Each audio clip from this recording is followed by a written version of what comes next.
Hello, everyone, and good morning or afternoon, depending on what coast you're on. I'm David Teicher, the Chief Content Officer here at Brand Innovators, and we have a very special Brand Innovators livecast for you today. I'm going to be hosting, and as I mentioned, this is no ordinary event. It's actually a very special day for us here at Brand Innovators. It is the Brand Innovators 10-year anniversary, and in honor of this momentous occasion, we have put together what we feel is a remarkable 3-day program for you, starting with today's Behind the Brand Summit. So throughout the day, we are going to be joined by entire teams of marketing leaders from Walmart, E-Trade, Nissan, Electronic Arts, and Cadillac, who are going to take us on a deep dive into the work they're leading, what is top of mind for them, how they collaborate across different disciplines, all in an effort to bring their various marketing campaigns and strategies to life. So I'm very excited for today's program. Please be sure to engage with our speakers today. Submit your questions. We have a wonderful Q&A widget built in here to Zoom, and we do allocate time at the tail end of each discussion for your questions. So please don't be shy. Make sure you send those in. We use the hashtag BILivecast if you're going to be posting on Twitter or LinkedIn, which we certainly encourage. And with that, we have a little sizzle reel to play for you before we kick off the show.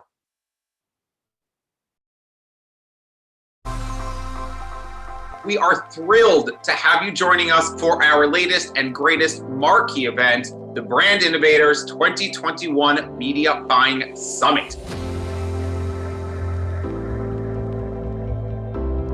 Welcome, everyone. Let's get started. Thank you for having me. I'm so excited about this show. All right, so I'm back. I have 2 dogs too, so they might want to join the party later. We have a truly fantastic program planned for you with what I would say is an epic group of speakers, senior media buyers, and marketing leadership from some of the world's biggest brands. We looked at media more holistically than ever. Consumers don't necessarily know the difference between a paid side of the house versus an influencer, creative versus organic. To them, it all looks like your brand, it's your advertising. It's another thing when you have a brand that's 50 years old that people think of as a brick and mortar retailer, and you've got to figure out how you're going to tell a story to get them to rethink and create a moment of reconsideration for your brand. So again, how do we use data? We looked at regionally, where do we have inventory? Because for a while, we stopped making cars and we started making ventilators and masks. First of all, there was a lot of people who really wanted cars because it's your own personal space. Spending really went way back up. And so like at the end of the year, we were back at like our normal budget levels and launching the Escalade. What we decided that we were going to define content commerce as shortening the distance between inspiration and purchase. It does away with that kind of multi-step, lengthier sequence of product searching, researching. And I think what's really interesting about this space is that these kind of micro moments of discovery are happening more and more in your social feed and through short form video that you're interacting with. There's just too much now, too much clutter. And we've gone from 30-second ads to now 15-second ads and 6-second ads. So I feel like that is an opportunity for us to reset the balance here. And I feel like that's a huge opportunity and to create, I think, a much better ad experience. I will always recommend that you want to have the people who work on your business to be as close to dedicated on your business as you possibly can. If you know that they're working for you, then their priorities aren't split. Being on the streets, connecting with our consumers is critical. So we have a division structure that enables and empowers our local teams to make decisions based on what is right for their market. Like many other brands, we just had to adapt to make sure that we're meeting customer needs, as well as their changing media consumption habits, right? So fortunately for us, last year, our various creative agencies and media agencies and partners were just very accommodating as we were trying to navigate those challenges. I think 2021 will be a very interesting year as we all kind of learn and understand the new dynamics at play and how they impact all of our respective businesses.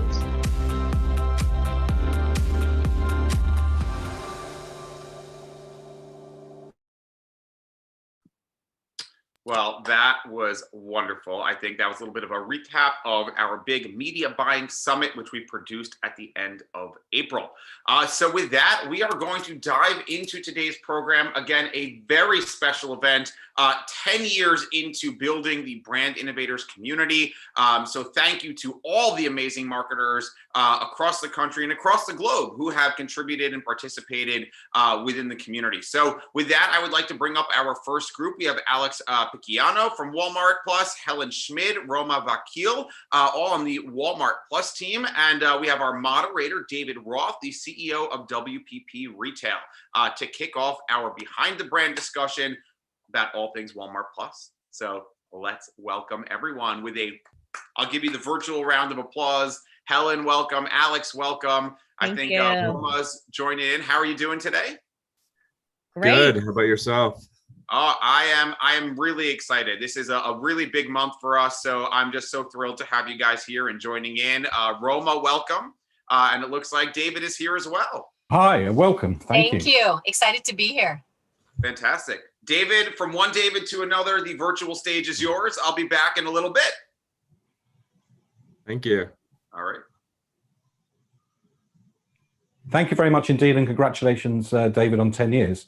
So, in a sense, going from a 10-year birthday to something that's exceptionally new, it's a pleasure to have Roma and Alex and Helen from Walmart Plus to spend the next 45 minutes or so we can all understand a little bit more about what is the essence of Walmart Plus, and maybe we can learn from the experience that they've had. But maybe the three of you, maybe it's a good place to start. If you could tell us a little bit about your sort of personal journey that's brought you to Walmart Plus. So, I mean, maybe Roma, if we can start with you. Yeah, that sounds great. Thank you so much, David. So yeah, I've had a bit of a mix of a journey between working for large and small companies. Started my career at American Express, where I spent about 10 years in the consumer credit card business there. Wanted to kind of follow my passion for media. So after over a decade there, moved over to the media space and worked for a couple of digital media companies, including The Street, which is Jim Cramer's financial media company, as well as helped build the digital subscriptions business at Bloomberg.com. And then kind of got the startup itch. So moved over to the fintech space and worked for a personal finance app called Acorns.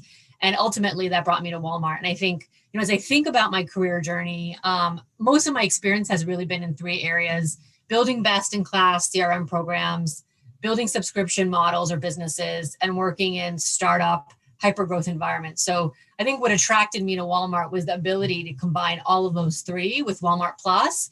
And on top of that, I'm a total data geek. So moving over to retail, having the ability to have a treasure trove of customer data to be able to deliver highly personalized experiences, that was a big draw for Well, certainly don't apologize for being a data geek. I think that's a badge of honor at the moment. Yeah, data geek to the core. Alex, you've had a slightly more, I suppose, classic FMCG journey.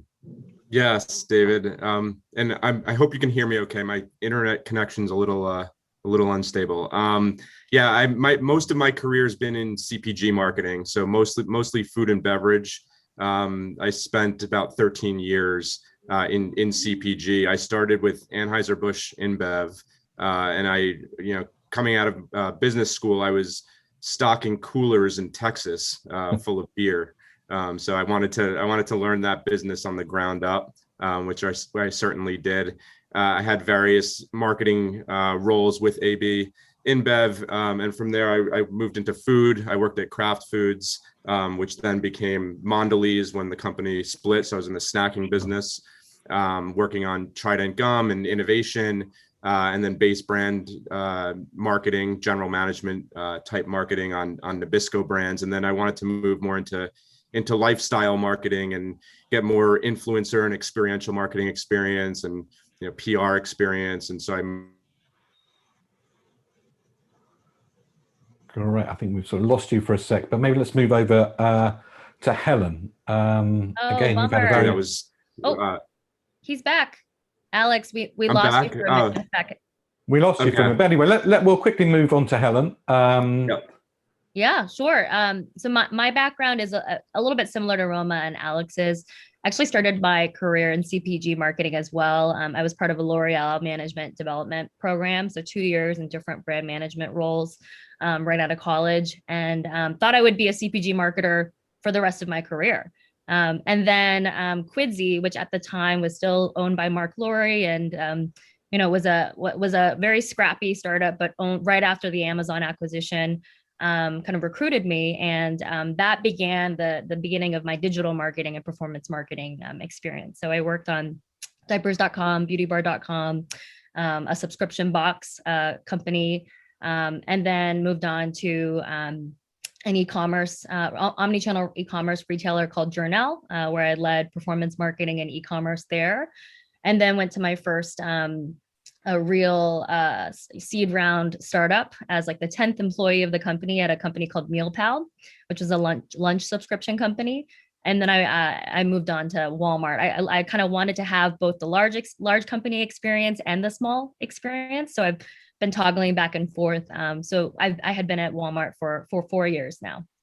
So. Well, maybe Alex, you can help level set us all, because I'm sure watching and listening today, we've got many different people with different type of knowledge of what Walmart Plus is, and hopefully a lot of users as well of Walmart Plus. But for everybody, maybe you could just level set and just give us what the essence really of Walmart Plus is all about.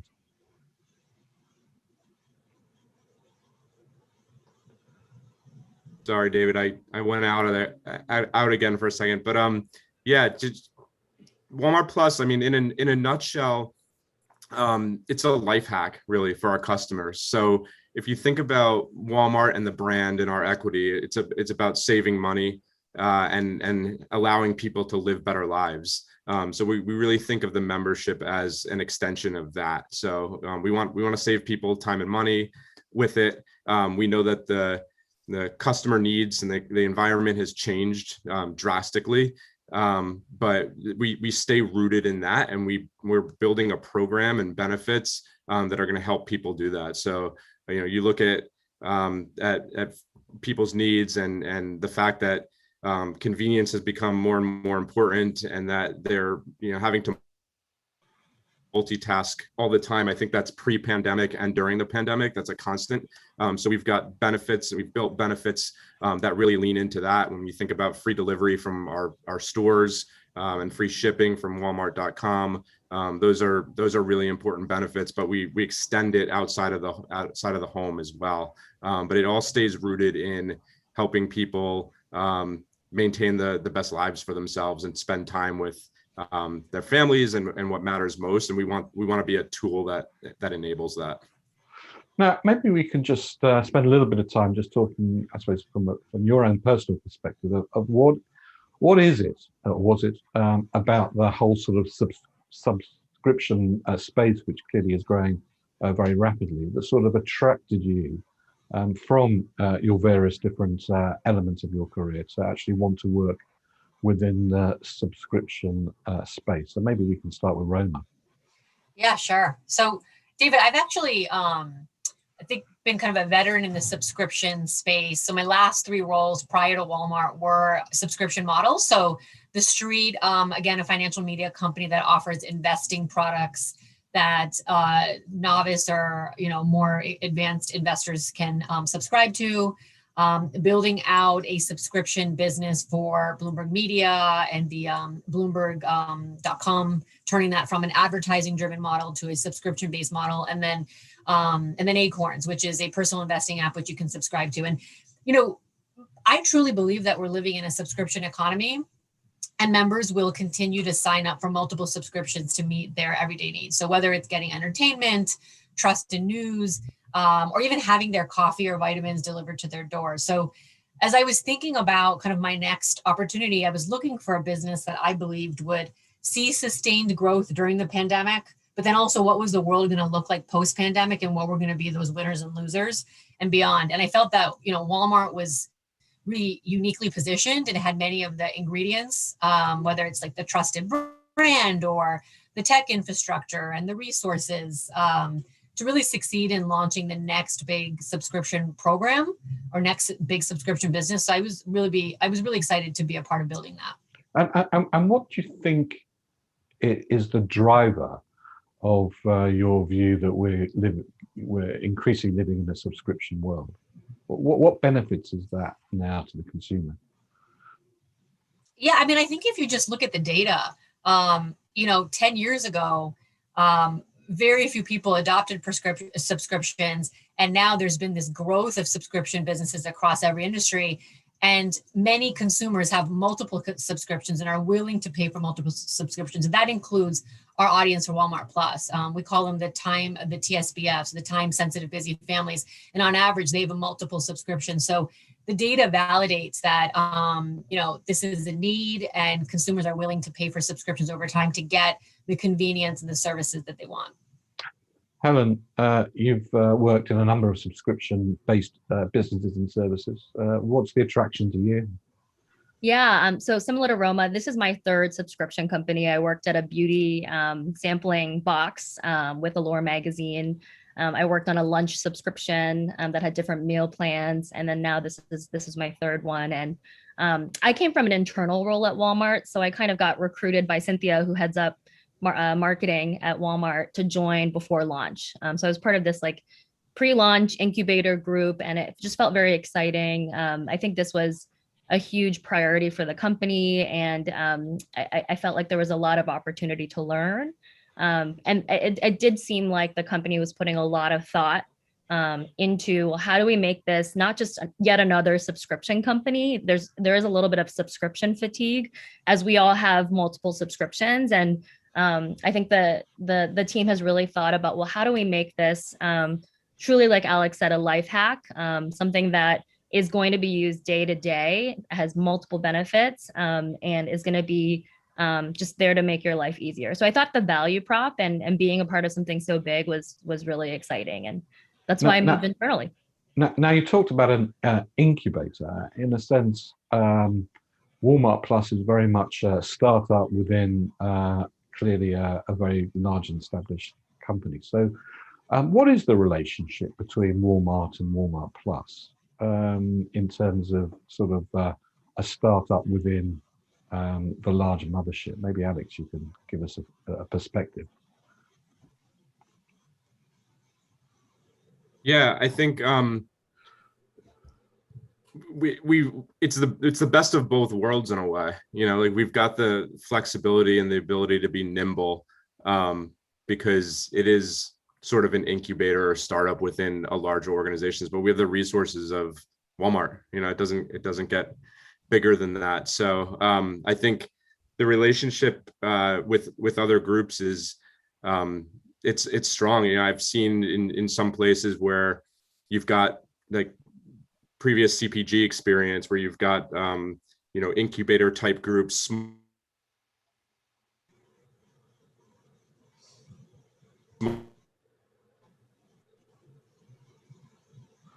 So I think we're losing. I think Alex is frozen. Yeah. You lost me again. Yeah.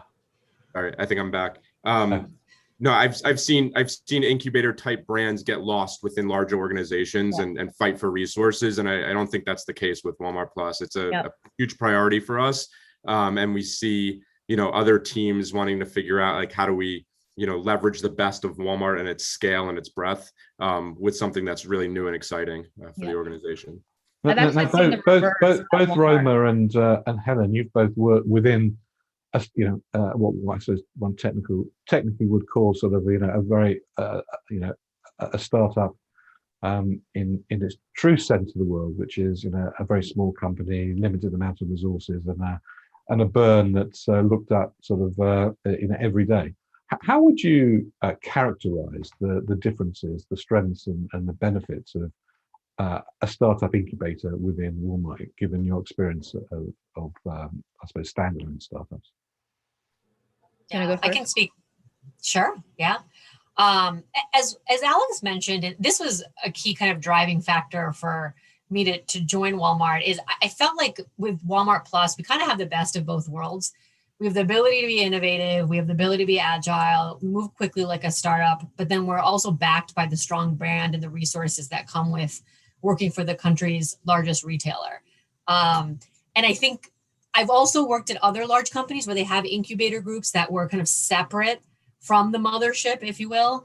And that wasn't the type of environment I wanted to work in. And I felt like Walmart Plus is so integral to the core of the business. It's a top leadership priority. And it's also essential to kind of the future growth of the company. So being part of something where we can move quickly, hyper growth environment, but is also core to the company was really exciting. Of course, being in any big company, at a startup, you won't have to do as many decks. You won't have to deal as much red tape. So that's, I think, kind of the flip side. But at the same time, when you're working for a startup, you're highly dependent on securing other people's money to survive. And if you don't, your business could go under in a matter of months.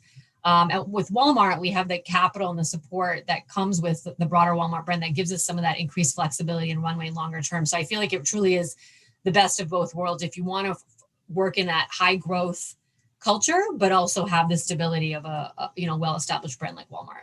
Yep. I totally agree. I think Walmart actually has an incubator. And so I have seen the other side where they're kind of siloed, whereas Walmart Plus is very much integrated in the larger Walmart mothership, shared goals, shared leaders. I really loved that there's so much opportunity to learn and a willingness to fail. Like we were willing to try things, learn from them and pivot. And we pivoted very quickly, which is impressive for being a big company. In my prior 3 roles, Quidsy, Journal, MealPal, as the kind of acquisition performance marketer, we were very much held to profitable CACs or profitable CPAs, right? Even any venture-backed company, even with, when Quidsy was owned by Amazon, there's a lot of pressure to become profitable after like a decade of not being profitable. And so I was very much kind of, shackled to certain partners, certain, channels that were going to deliver, contribution profit positive CPAs. And so the mix in the media that I could work on was a little bit more limited. Whereas at Walmart, we have like a full funnel media strategy. Everybody's testing and learning. We don't come in with a bias of it has to be this way. We can test and we can fail and we'll be smarter from it. So it's just been a dream to be a performance marketer at Walmart Plus because you really get to learn a lot. There's no bias for this is how it works and this is the only way it can be done.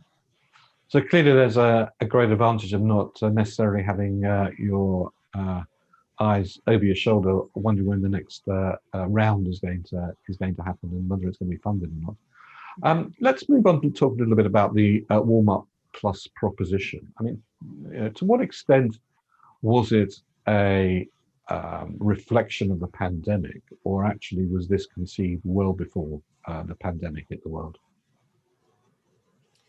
Yeah, I can speak to that. I mean, it's interesting because it was not related to the pandemic. It was born out of a customer need, and it was rooted in something that was more human-centric. The timing, obviously it launched during the pandemic, but it was actually originally planned to launch pre-pandemic. And then once pandemic hit, everybody, like every other company out there, said, let's see how this nets out. Let's, pause for a little bit, put our foot on the brake. But I think with the pandemic, the needs that we identified pre-pandemic, they became even more important post-pandemic and will continue to be. So it just, I think, kind of was the perfect timing, but it was based on a customer need. It wasn't based on the external environment. Now, what would you say the sort of customer insight in the pre-pandemic period? I mean, it's obviously, in a sense, in hindsight, it's much easier with a pandemic lens to really understand that. But the pre-pandemic lens that you were looking through this when you were putting the jigsaw together of the idea and the proposition, what was the customer insight that led you to believe that Walmart Plus actually could be something that had serious scale to it? Yeah, absolutely. So there were a couple of customer insights that ultimately led to the decision to launch. So I think the first one is our customers have to engage with way too many retailers and brands to get all of their needs addressed, whether it's grocery shopping, buying everyday consumables like toilet paper, or larger purchases like a TV or an Apple Watch. But And that for the customer means more time investment on their side versus if they could just engage with one brand. And obviously, Walmart has that depth and breadth of merchandise. And so, our customers wanted to engage with retailers that made it easy for them to shop, that know them well and can anticipate their needs. So since we have the luxury of engaging with them in so many levels, whether that's online or in store and across so many different categories, both the depth and breadth, we have more data on them than most other retailers, and I would argue any other retailer. And that allows us also to personalize their experience, to anticipate their needs and offer kind of a better experience end to end. So that was kind of where the idea was born. And I wouldn't say that customers outwardly said, I want us to launch a subscription service. They said that they wanted to save more time and money while going about their everyday life. And so we launched a membership that would help fulfill on those needs. Now, there are a lot of innovative subscription services around. Alex, what was it that you think, or is it that you think is something that highly discriminates and differentiates yours? Yeah, I mean, I think part of it is what Roma is talking about. It's like we want to be essential to people every day. You think about groceries and consumables and some of the things that we sell as a retailer.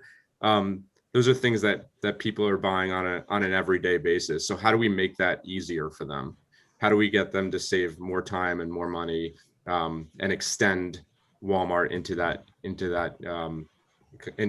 through a membership?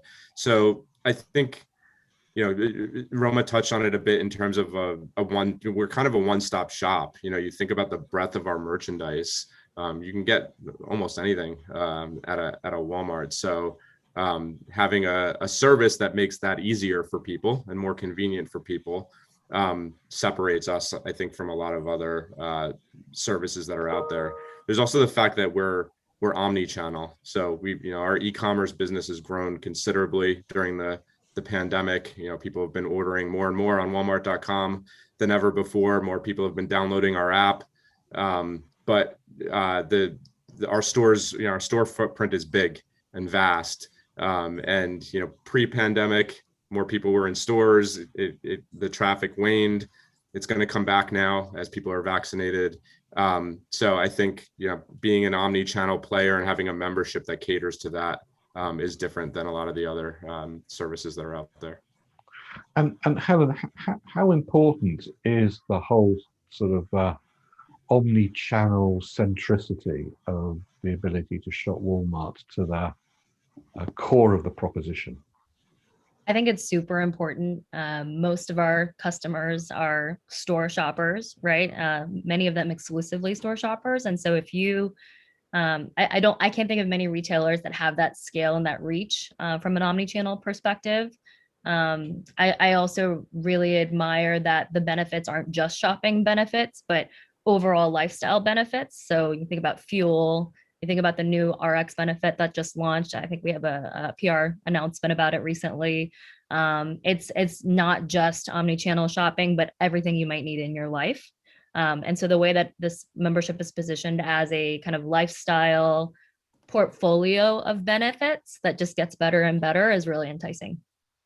And how do the stores view it? I mean, is it something that the stores are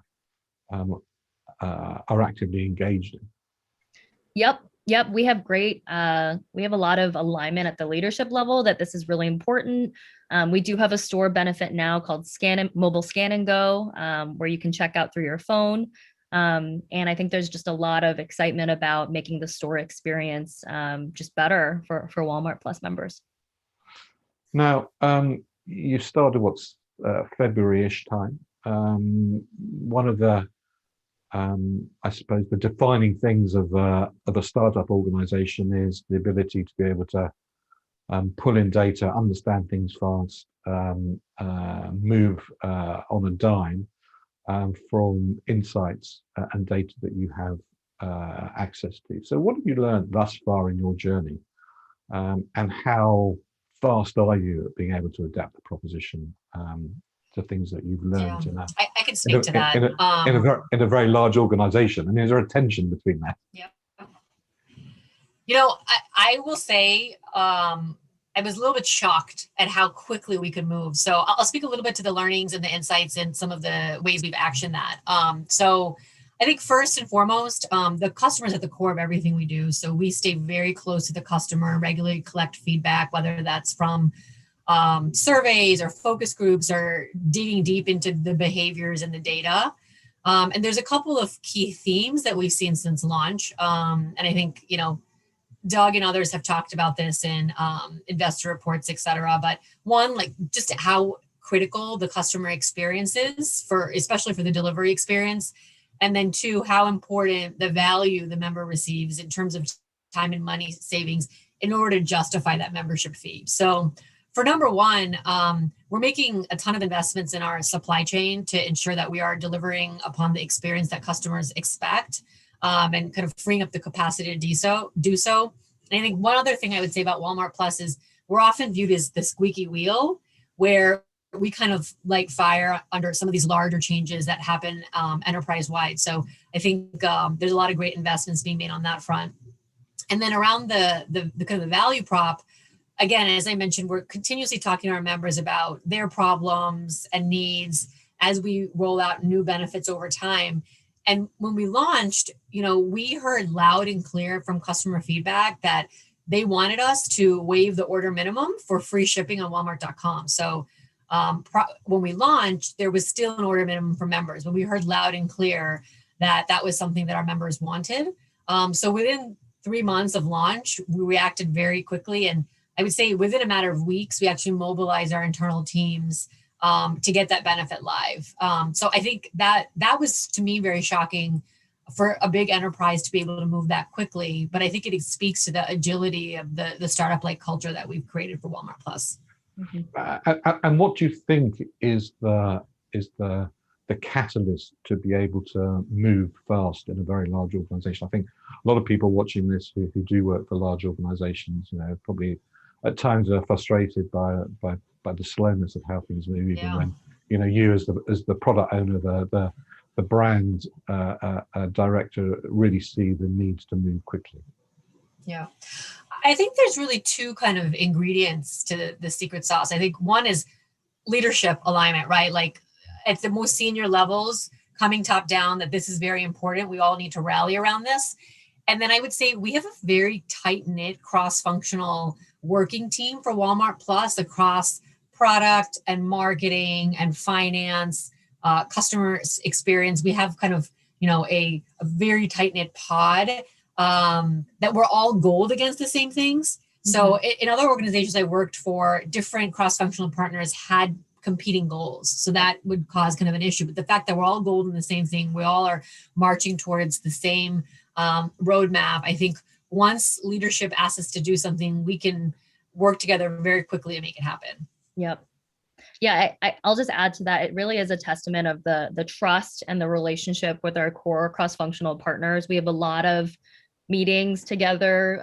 We've looked at all of our priorities. Again, Roma said we all share the same goals. And so when we look at our priorities and stack rank them, if something in Roma's world, when on retention is going to drive a bigger impact than an acquisition, we'll all say, hey, let's prioritize that one. So it's always been like the team over like your unique work stream or your unique role, which has been very very just refreshing, honestly, because it is customer first rather than kind of ownership first. We were always kind of a very tight-knit core team. And Alex, how do you manage that as a team?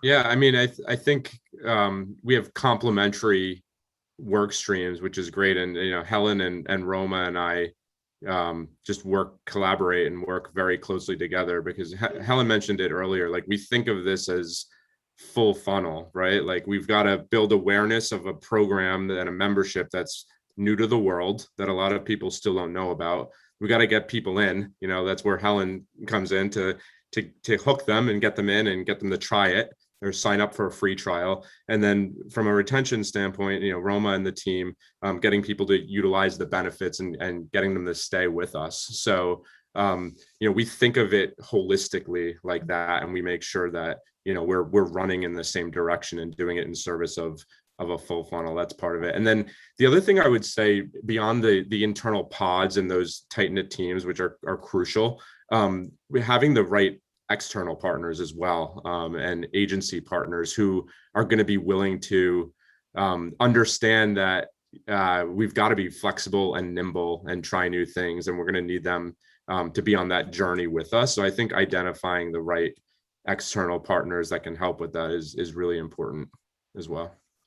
I mean, I think you make a really interesting point, which is sometimes even in, as you said, like the largest retailer in the world, there are times when you need external help, support, maybe advice, and to try and do everything yourself, even when you do have access to the resources that you have at Walmart, is difficult when you're creating a new proposition like that. I mean, given what you're currently seeing through the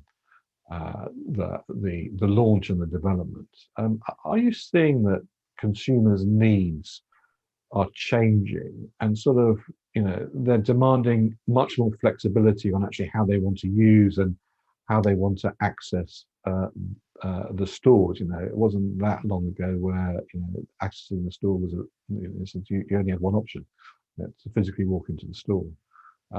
So do you see those changes taking place? And so also given the way in which you describe your time sensitive shoppers, and I suppose, is this something that you've seen and is part of the pandemic, I suppose, culture, or do you see some of these elements lasting much longer than the pandemic? Yeah, I think the jury is still out on what it's going to look like, but the pandemic, some of the impact of it is going to be that some consumer behavior is going to just shift and stick. I think I was still working in spirits at Diageo when the pandemic hit, and we saw the adoption of e-commerce, within a matter of months. Experts thought it would take years, and it happened in a matter of months. Of course, some of that's going to shift back across industries and across the retail landscape. But I think consumers' eyes are open and customers' eyes are open on how convenient some things were, and the offerings that retailers and other brands gave them that they didn't really think about before the pandemic. So I think some of that's going to stick, but I also think that we're seeing it now. The world is opening up, and people are out and about more, and foot traffic is going to continue to increase in brick and mortar in retail. I think part of it is just the pent up demand and people wanting to get back out in the world. So for us, we want to make sure that when we think about the membership and the program, that we are adapting to the customers' changing needs, and that's why the omni-channel lens is so important for us. And we've got scan and go for in the store. We have a fuel discount which is becoming more and more relevant now as fuel prices go up and people are out and about more. And then of course our delivery benefits. So I think of it a bit like a stock portfolio where you want to diversify and make sure that you're placing bets kind of across the landscape. We want to make sure that we're doing that, and we'll learn more and more about our store customers and how that changes over time as I think the world opens up more and more. And presumably, Roma, we're talking about the same customer who on occasions will want to go into the store, on other occasions is just too busy to do that and want things delivered, and other occasions will want to be able to literally pick stuff up on their way to somewhere else, a click and collect type operation as a drive-through. So are you seeing more and more of those interrelationships as opposed to consumers want to shop in particular ways? Yeah, I think for Walmart Plus specifically, by and far, people sign up for our membership for the delivery benefits, right? So free delivery from our stores or free shipping from Walmart.com. So our customer is going to over-index on that, but we absolutely see, if you kind of look at the journey of a customer, Walmart Plus member, the using the delivery, having the flexibility to then go in store if they want, to use curbside pickup. So I think as Alex and Helen have both mentioned, that omni-channel value proposition allows us to do that. And I think, again, because we have that omni-channel presence and we're capturing data and all those touch points, it really gives us an advantage to, deliver a personalized experience across all channels and kind of build that member profile and capturing their data and anticipating their needs and personalizing the experience. Yep. Now, as you know, and you said that people are beginning to come back to the stores. We're seeing that, thankfully, not just in the States now, but right across the world, where I suppose the vaccine program has a reasonable traction now. So I suppose the normal rules are beginning to come back to play, which is, in a sense, are you looking at, do you need to increase the average transaction value, or the frequency, or the depth of categories that are shopped? I mean, looking forward, I suppose, is Walmart Plus a play on value, frequency, depth, or all of the above? Yeah. I mean, I would say the short answer is all three. I think when we're with the launch of a membership program, our goal is to build a loyal member base that uses Walmart for the majority of their shopping needs, right? So we have that depth and breadth of inventory, whether it's groceries, consumables, general merchandise, et cetera. And also the ability to deliver those products in a channel that best suits the customer. So our objective with Walmart Plus is to really be the go-to retailer for a member. And with that, we strive to increase how frequently they shop with us, how big their basket size is, and the depth of categories purchased. And then I think on top of that, and I alluded to this before, but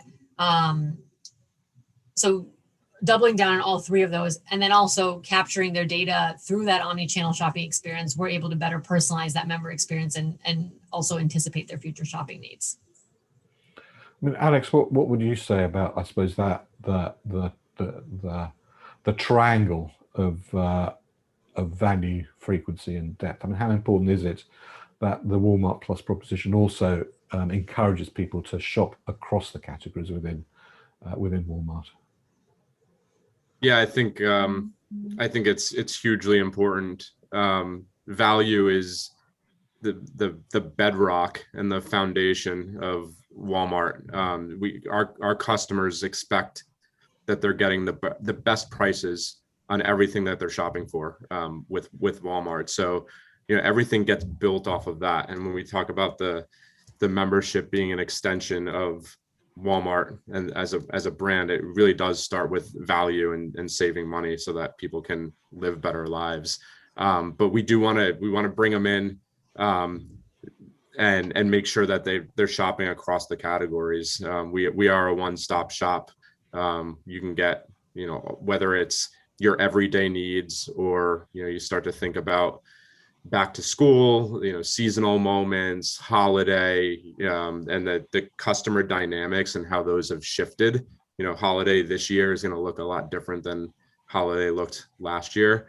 And our membership, it's like whether you're, hosting and finally going to be able to get together with family and friends again, that you weren't able to do last year, or you have your gift needs, whether it's for immediate family, extended family, friends, whether it's a toy for a kid or, a bigger ticket item for a spouse, we have all of that covered. So we want to make sure that customers are shopping us for all of those things.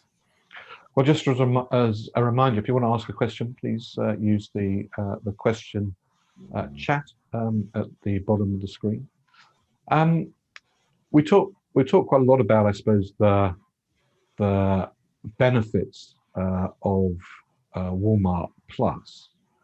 What do you think the benefit to Walmart Plus returns back to the mothership, to the Walmart Corporation, and in particular, I suppose, the Walmart brand? Yeah, I think there's a few things.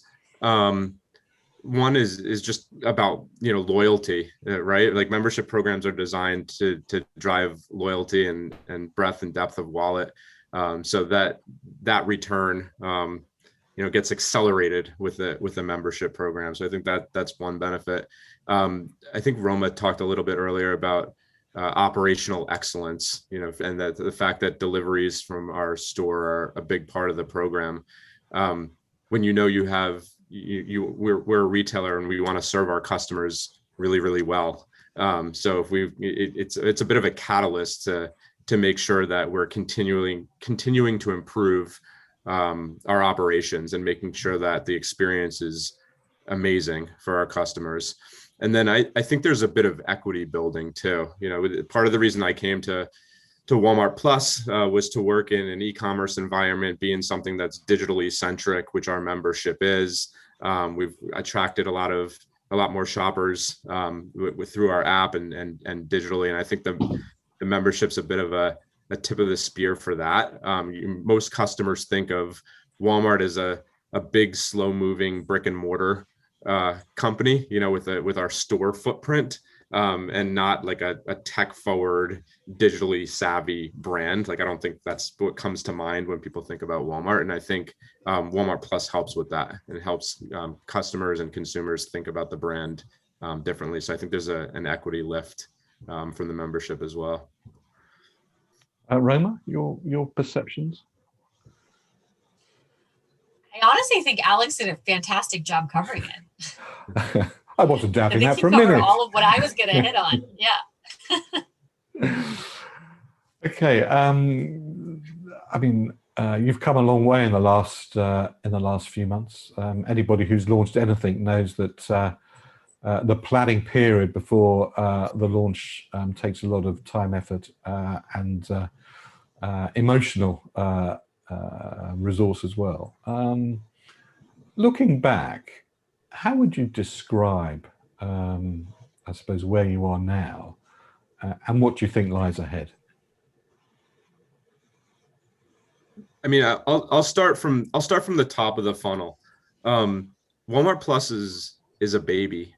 We just launched it in September. It's so new, so we have a lot of awareness building to do. People have to understand, first, that it exists. There's still a lot of people that don't know it exists yet, and then B, why the benefits are important and why they'll help them in their everyday lives. So I think as I look ahead and I think about the Walmart Plus brand within the larger context of Walmart, a lot of it is getting people to know that this exists and that it's really helpful to their everyday lives. Yeah, I think looking back, we've learned a lot. We launched, I think the challenge, there aren't a lot of memberships that are multi-benefit, different categories of benefits. And we've learned a lot around comms. This is across all three of our work streams, Roma's, Alex's, and mine, around being really single-minded in the message, making sure that people, they're just distracted when they're online, right? Nobody is really paying attention to a Facebook ad, right? So making sure that there's breakthrough, there's clarity on the benefit, not trying to talk about too many things. I think we struggle a lot with saying too much when we need to be really, really kind of brick to forehead on what really matters. And so we've done a lot of comms testing, value prop testing, testing all different kinds of reasons to believe. And I think that the next steps are going to be more single-minded, more focused on the why rather than explaining the what all the time, so that we're making that connection really, really real. And people are like, oh, I get it, right out of the gate. How difficult is it to pare that down, to do less rather than more, when you think of all the many things that you could do? I mean, when you sit down as a team and think, well, here are all the things we should do, how difficult is it to just say, okay, right, we're just going to do these two and we're going to do them brilliantly? Yep, it's very hard, but our team, the whole team is very receptive to data. And so in acquisition marketing, we had a lot of combined benefits, heroing each individual benefit, and we kind of understand what's driving a maximum conversion. And so I think the team is very receptive to, hey, when we combine all these things and try to say so much, we think we're talking about more, right? But more is not often more. More is often just confusing. And so there is empirical data on really focus on what's most relevant to that person. And in often cases, sometimes that might just be fuel, or sometimes that might be scan and go, or sometimes that might be delivery. And so really pairing that comms to the right person at the right time, I think is just best practice, but we have the data to really back up our gut instinct.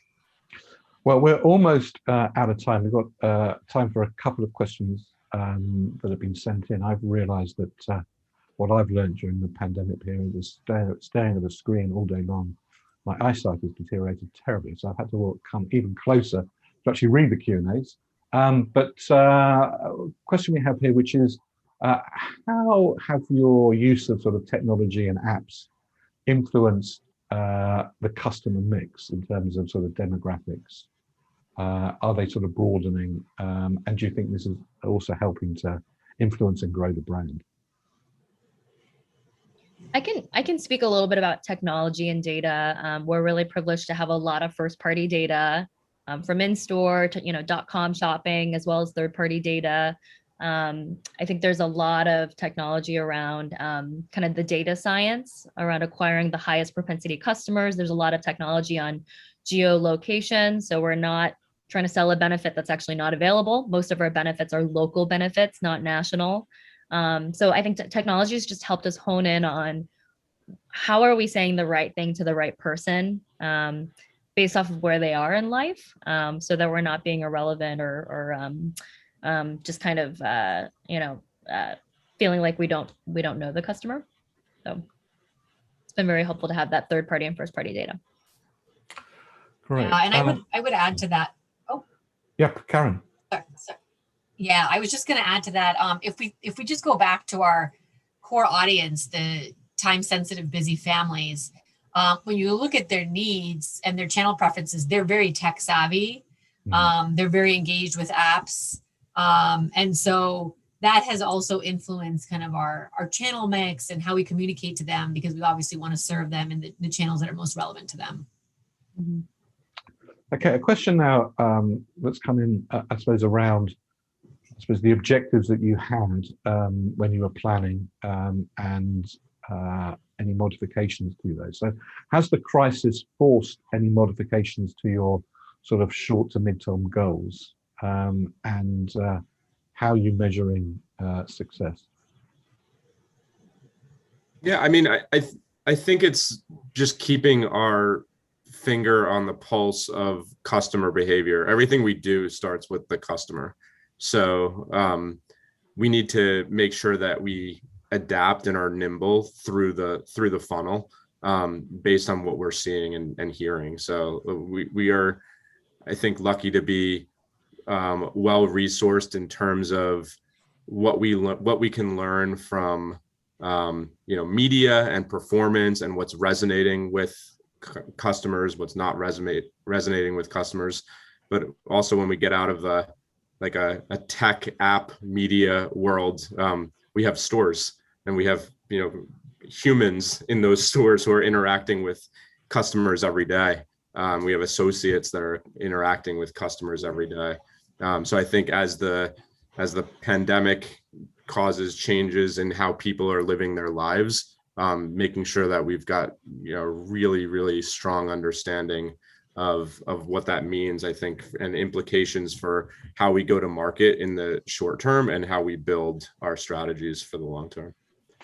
Now, a question on innovation, and sorry, I can't tell you who these questions are from because they come in as an anonymous attendee. But we've seen a lot of amazing innovations across all of industries. Can you tell us a little bit about new innovative ways that you are connecting to consumers today?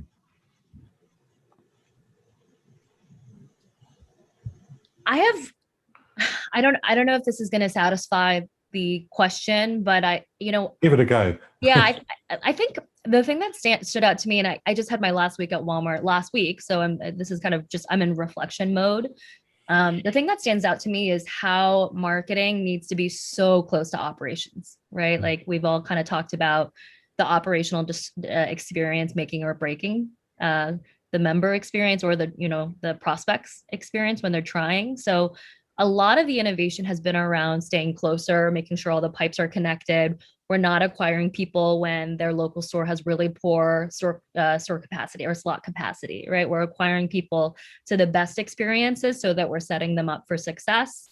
So it probably is a boring answer to say the pipes are connected better. We're using data to acquire and retain people in a smarter way. We're not going to acquire people into poor experiences. But to me, that's innovative because we're actually protecting the customer experience. It's just foundational. It's like foundational innovation, I guess. But I do think you make a very important point, which is, if you can have all the most wonderful ideas in the world, but actually if the operation is poor around it. Exactly. It gives the consumer just a dreadful experience. Exactly. And I think that like we've done TikTok, we've done a lot of the cool campaigns that, very sexy campaigns that we've tried and been excited about, but it has to go back to the customer experience and making sure, like with the pandemic, there was so much demand. We actually had to respond to that because slot capacity, the ability to actually get a delivery suffered, which meant that we had to be reactive as a team around slowing down in areas such as acquisition so that we weren't actually affecting the existing members' experience, right? It's the same pool of slots. We don't want to hurt the existing members' experience by bringing in too much demand, and the demand and supply just wasn't working out. And so it's like kind of being in tune with, for the business, it might be great to keep scaling, but for the customer, we have to be cognizant of what their experience is in the pandemic. And finally, one last question, which we can probably just about squeeze in, which is around prioritization. So given where you are at the moment, where you've been, where you want to get to, what are you prioritizing now? Yeah, I mean, sorry, Roma, do you want to go? Go ahead, Alex.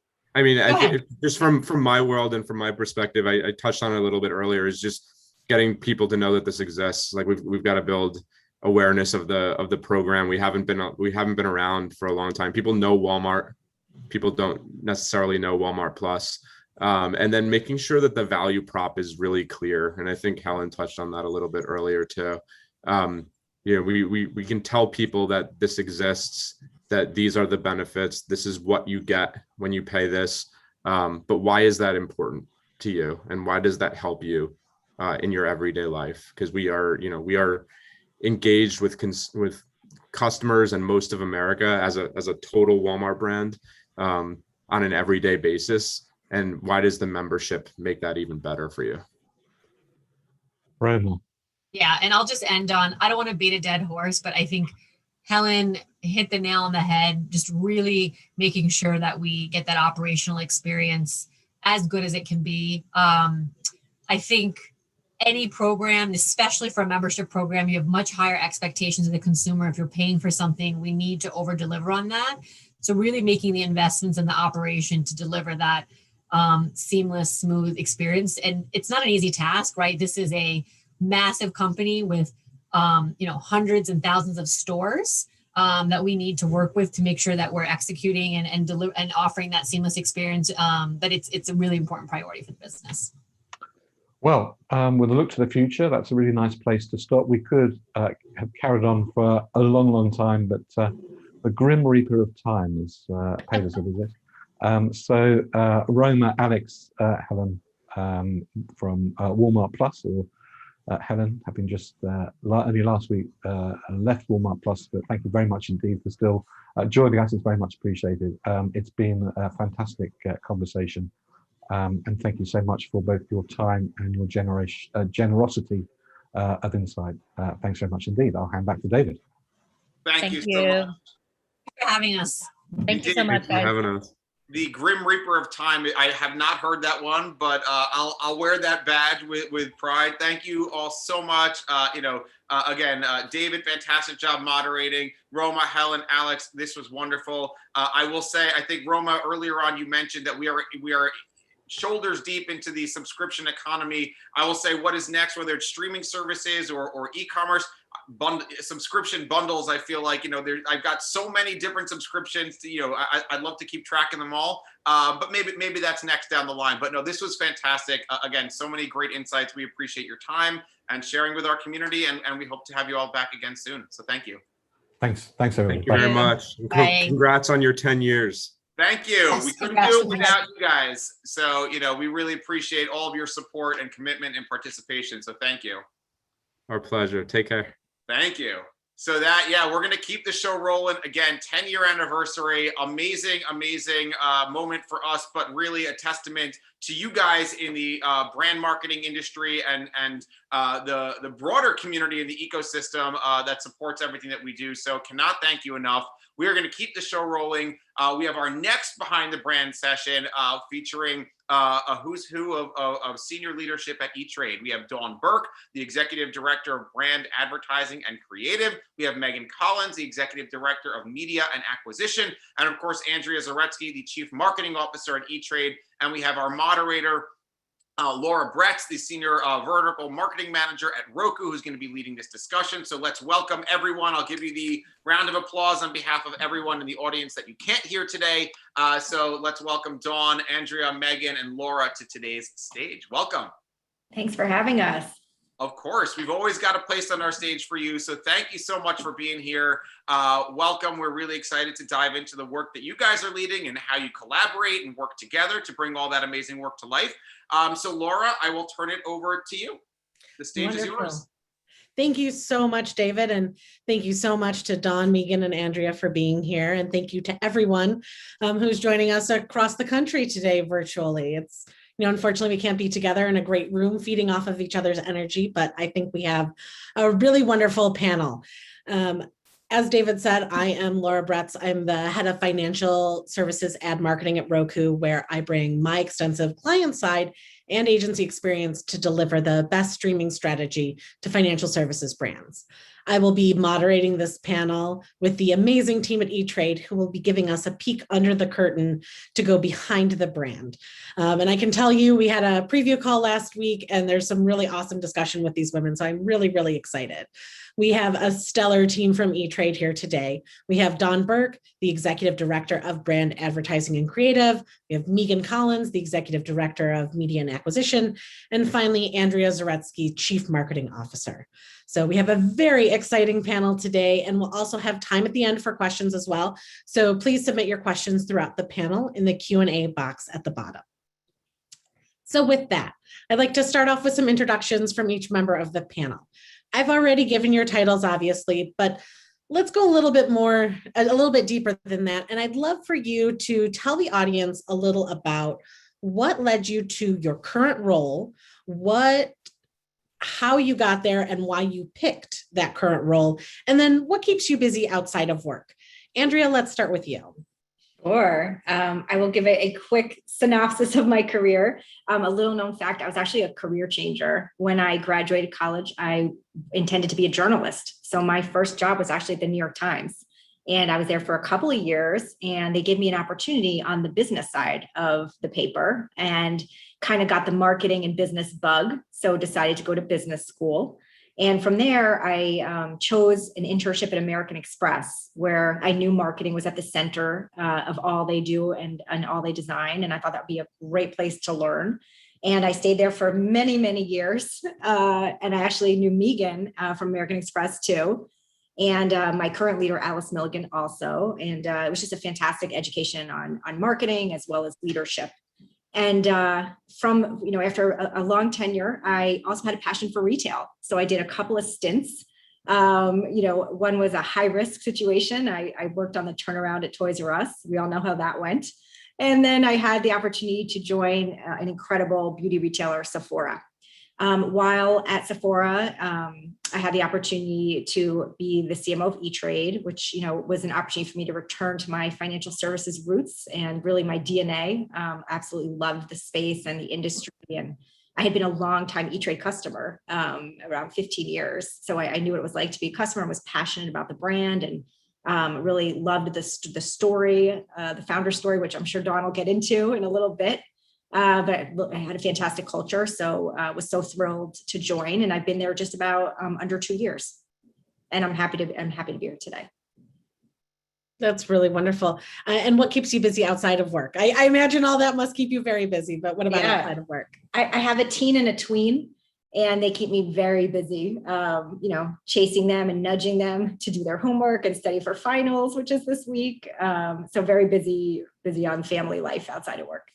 Wonderful. Love that. Thank you. Dawn, let's turn it over to you. Tell us again, what led you up to your current role, why you picked your current role, and what keeps you busy? Sure. So happy to be here today. I'm actually an E-Trade boomerang. So I was with E-Trade from 2006 to 2013. I took a short stint, went to a competitor, took a little time off to focus on family, and came back in 2017. So I've been here about 4 years, my second go. I'm responsible to really manage and guide the company's creative efforts, including brand strategy, advertising, and I think there's just something about E-Trade, the culture, the brand, that kind of pulled me back the second time. When I talk about the brand, like I bleed purple and green.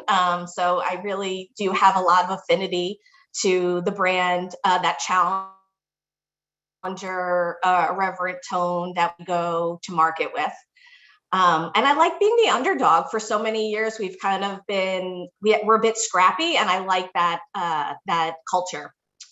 Outside of work, I really focus on family. I'm married. I have a 12-year-old boy who does a lot of sports, so I should put chauffeur to all the different sports on my resume. But I really just find joy hanging out with family and friends outside of work. That's wonderful. Love that. Thank you. And finally, we'll turn over to Megan. Megan, tell us about what led you to your current role, why you picked it, and what keeps you busy outside of work. Thanks, Laura. Nice to be here today. So similar to Andrea, I started my career journey actually in media, but on the agency side, right out of college, working for Gray on a whole host of Procter & Gamble brands, Pantene shampoo at the time. I made the transition into financial services marketing, and also had some formative years at American Express. I spent about 14 years there. After leaving Amex, and had a variety of amazing roles at American Express across consumer and small business, but really wanted at the time, this was a while ago, a deep digital immersion. So I stepped outside financial services and spent some time at an Amazon company, Audible, leading acquisition for their subscriber-based audiobook service. And then was really craving financial services, the amount of data that we have about our customers, and the important role that we play in customers' lives was compelling for me. So returned to financial services, spent about 3 years at PayPal. And then for me, having spent so much time on the lending side of financial services, I joined E-Trade just over a year ago. And the reasons that I chose E-Trade were to round out that lending experience and really get a deep look at wealth management. I joined E-Trade because of the team. And also the product. I, like Andrea, have been a long time E-Trade customer, all the way back to 1998. And my experience here, I've onboarded virtually in my time with E-Trade. So I've never met anybody on the team face to face. It's been all over Zoom and video. And I have to say, I feel so engaged and so connected with this team, which I think is just a really strong testament to the culture at E-Trade, which is part of the reason that I chose the opportunity. Outside of work, like Andrea and Don, I have 2 teenage daughters. My oldest is a senior in high school, so I've been very involved in all things college search, but otherwise pretty much follow them around the state of New Jersey. They both run cross country and track, so attending all sorts of meets through all seasons of the year. Wonderful. Thank you, all 3 of you, for sharing. I love hearing different career paths and what led people, because I think it's so varied. And I think the three of you have three wonderful and wonderfully different career paths, which I think is exciting. Sometimes it feels like you need a very set path. And I think you guys have done a wonderful job of showing that a lot of different things can get you where you want to go, which is wonderful. So today's session is really all about going behind the brand. So let's deep dive into E-Trade. E-Trade is a really iconic brand, and I'd really love to get down into the history of it. So Dawn, can you share a little bit more about the history of E-Trade and how the brand got to where it is today? So our heritage really plays a key role in our brand identity and informs who we are today. And from the beginning, we've always been a challenger brand. Our founders' names are Bernie Newcomb and Bill Porter. And Mick and Lee. Bill was a cowboy and an inventor and a bit of a wild card. They were both a bit of underdogs. So Bill had this idea to give everyday people the ability to access the market and trade stocks from a personal computer. So he went out, he bought an Apple computer, but he needed someone to develop the program. And so Bill and Bernie met at a party and hit it off and got to talking about Bill's idea, and E-Trade was born. They executed their first ever electronic trade by an individual, which was really groundbreaking at the time. And when you think back to the 80s, and access to the market was really done checking your morning paper, and you had to pay high commissions and call a broker to place a trade. So it was really a first of its kind, and it really reinvented the category in the process. During the dot-com boom, E-Trade leaned heavily on the brand as a key point of differentiation in a really crowded category, which resulted in strong brand equity that we are able to really live by today. Our logo, which everyone calls an asterisk, it's not an asterisk, it's two converging arrows that come together to really symbolize the joining of Wall Street and Main Street. You know, visually, the colors are very vibrant and bright within the purple and the green. And it was a really departure from the category conventions. I mean, the brand voice and tone was really revolutionized. And we felt pressure from competitors. They actually went to regulators to intervene. That's super interesting. And I didn't know that tidbit about the arrows. That is very cool. So I love that. You did mention a couple times about being a challenger brand. How do you think being a challenger brand affects your approach to the E-Trade brand overall? Well, I think the irreverent tone really resonates with consumers. You know, when we had started out, financial services companies were really talking in a lot of jargon, and it really, folks had a hard time understanding. And as they want to take control of their investments, we needed to talk to them in a more non-jargon, attention-getting way. So our iconic advertising, I think, came along with that. You know, we all know there's a difference between brand and advertising, but for most consumers, advertising is the brand. And for E-Trade, it's always been a key part of our identity. You know, we've had thought-provoking print ads and iconic Super Bowl spots to really shake up the status quo and challenge the convention, the way people thought about financial services. And this is really part of our DNA. And you see it through the challenger roots. When you hear that founder story, it's all where we were based from. And we had, you know, from an advertising perspective, we had dancing monkeys, and we proclaimed, like, we just wasted $2 million on a Super Bowl spot. What are you doing with your money? Or showcasing money coming out the wazoo. Or we had a wisecracking baby, which became part of pop culture. The elderly who had to keep working into their 90s because they didn't save enough for retirement. And even lately with our new brand market campaign, you know, the style is really unique, and the approach has really helped us stand out in a category where we're consistently being outspent and there's noise around in every which way you turn. That's great. And I think there's a lot of really memorable campaigns in there. So one more question for you. What are the most recent campaigns that you're most proud of, and why?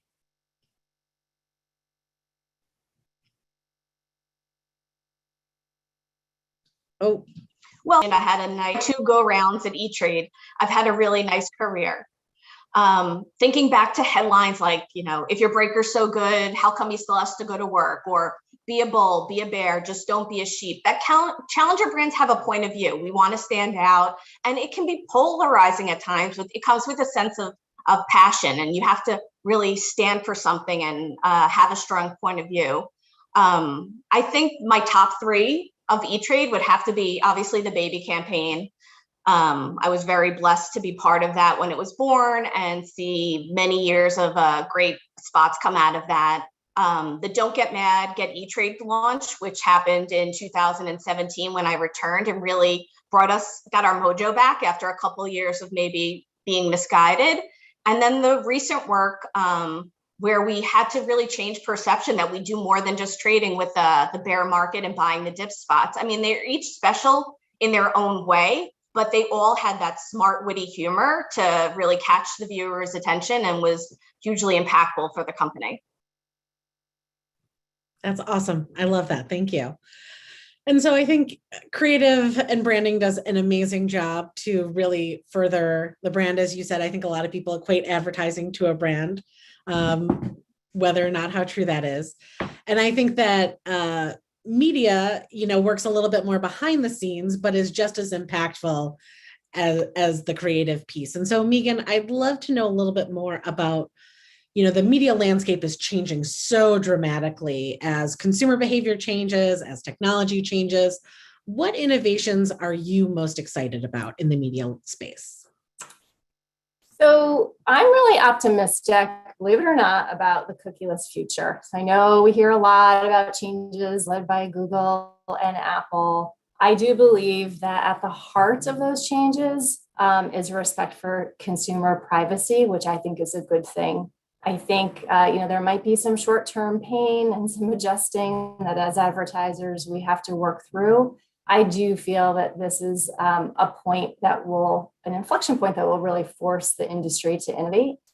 So for us at E-Trade, we are very excited to continue to leverage partnerships with publishers, and those publishers, who are building real connections with their audiences and enhancing those customer experiences. I think there's a real flywheel benefit there. I think it will help us drive higher quality business outcomes for E-Trade as an advertiser. So a lot focus on my team right now in testing our way into this future, but I am extremely optimistic about all of the innovation that I think it will bring. That's really wonderful. I don't think you hear a lot of marketers in general, and especially media people, being excited about the cookieless future. So I love that approach to being excited about not only the challenge it creates, but also the privacy behind it is there's a reason why they're doing it. So that's exciting. Andrea, I'd love to know a little bit more about how the team is structured overall within marketing. And then Dawn and Megan, feel free to jump in on how your particular teams are structured. Absolutely. So I'd say, the brand, you heard from Dawn, it's really the essence of E-Trade. And so I'd say the brand really serves as a foundation. So we have the brand team. We also really want to make sure the customer is at the center of all that we do. So we have customer insights on the marketing team, and that allows us to keep a really strong pulse on consumers, our existing customers, prospects of the firm. So, research and insights and really understanding the mindset of the consumer is incredibly important function as well. Megan will talk about media. We also have a customer marketing team. So for our existing customers, we know the importance of onboarding and treating them, showing them that you know them. So we use segmentation, and we've organized the team, the customer marketing team, by key segments. And we make sure, based on their early behavior and what we learn about them, that our customers, get personalized communication based on the segment that they're in. So that's a really critical area. We also have marketing operations and MarTech. We know how incredibly important capabilities are in delivering a fantastic differentiated customer experience. And we know that's going to be even more important in the future. So that's another area of the team. But I'd say, over the past year and a half, it's been a great time to gel. As Megan said, some of us have never met in person. Megan really only probably knows me on the team. And so there's, it's been incredible to see what we've been able to do in a virtual environment. And I know we'll probably get a chance to talk a little bit more about, the crazy time that we've had. Dawn, Megan, anything else you've touched on in terms of our structure? Just to add, the only thing I might add, go ahead, Megan.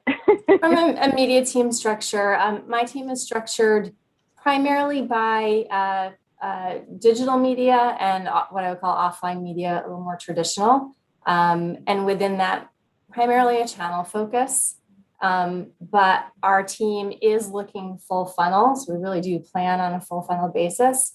And we are a very tight and closely collaborative team because we have a lot of overlap and a lot of matrix between us. Yeah, and I was just going to add, I think one of the valuable things about the team structure is really the collaboration and the transparency we have between the teams. I don't think Megan or I could do our jobs well if we weren't talking constantly. So I would say, although not officially dotted lines, we do make sure that we're keeping each other in the loop to make sure that all of our efforts are as strong as possible. That's fantastic. Communication is key, and thanks for that insight. And I think, Andrea, you teed it up perfectly, because I think any conversation would be remiss if we didn't talk about the past year and a half. And it's really transformed how brands think about their marketing. It's transformed how they think about their audiences and their audience's behavior. And so can you tell me a little bit, how did COVID cause E-Trade's brand to pivot, or did it? Andrea, maybe you could start? Sure. I think like all brands, it's been an incredibly dynamic time. And I think, what it's shown us is that we are more agile than we thought. We are able to pivot as needed. We can work in a really flexible, dynamic manner. So those are all great lessons, I think, and the positives of going through such a horrific time. Funny enough, or maybe not so funny for this team, we had a brand launch scheduled for March last year. We were going to debut a whole new brand that Dawn alluded to, which was brand beyond trading and busting consumer perceptions that were just for trading. We also have a whole host of full service financial services offerings. We were set to launch in March Madness, which you may remember was literally canceled, I think, like 3 to 4 days before the tournament. And that was our big reveal. We had a real surround sound 360 approach with a big out-of-home buy, which became increasingly problematic. So this team was really tested. Dawn and I talk about this a lot. I think our last meeting in person in an office was when we were updating the leadership team on our plans for March Madness, which was coming up in a few days. I think literally later that day, the world came to a halt. So we had to, of course, that campaign was, and it gave us time to take a step back. And what we did is we needed, we're irreverent, we're witty. As Dawn said, it's a really unique brand. And we had to make sure that the humor we were using would land right with consumers. So we took a step back. We did additional research during those crazy early first weeks to see, based on what's going on, how will this work land? Will it have the intent that we intended? Will this, is this the right time? Is this the right tone? Is this the right message? And we did learn a lot through that initial research. We did make some tweaks. But what we did learn is that people were needing humor and levity. And E-Trade had permission to be funny, given our long heritage, and it was authentic for us. So if you remember, much of the advertising was pandemic focused. And we were going to be a little bit different, going to market, being who we were, talking about how we could help. And our brand purpose is all about getting, consumers off the bench and being proactive and making sure that they're taking charge of their finances. And even in the pandemic, we heard that was important. And as the months went on, we heard more and more from consumers that they were looking for education, tips, guidance, how to manage their finances, going through all of the many things that they were going through during this past time. So we felt that E-Trade had a role to play. And so we decided to move back out. And what we chose to do is to launch during the virtual NFL draft. Nobody quite knew how that was going to go. It was, what we heard were people, were starved for sports, any type of live sports or entertainment, anything in that category. So we decided to debut the work across all 3 nights of that 3-day virtual draft weekend. And, it was actually a great bet because I think it had the highest ratings in history of the draft. People were really, really eager for that type of content. If you remember, it's also very heartwarming. It's these recruits getting their dream, and also there's a little bit of a voyeuristic tendency. People wanted to see inside the homes of the owners and the coaches. There was a yacht, if you remember, that we were able to see. So it turned out to be a really good place to debut the work. But that's, one example of a pivot we needed to make. And I think throughout, we've just stayed incredibly close to consumers. We've done tons of research. We want to make sure every move makes sense and is sensitive, but is making sure that we're who we are. That's amazing. As a former brand person, I feel for you, Dawn. I feel for the whole team on having to pivot at the last second, but I think that the draft story is such a great turnaround, right? I mean, probably not something you guys would have done otherwise, and sounds like it turned out so wonderful. Any other thoughts on how COVID changed things that was either surprising or something really nice like the draft, Dawn or Megan? Well, I would just add, I think, Andrea laid out that pivot that was required. And just to say that all of that pivot happened in like a 6 to 8 week time frame. And that was also the exact same transition period for all our teams as we were sent home, adjusting to working, remotely and video. So just an amazing effort of the team pulling together. One of the other things, Laura, and you had asked about it, Andrea mentioned that campaign launch included an out-of-home surround, and that out-of-home was primarily in transit centers in 4 key markets. So obviously we had to pull back and replan that, but we were able to lean into shifting consumption trends, particularly around audio. So heavy up of podcast and digital audio, as folks during the quarantine were kind of embracing and binging on other types of media. So I would just add that. Dawn, anything for you from a messaging standpoint?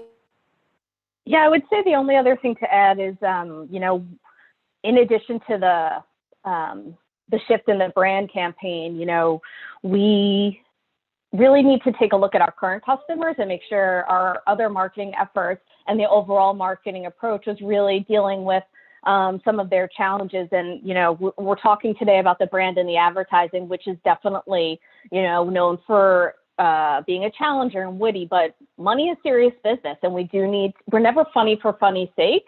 And we really did need to take a look at our customers and what their needs are. And just a couple additional things we did, we increased our posting cadence of editorial content, investor commentary, and education, because consumers were looking for more guidance.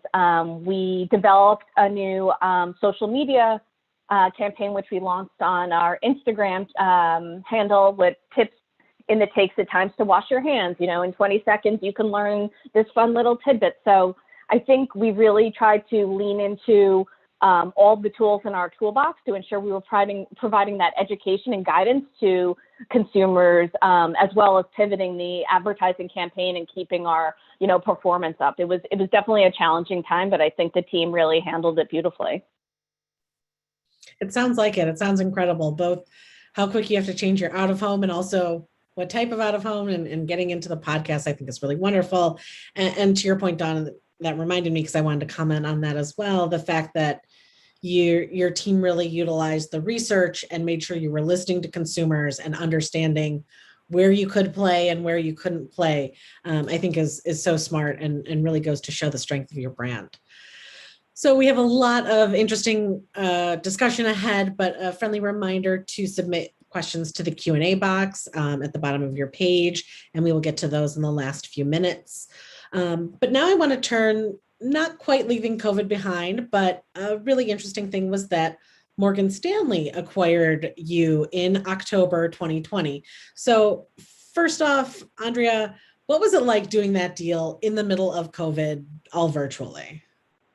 I think, it's another great testament to what you can accomplish with today's technology and tools and capabilities. I only recently have met anyone in person, literally in the last few weeks from Morgan Stanley. So it was done completely virtually, an enormous deal. And I think, we were able to do it. We built relationships virtually. I think it's pretty amazing. And then just from, a marketer standpoint, what an amazing, powerful brand. They're an 85-year-old company with incredible heritage and, known for reputation and, incredible thought leadership and capital. So it's been fun. The brands are very different. And we've been spending a lot of time getting to know them and how they will coexist and a tremendous amount of strategic work underway. But it's been a real joy. They do a fantastic job with their brand. We've enjoyed getting to know the firm-wide team that leads marketing and advertising, and more to come on that. But sorry, go ahead. No, I was just saying it's been fun. It's been fun. Awesome. That's wonderful.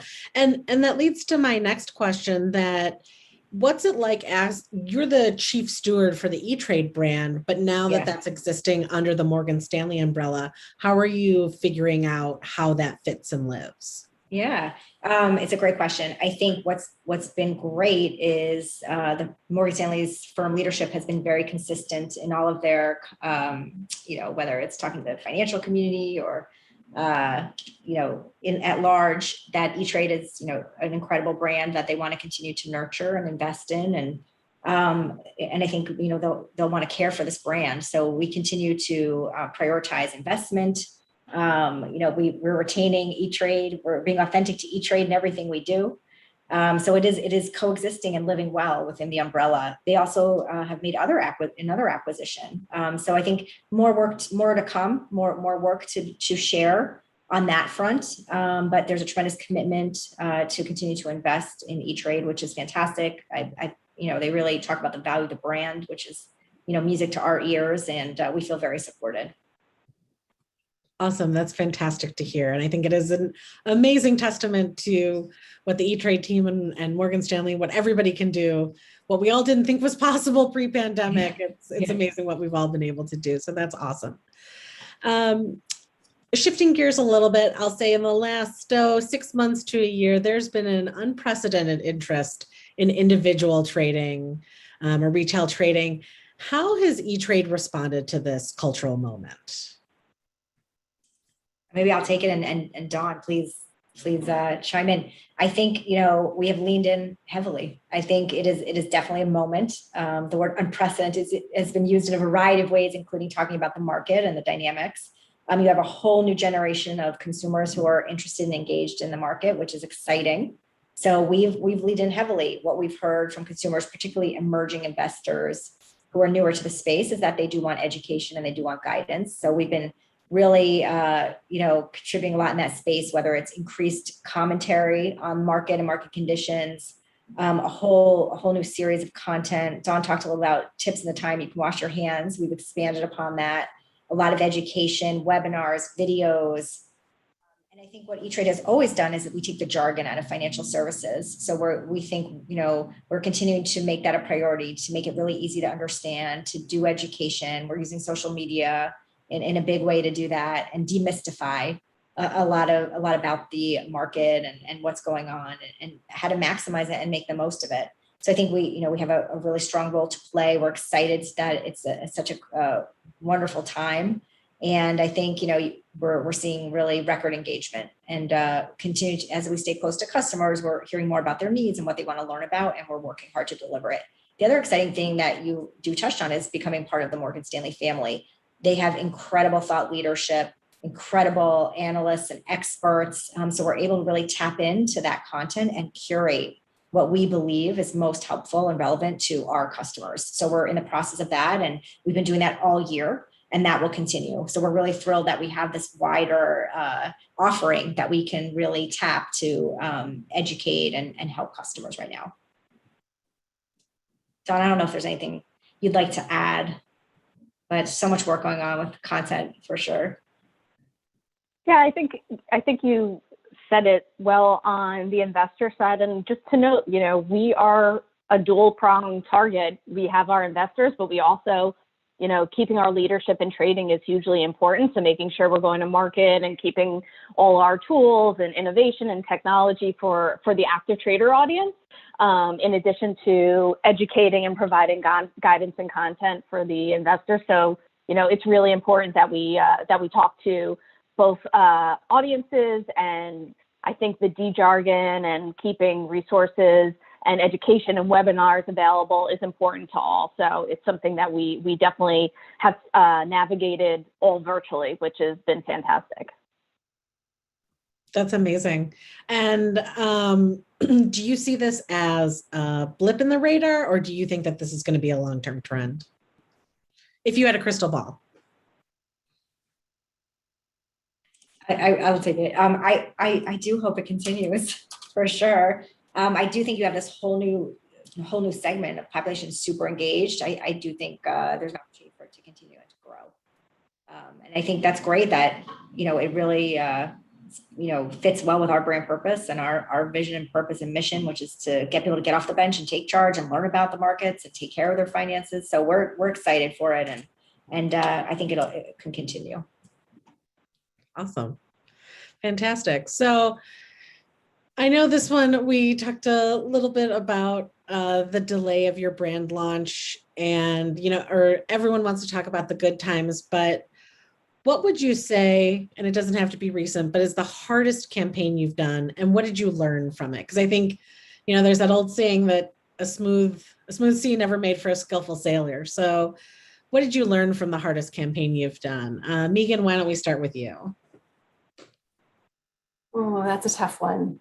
I think what I have learned from the hardest campaign that I've ever done, and I would say, I think the campaign that that for me was difficult, was a market lift campaign, not here at E-Trade, from our prior experience, going into a local market with a fairly significant media investment over a defined period of time, and trying to lift new customer acquisition over that period.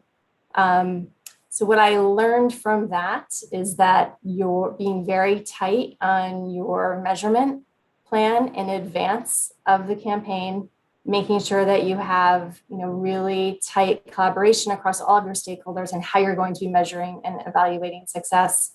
And then also controlling for some of the factors that you can't control for. And so in this particular example, sort of like a COVID, but on a much smaller scale, there were macro factors that came into play and were very difficult to parse in that measurement. So for me, it just anchors back to the fact that that sailor needs really good navigation. So having that measurement plan is just critical to either showcasing what you learned from it or what didn't work so well and how you can iterate and move forward. Because I agree with you. I think testing is good rather than standing still. But being able to get those learnings so that you can optimize for future testing. Amazing. I love that. Dawn?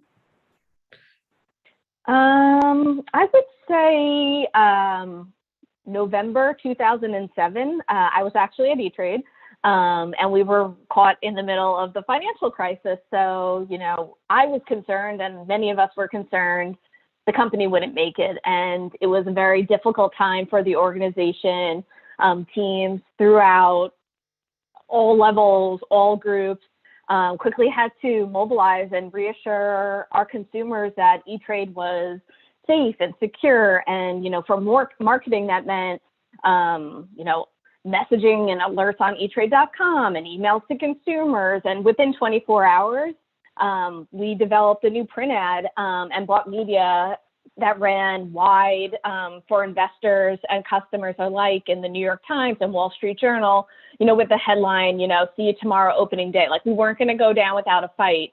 2 weeks later, we got this, $2.5 billion vote of confidence, which was another print ad we ran with this financial infusion from Citadel. And, it was a very, very difficult time for the company. But I learned two key things. One, E-Trade is amazing in a crisis. I know that sounds strange, but we're very good at coming together, different groups within the marketing organization, different groups within customer service and leadership, to really put our best foot forward for one single goal. And we've seen it over the years. Something goes wrong and we can quickly problem solve. And I would say, secondly, during your darkest days, you can, something bright can emerge at the end. You know, what came out of those crazy times was something I'm really extremely proud of. This was right before the baby work. It was part of the 1,000 new accounts a day, and they were safety in numbers. And we needed to reassure customers that like we were still financially safe and you could come here to E-Trade. And the iconic baby campaign really came out of that crisis. So I think, you know, it's hard to see through it as you're going through it and see the other side of the tunnel and be like, things are going to be okay. But so much can come out. You can learn so much in these really trying times. That is an amazing story. Really incredible. And lastly, Andrea, thoughts from you on the hardest campaign and what you learned from it? No, I don't think I can top that one that Dawn did. I would just say, as hard as a campaign is, and I've had so many complex, hard challenges, I think, you know, the key takeaway is like you have to keep taking risks because every campaign is tuition cost, and you learn from it and you figure out what to do, whether, you know, to mitigate an issue or to, you know, drive performance or enhance a metric. So I just, you know, say, don't be afraid to fail. It's the only way to sort of create and innovate and drive change. And it comes with the territory and, you know, encourage risk. I think that tuition cost, I love that. I'm going to take that with me. I think that's such a great way of looking at it, because you are always learning from that. That's great. So where do you see the E-Trade brand in 5 years? I think, you know, brands are always accelerating and moving. I think COVID only accelerated. I know some people say, I think we, you know, had 5 years happen in 1 year, or we had 20 years happen in 1 year. But where do you see the E-Trade brand in the next 5 years? I'm going to give that to Dawn. Sure. I hope we are still authentically ourselves, to be perfectly frank. I think what we do really well is adapt to what's happening in culture. You know, when we launched Don't Get Mad a couple of years ago, there was, you know, a lot happening in the world with, you know, social comparisons and everything on social media. And, you know, we had Keeping Up with the Kardashians, and people were just enraged with how finances were being portrayed. And I think that was, you know, really eloquently put to the campaign messaging of Don't Get Mad, Get E-Trade. And I think, you know, we do a good job of staying current and evolving through each year what's happening in the world and out, you know, within not only the market, but social injustice, and making sure anything that we can kind of do in an E-Trade way. I hate to say it so simply, but we're not going to be frank and straight. We're going to have a little edge and swagger to it. And that's, if we can continue to message that way from an advertising perspective and continue to grow, then I'd be happy if that's where the brand is in 5 years. That's awesome. Megan or Andrea, anything to add, or you feel like Dawn's covered it? I think beautiful. Yeah, thank you. Megan, anything for you? No, beautiful. I'm right there with you, Dawn, on this journey. Awesome. I love that you can tell two teams that worked well together. So how do you stay ahead of those trends as things are accelerating? How do you stay ahead of the trends and keep up to date, especially competitively? I'll start, and please chime in, ladies. But, you know, I think I consume a lot of information. I really do try to stay on top of everything, whether it's, you know, through the news, industry, publications. We watch the competitive space very closely. We have a lot of reporting in that area. Now, as part of Morgan Stanley, you know, we're widening the aperture to look across all of financial services and wealth management. But, you know, we definitely keep our finger on the pulse of that. And then just all types of consumer trends and seeing where the puck is going. And, you know, we're really excited about that. You know, we want to maintain that challenger brand and be a leader in the space. So I think, you know, staying on top of everything is critical for us. And we have many forums and venues to do that. We like to bring in external speakers who talk about the space and trends. So that's something we've been doing a lot more of. You know, with the rapid pace of change, I think being really selective about which conferences, which events you attend is really important too, for expertise that's not necessarily within the side. So I think, maintaining that external view is critical to stay current. Ladies, anything you want to add? Anything in particular that you? For me, sitting in media, I'm really fortunate because I have a whole set of partners that I can go to, and can get more of a macro. So Andrea mentioned widening the aperture. So I get just that perspective from many of our partnerships. But I too personally very active in industry and peer groups as a way to see trends maybe outside of our own industry and vertical, and be able to connect them to our work here at E-Trade. All very important.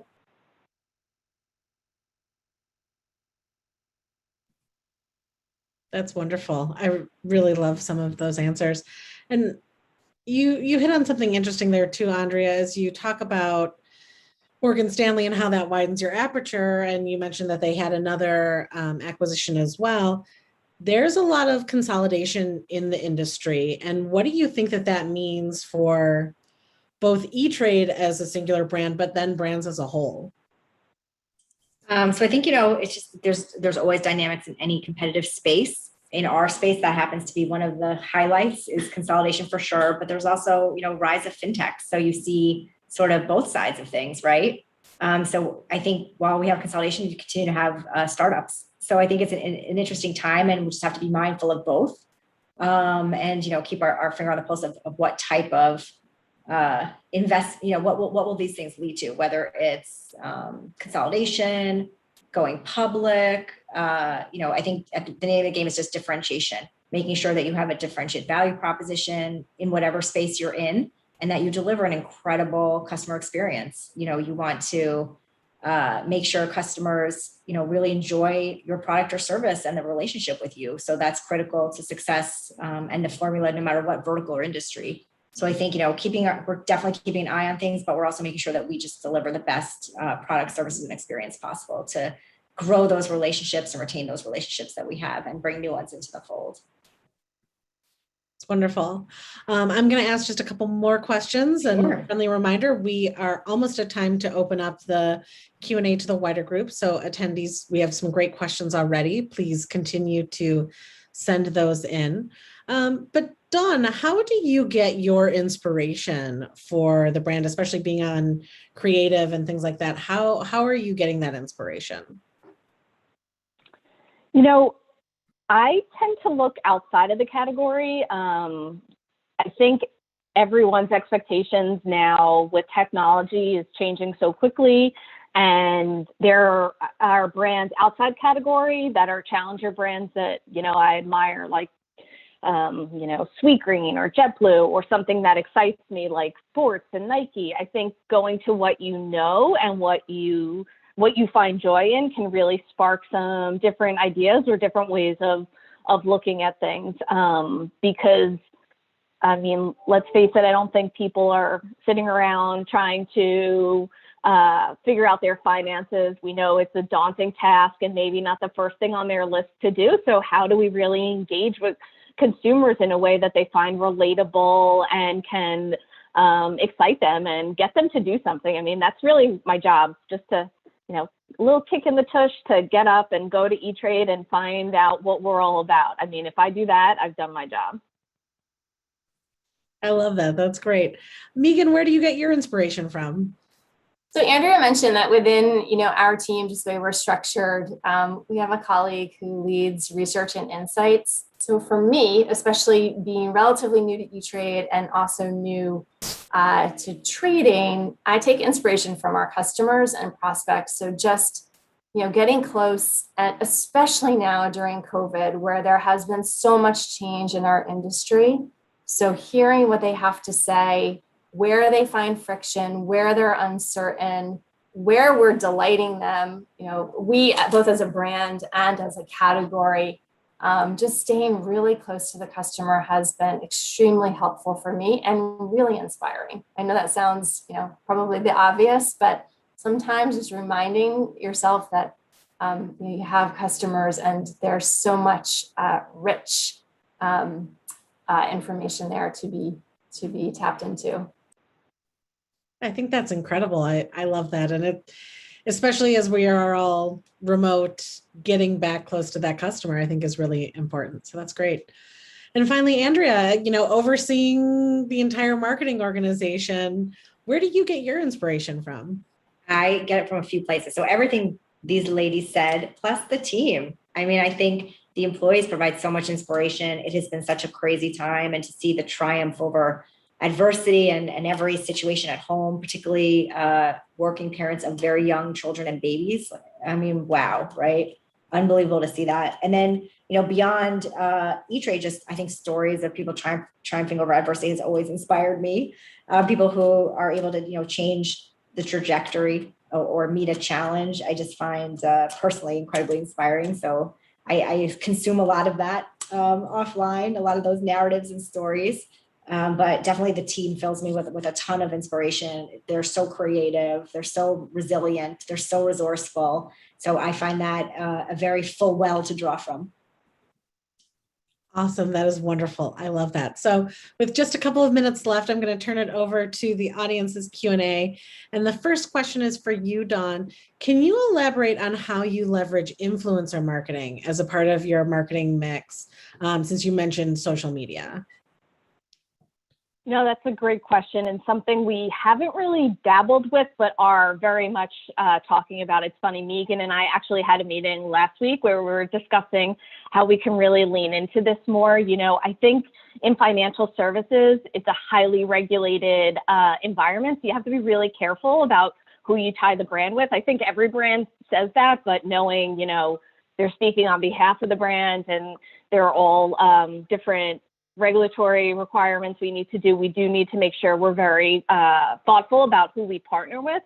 But I do think, especially talking to the emerging investors, hearing from peers and people that they are like-minded will be really something that we're interested in testing. Megan, I don't know if you have anything to add, because we literally were just talking about it. It's very high on our list. And Laura, I link it back to what you asked me about media innovation that I'm interested in. And I said, sort of stepping into that cookieless future, and it's sort of the quality of the interaction. I think influencers can help provide that, but exactly what Dawn said. On the other hand of it, especially now that brand safety and where we show up to have those conversations is so important. So, our challenge is to find a way to do it authentically in a brand safe place. So that's what we're up for next. Awesome. I love that. We'll have to keep an eye on the E-Trade social media channels and see it happen live. So next question, do you think the ways in which COVID has changed how you work, or the speed at which you work, will persist next year? Or do you think things will return to a more traditional pace? I can try that one. I think there's some great learnings like we discussed today. I think there'll be more acceptance of a hybrid model where people can work with more flexibility, whether it's in an office setting or home or otherwise. I think, everyone's proven that's possible. So I think that will change the dynamic of the workplace in a big way. And I think, as Dawn and probably Megan alluded to, E-Trade's always kind of worked fast and scrappy and is very agile. So I think, more of that should continue. I don't know anything if you guys want to add anything, but I do think, just the where may change, but the how will only continue, I think, to accelerate with all the tools that we're using. Yeah, the only thing I would add is for me, I commuted an hour and a half each way to get to the office, and I'm able to be really efficient working. I'm an early bird. I get on, I get things done. I think that's one thing that we've really learned benefits of, really how we're using everyone's time. I miss the FaceTime. I think that hybrid model that Andrea, if I had my own company, that's how I would do it. I think both are really important at the right thing. And then secondly, I think we learned how to do things more efficiently with the technology, like shoots. We did shoots virtually. Andrea and I are the only person I've seen since COVID has been Andrea at a shoot, which we did last August, masked up, really slim teams. But we also had to supplement that for Super Bowl and last minute stuff. And it was a growth opportunity. You can't afford to fly a whole team of people, but we were able to have those folks behind the scenes listen in and get that learning. So I think from a professional development side, we learned a lot of great things that we should carry over.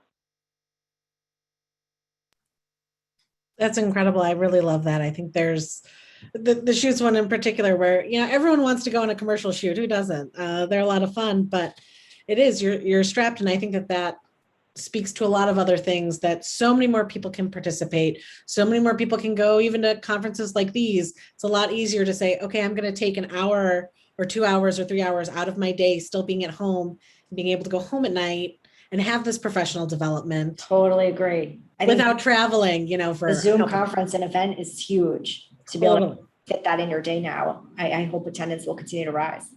For sure. For sure. Awesome. One question I think for you, Megan, are there any technologies or tools you feel like are currently missing from the industry's toolkit that you'd like to see better developed over the next year? Well, just back to that cookieless future, you know, I think there's going to be, and there already is, right, a lot of focus on identity resolution and which solutions are going to come to market and stick. So that's like the number one that our team is watching for. So I think that one is top of my list. Dawn or Andrea, any questions that, or any technologies that you would love to magically be developed in the next year or so? I mean, that's a very good question. I'd like to be able to teleport to different places so I don't have to go back to the old school commute. That would be helpful.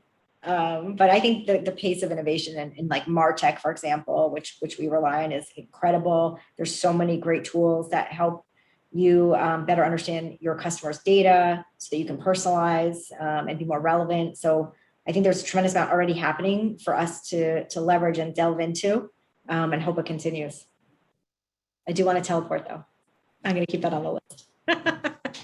Right. Oh man. And that's been the nicest part is no commuting time. I know, Dawn, you said you had an hour and a half commute. I think a lot of people had long commutes that, although missing the energy of the office, not missing the stop and go traffic. Yeah. So we just have just a couple minutes left. I'll give you one last one.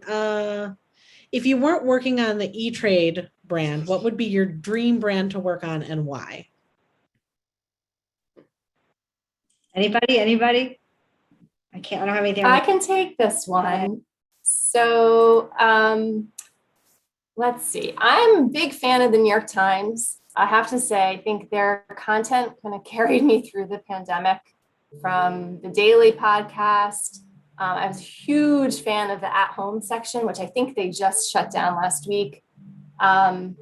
You know, movies, TV shows to binge, New York Times cooking. I've definitely been trying with more time because I'm not commuting, to expand my repertoire of recipes. I mean, even my daughter, she has a nightly FaceTime with her friends. They do the New York Times crossword puzzle together. So that's one that comes to mind for me. Really think about disruption in their industry, right? We've talked a lot about that, and they have persevered and you know, really enhanced their offering in ways that are personally enriching my life.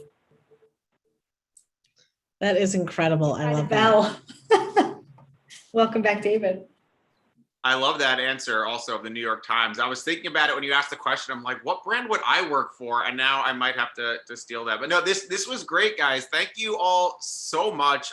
Really, again, we love having you be here and join us and share with us. And again, we know how busy you are and spending your time with our community today. You know, really, we appreciate it, celebrating our 10th anniversary. So thank you so much. I got to say, to work at a brand, I got the takeaways where, you know, you can be humorous, you can have swagger. I mean, it doesn't, you know, get better than that. You're right in the zeitgeist now, like we talked about with, you know, the retail trading explosion. So it sounds like you guys are in a great place to be. I will say, Andrea, one of my biggest regrets is that, you know, I think we had talked about this back in the day. I wanted to do a bring your kids to work day event at Toys R Us. And it was just like, I was like, I don't know, that we ran out of time. And it never happened with that, but, you know, I'll always think about that. But I remember that.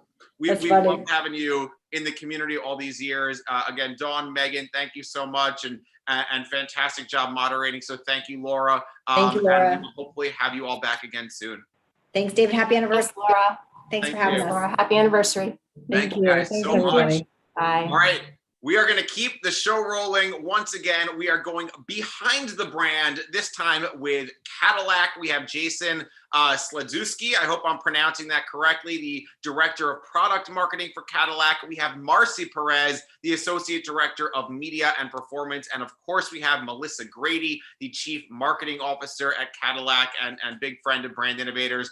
We have Paul Suchman here, the Chief Marketing Officer of Odyssey, to moderate the conversation. So let's give a big Brand Innovators 10th anniversary round of applause for Jason, Melissa, Paul, and Marcy. Welcome everyone to the stage. It's great to be here. How are you guys doing? Good. Wonderful. Well, like I said, it's the 10th anniversary. We love this format behind the brand, really diving into the work that you guys are leading, what's top of mind for you in your different disciplines at the organization, and how you work together to bring just some amazing, campaigns and creative and strategies to life. So with that said, Paul, I'll turn it over to you and I'll be back in a little bit.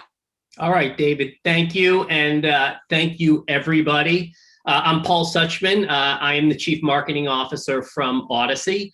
We are a leading content and entertainment audio company. We have a really wonderful collection, the nation's best collection of radio stations, podcasts, podcast studios, the fastest growing digital streaming app, and now we're bringing live events back, and we could not be more excited about that. We are thrilled to be a sponsor of Brand Innovators and be joining in this celebration.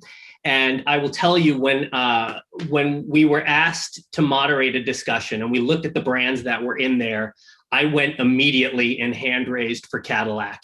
And the reason I did, I'm a car person. I'm also a brand person. And when you think about those two together, there is no more iconic brand in automotive history and today in the US than Cadillac. So it's a privilege to be here with all of you, with Melissa, with Marcy, with Jason. Thank you so much for making time, for spending it with the Brand Innovators community, for spending it with me. Let's just dive right into it. And let's start right there. Let's start with the brand. This is, again, one of the most iconic brands in history. In fact, I did look this up. We had talked about this during our prep session. There is no more mention of a brand in any song on the planet than Cadillac. It's several hundred times that word is mentioned in songs across every single genre, everywhere on the planet. So let's just open it up. Give the audience a little bit about the Cadillac brand. It's 120 years of innovation, of legacy, of reinvention. Tell us about the brand and set that conversation off for us. Well, Paul, I feel like you just did that. I have to agree with you. And thank you so much for that intro, because I think we agree. And one of the reasons we all love working on this brand is it is an American icon. It is a brand that has been here for almost 120 years and is steeped in innovation. I think it's just one of the things that's so interesting when you look at our history. And the only way that a brand can stay around for that long really is through the process of reinvention, driving forward, always, staying with the times and being something new. And it really is just a testament to the Cadillac DNA.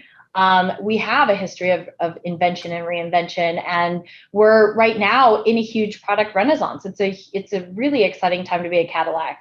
When you look at our product portfolio right now, our oldest vehicle is not quite 3 years old.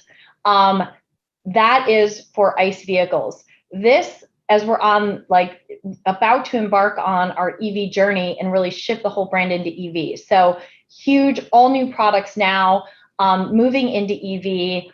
Everyone wants to sing about us. Everyone wants to write about us. And I think it's such a fun, iconic brand to work on. And it has been through history. And I think it's always been recognized as that. So we all love it. Marcy, how about you? I mean, you look after all of the media that comes through that brand, and it must just be awesome to be able to place that brand in the right conversations, the right formats, and just make the content and the experience around whatever content you're placing it in even better.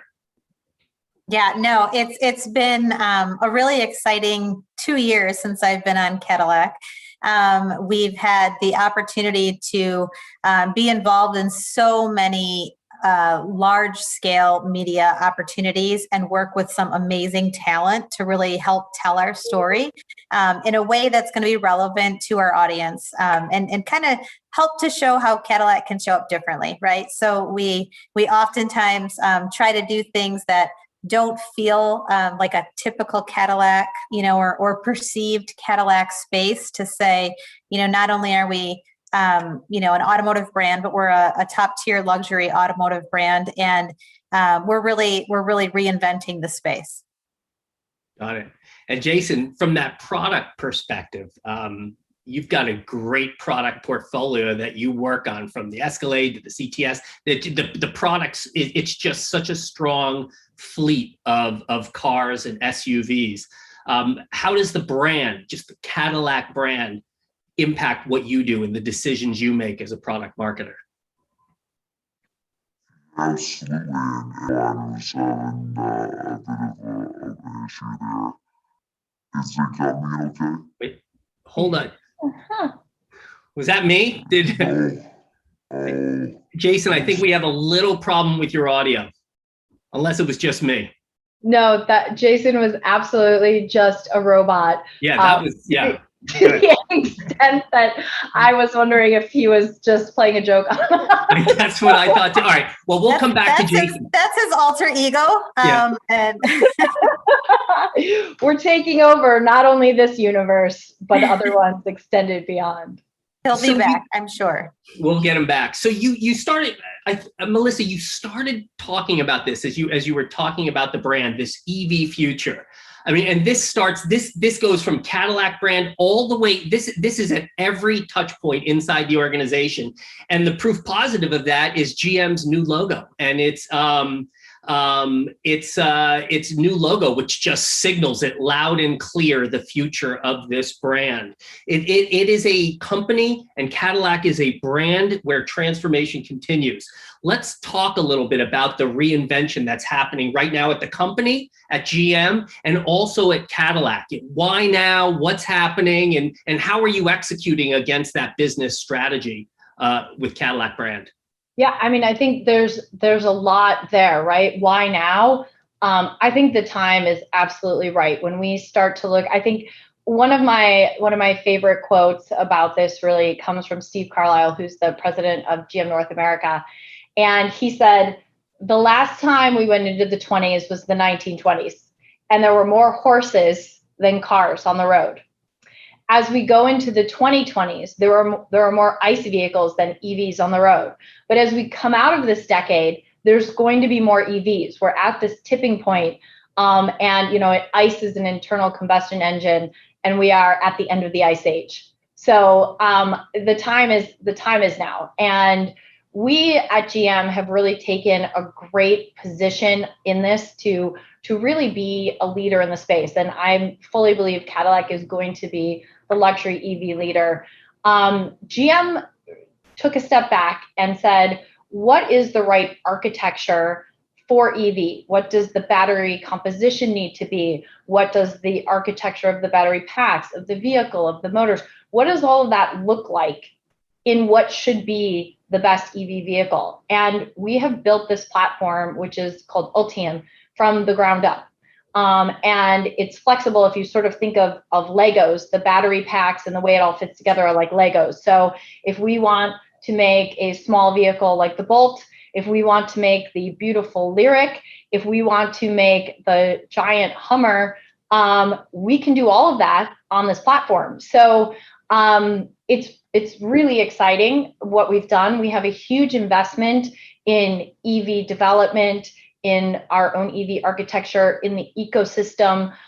We're looking at all the customer pain points along the way, installing home charging along the road, just understanding this whole new world. And, GM has this really, we're mission driven, and our mission is really 0, 0, 0, 0 crashes, emissions, and congestion. And, it's clear where Cadillac fits into this. We are going to be the first all EV brand within GM, and we're ready for the future. That's awesome. In fact, I read this morning that you're starting production on the CTS a week ahead of schedule down in Tennessee because you were able to get all those production processes in line quicker, and it's coming. So it's just so exciting. What does that mean from a user standpoint? When will we as consumers start to feel, touch, and be part of that all electric future? When does it get in our hands? Well, I'm really glad you asked that question. What we would like is for you to go onto our website and sign up right now, because it's coming, and it's coming really quickly. So right now we are at the collecting hand raiser stage so that people will be in the know about when things are coming.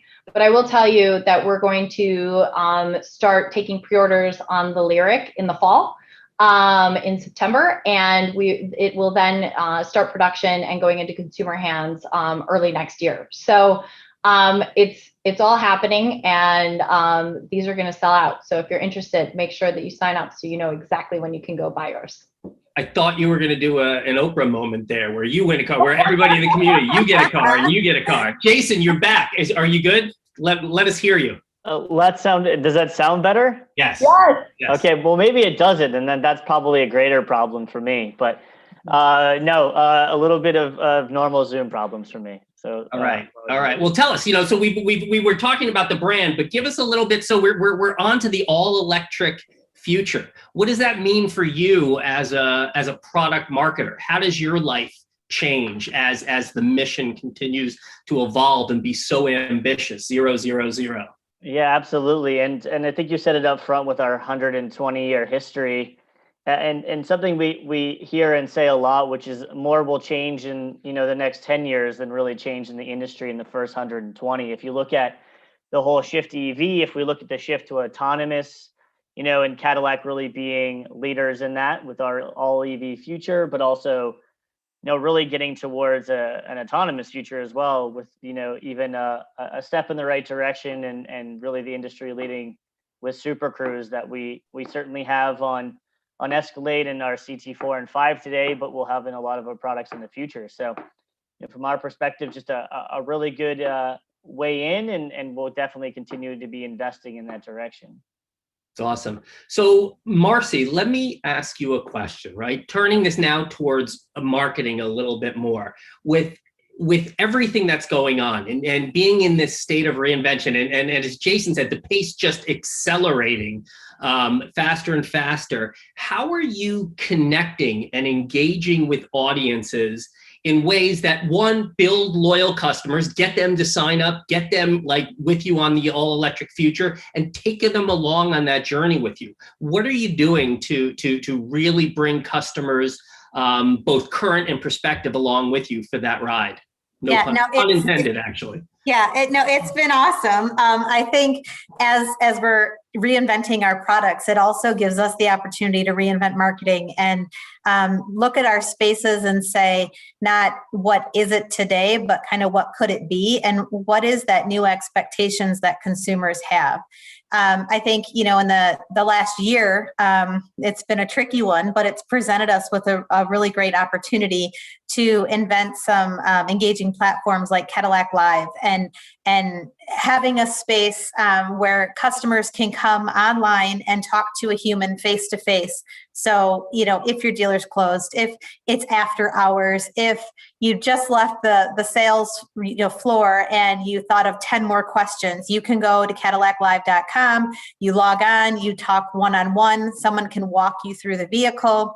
And we've had consumers stay on this platform for 20 minutes at a time, just almost, becoming friends with our ambassadors. And I think what that's doing from an experience perspective and the perceptions of how we, handle our customers and take care of our customers, it's that front door. And it really is a great demonstration of how we're putting customers first and really making sure that their needs are always taken care of. So, the digital space in general has allowed us to do a lot of new things, whether that's interactive digital brochures that you can build your own, and they're custom that you can then email to yourself so you don't have to rebuild again. There's just so much that we're doing, really. It's an exciting space to be in, especially as we go to EV and then the what's to come. Yeah, awesome. And so you're getting you said you're getting a lot of data there. Yeah. Melissa, you often talk about, as you and I converse, you talk about your reliance on data making decisions and really using it to understand your customers and make brand and creative decisions based on that. It's not an either or, it's an and it's just an awesome conversation to have with a CMO like you. So how are you using Cadillac Live? What kinds of insights are you getting, and what kinds of decisions are you making on behalf of the brand? Yeah, I think Cadillac Live is just one piece of a whole suite of things that we look at, because, we're constantly trying to understand who are our customers, what are the insights about them, what are the things that drive people. I was talking earlier about the Cadillac DNA, and there's this entrepreneurial spirit. There's this push and this drive to always be doing better. And we see that across internal Cadillac as well as our customers. So when you take that kind of data and then you understand who your customer is and you put it along the journey, Cadillac Live is a piece of that. So we look at where is that falling in the shopping journey? What types of questions are people asking? We can take information that we've gleaned from sessions there to understand what should we host a group session on? What are some key features that people are really honing on? We have some special events that we've done where, like with the Escalade, we had the product manager come in and talk about Escalade from its inception until today and answer questions about that. So I think there's just so much within that where we can understand what do people want and how do they want to interact. And so, Cadillac Live being much like this, where it's a Zoom, but it's one way. It's this open dialogue, this open platform that really gives us a lot of that deeper level. Here's what people are thinking about, and here's how they're shopping. Something came to mind as you were talking about that. And I know this isn't a one-to-one analogy, but in our culture, there's been some concerns with some people about getting the vaccine, right? And they make their decisions based on information that they're getting. Have you seen, again, this isn't quite analogous, but have you seen that some of your loyal customers, people who have been in the Cadillac family, in the GM family for years, for decades, for generations, are hesitant to leave that internal combustion engine? And if so, are you taking them on a different journey? Are you using messaging? Are you using media? Are you using tactics to bring along people who may not be the early adopters of an all-electric future? Yeah, I think it's really a spectrum, right? So there are those people who were the first ones in and really wanted to be first. I mean, I think about, very early, like even Prius drivers, right? Like that was a very early adopter there. You have Tesla. Then as you go along the arc, and this is becoming more mainstream, you're going to have more and more people come in. Now, it just depends on why people are not moving over to EV. A lot of that has to do with product capability and infrastructure. Mm-hmm. If your vehicle has, 150 miles of range, it's very hard to use that except for going around town. If the vehicle doesn't have the performance or doesn't have the space that you need, those are key things that have nothing to do with EV that could be driving the decision.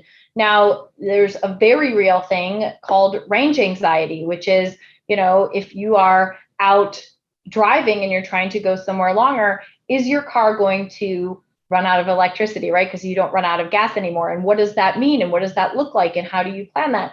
And that's something that I say it's really real, because a lot of times we use the word anxiety and it's something that is more inside of our heads. This is actually a real issue with where power stations are, how you map your journeys, what tools are available to you to understand that. And so I think that's why, I talked about a little bit about it earlier. That's where a huge part of our investment is how do we help educate customers on what the ecosystem is, on how to plot out. There's tools today. If you have a Chevy Bolt, you go in the app and you can plan out your route, and it's going to tell you where you're going to need to stop and where you stop. Helping people understand those things, and then also having vehicles that have 300 miles of range and can charge more quickly. Those are really important things. And so just by removing those barriers, we're going to get more and more people that are going to be converting over to EV. Now, when we look at what does this look like in 10 years, it's very hard to say, but we're really seeing a tipping point. We're really seeing, EV sales start to pick up. And so I think it's going to be a really fun journey to be on, to help people through this, and just to watch the technology evolve to meet consumer needs. And by consumers, I mean all of, the four of us, as well as every other person that drives a vehicle versus, someone who takes public transportation. So it's fun. Go ahead, Jason. Yeah, and Paul, if I could just add to that, I think Melissa Please. hit on the education piece, which is, as marketers, is a great opportunity to really showcase how an EV is going to fit into people's lives. A good example to Melissa's, point there is, we, have a lot of, data around drive patterns and, an average XT5 owner and how they use an XT5 today. And if you compare that to a Lyriq, which is a similar sized SUV, you'll see that, for, a large amount of consumers, that would fit very well in their lifestyle without any concern for range or any other functionality. So I think it's just that opportunity to really start to showcase what our EV and what, the new phase of EVs are and how they're going to fit into a life of a luxury customer. So Marcy, being a luxury brand, right? Being this luxury brand, and the luxury brands you compete against, both foreign and domestic. And we had a great conversation in as we were talking about this session about how it's also bringing GM car owners up and graduating them up into Cadillac.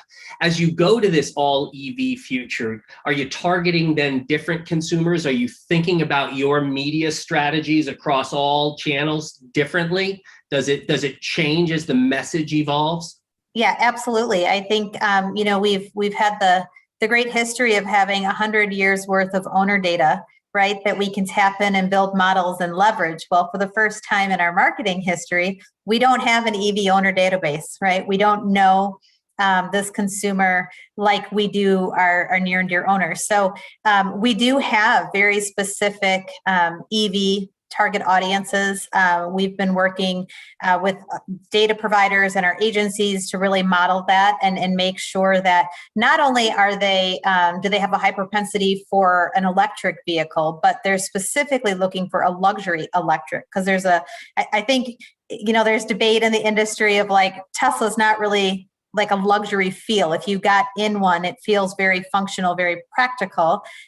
Where I think when you get in our electric vehicle, you're going to feel this very luxurious space, and it's going to definitely make you feel a certain way. And it's really now finding those people that are not only EV, but EV luxury, true luxury in its sense. So we have a plan. We've got some really great sources that we're working with to be able to do that as effectively as possible. Does it change the way you think about media and the types of media that you're going to invest in and buy and focus on? 100%. We have an audience first approach holistically at Cadillac. So we kind of, I'll use the typical purchase funnel, right? From an awareness down to in-market perspective.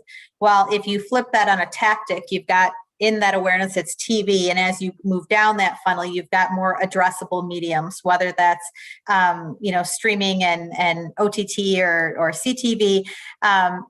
And so what we're doing at Cadillac is saying, if we have data, if we know who our consumers in, let's fill the bottom and work our way up so that we're really maximizing the exposure to our high propensity audiences versus just screaming from the mountaintop to anybody that will hear us. We really want to be targeted in our approach to ensure that our marketing dollars go to an effective plan.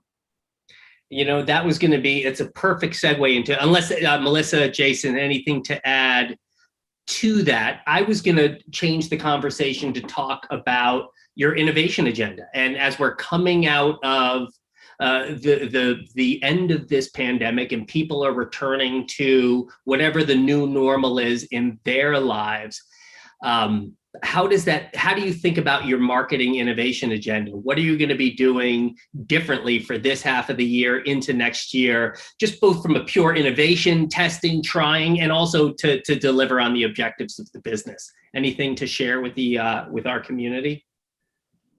Yeah, I think I can start and then Marcy and Jason can jump in here. I think, when we look at innovation, we look at it really holistically. So from the product to the different features there to how we bring those to market to how we reach our customers. And when we look at, Marcy mentioned earlier, showing up differently. And that's something that I think is really, it's at the core and crux of our strategy. We have this high propensity audience, our current and EV. And when we look at that audience, we use that to do all of our media planning, as Marcy was walking through. So we go through, we index every property, we understand where consumers are. And in that, what we really do then is we say, okay, here's where people are. How do we show up differently? And an example of that is this. I think sports index is high for us. I think it's a place where brands really love to play now because it's live, right? So a couple of years ago, we were reevaluating based on this audience data we had, and we looked, and NFL and NCAA both really indexed very similarly. We had been running some TV spots on the NFL. We went and worked with Fox on the NCAA, and we were able to do a partnership with Joel Klatt and Gus on their show before NCAA. And not only were we throwing a logo on, because we say we don't like to slap a logo on anything. Not only did we have our logo on their show, but Gus and Joel did a custom XT6 spot for us. So we ran that custom spot. So anyone watching this program are fans of them, or at least has an opinion. And they would see that custom spot. They would see our spots as well during that time, and then see the logo and whatever. We were able to do that for less money than we had been spending on football previously. So I think that's really, if you look at what's the toolkit that we have, that's what it is. How do we understand our audience where they are? And then how do we show up differently? Now, as we look at the rest of this year, what's really interesting, and I think the question that really all of us are asking is, where are consumers now? What are they doing? And how do they want to interact with us? The pandemic was really interesting. I think going into it, my prediction would have been that TV watching was up. What we saw was for linear TV to continue to decline. However, screen time is up. People's engagement with streaming, all these things are up. So we're really, as we look at how do we innovate, we're taking a look at where are people spending their time right now, and then how can we show up in a way that is not disruptive in a bad way. We don't want to be interrupting experiences. We want to be additive. I think an area where we've shown some innovation that's been really fun is gaming. We have done some really cool things. We're working with AR12, who's a big gamer, working with Forza and creating the Cadillac Gaming Club. There's some things like, we saw, it was one of the things, again, starting with data and our audience. There are a lot of, gaming is very pervasive. It's very interesting when you start to get down into how high income and older a lot of gamers are. And it's an area where during the pandemic, time spent was really going up. And so we use that as an opportunity and started to get in. So as we look at how we're going to innovate, it's with things like gaming, it's with things like our NCAA partnership. How do we really keep doing things that are integrated and that people are going to watch versus playing some commercials or slapping a logo on? Yeah, I can add to that as well, just from an innovation perspective, and jumping off what Melissa was saying there. I mean, even from the way we bring and reveal a vehicle maybe before the pandemic, and as we've come through it and hopefully coming out on the other side of it, is, before probably a pretty traditional approach of bringing people together and unveiling, pulling back the cloth, so to speak, at an auto show or another physical space, and sort of rallying everybody around that moment. And I think what we've been able to prove out, across Cadillac and a lot of the other GM brands as well, really, is that, a digital focused reveal can be as impactful, or if not more impactful, if done right. And, I think, we've showcased that, last August with Lyric. We did it with CES with a lot of, GM and Cadillac opportunities at CES all the way through Super Bowl, and our April moment with Lyric of this year as well. And just creating really engaging customer content and media content that can be picked up and kind of, forced us to think a little different. And then maybe the other piece I would add to that as well is, moving out of this is just how the customer may, engage and shop differently for a vehicle than they may have in the past. So, obviously, we've been a physical delivery and shopping experience as an industry for some time, but the Carvanas and other of the world have really pressed us to new levels, and the pandemic only made that, go faster. So, we have tools like the Cadillac Live that I know was mentioned before that lead us into tools like Shop, Click, Drive on our website, where, a customer can really go through really the vast majority of the buying process from the comfort of their home or car, or wherever they are. And it doesn't, devalue the physical. And I think that, to Melissa's point, is there will be this, as we engage back into a little bit of the new normal, a world where it's both a digital shopping experience with a real seamless connection to the physical delivery. So I think those are some two big shifts that we have seen and will continue to see moving forward. Yes. By the way, Melissa, to your point about the decline in linear TV, as an audio brand, we see it too, and we're watching audio just explode in the broadcast world, on the stream, in podcasting. So there really is a shift in the way that people are consuming media and the way brands are injecting and engaging into those conversations to be part of it more organically, more authentically. Something I think, Jason, you just said about having all that data, and I think we've all data has been a thread of this conversation. Are you relying on media partners then to take all of this data you have, all of your first party data with their first party data, to start to make some really more targeted decisions in again, not just buying broadcast TV and putting putting the shield out there? How's that changing as you're thinking about data and attribution and really getting scientific about the creative process? Yeah, I think a lot of the data that we have, it not only are we using actual audiences and providing those to media partners that can target those audiences, but we also use that to inform us of interests and, what types of programming within a network would be better than other programs within the same network, right? So we can make sure that those buys are adjusted accordingly.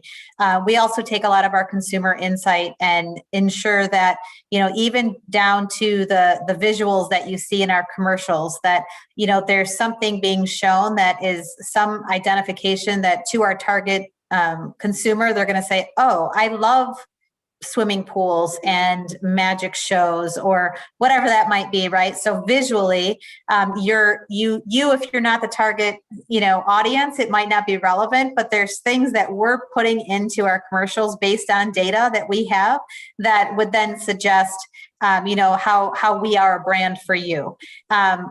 From there, we're taking that and, if you're becoming a hand raiser, if you come to our website, we're trying to provide personalized experiences. So what you see on Cadillac.com might not be what Melissa sees, just depending on where you came from, what your previous activities were. So really taking that kind of innovation lens into all of our mediums to say, how can we do this better with the data we have to ensure that you're getting this personalized experience, and really feeling like we're listening to you. We know what you expect and we understand your needs. We can provide different tools according to the types of things that you're searching, right? So if you're ready to buy, we might send you to Shop Click Drive. If you have questions on specs and vehicle build out information, then we might send you to Cadillac Live. So like there's different ways that we're using that data to work as hard as it can for us, from not only just a direct target perspective, but also an inform to help make sure that we're relevant as possible. And I just want to build on what Marcy said too for a minute there. Something that's really interesting for us is this flip of conversation. So we've talked a lot about consumers, but when we look at our media partners, this has totally changed the conversation. If you look at 5 years ago, if you had talked to me, I was looking for whichever partner had the best lookalike model. That's what I really wanted. Who can help me find those customers that look like my customers? Now, because we've modeled out this audience and it's a conquest audience, the conversation that we have is totally different. As Marcy was saying, we're going out to find our audience. So the first thing that we do whenever anyone approaches us or we're going out to find partners is we do a quick match. Does this partner have a high index with our audience? Is this partner doing something that is interesting to our consumers and potential consumers? And it really helps us have much better conversations because right off the bat, we say, yep, this is a match, or no, this isn't a match. If this is a match, we don't just want to throw our logo somewhere. How are we going to, in a way that's relevant with what your property is, do something different? How can you help us be better marketers and connect with the consumers that you have on your platform? So now, instead of looking for the best lookalike partner or the best data partner, which doesn't help us anymore, we're looking for the people who have our audience and are really going to help us show up differently, as we call it. Absolutely. So it's again, and I hear that when I speak with teams like yours, that's exactly the conversation. We're not buying channels. We're not buying spots and dots. We want audience, and we know who our audience is, and we need to meet that audience online, on air, in audio environments. So I get that. I was going to save questions till the end, but I've been looking at the chat at the questions coming in. There's a couple that are kind of relevant now. So we can call this a quick commercial break here and jump in. The questions are awesome. People are super engaged with this content. Jason, you did freak a couple of people out with the voice modulation, and I just want you to know that. But it seems like everybody is calm and we've restored order.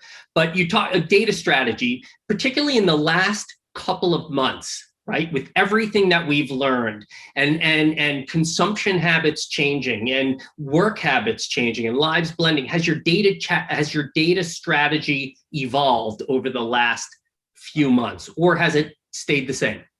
So I'll take that one first, and these guys can jump in on it. Our data strategy hasn't changed. And honestly, I think this is really working with our agency, one of the things where we had some foresight, because not to pat ourselves on the back, but as you're looking at cookies going away and what that means and how that's making a lot of people change their data strategies now, we went to this identity first, not counting on cookies, identity first solution about 2 years ago.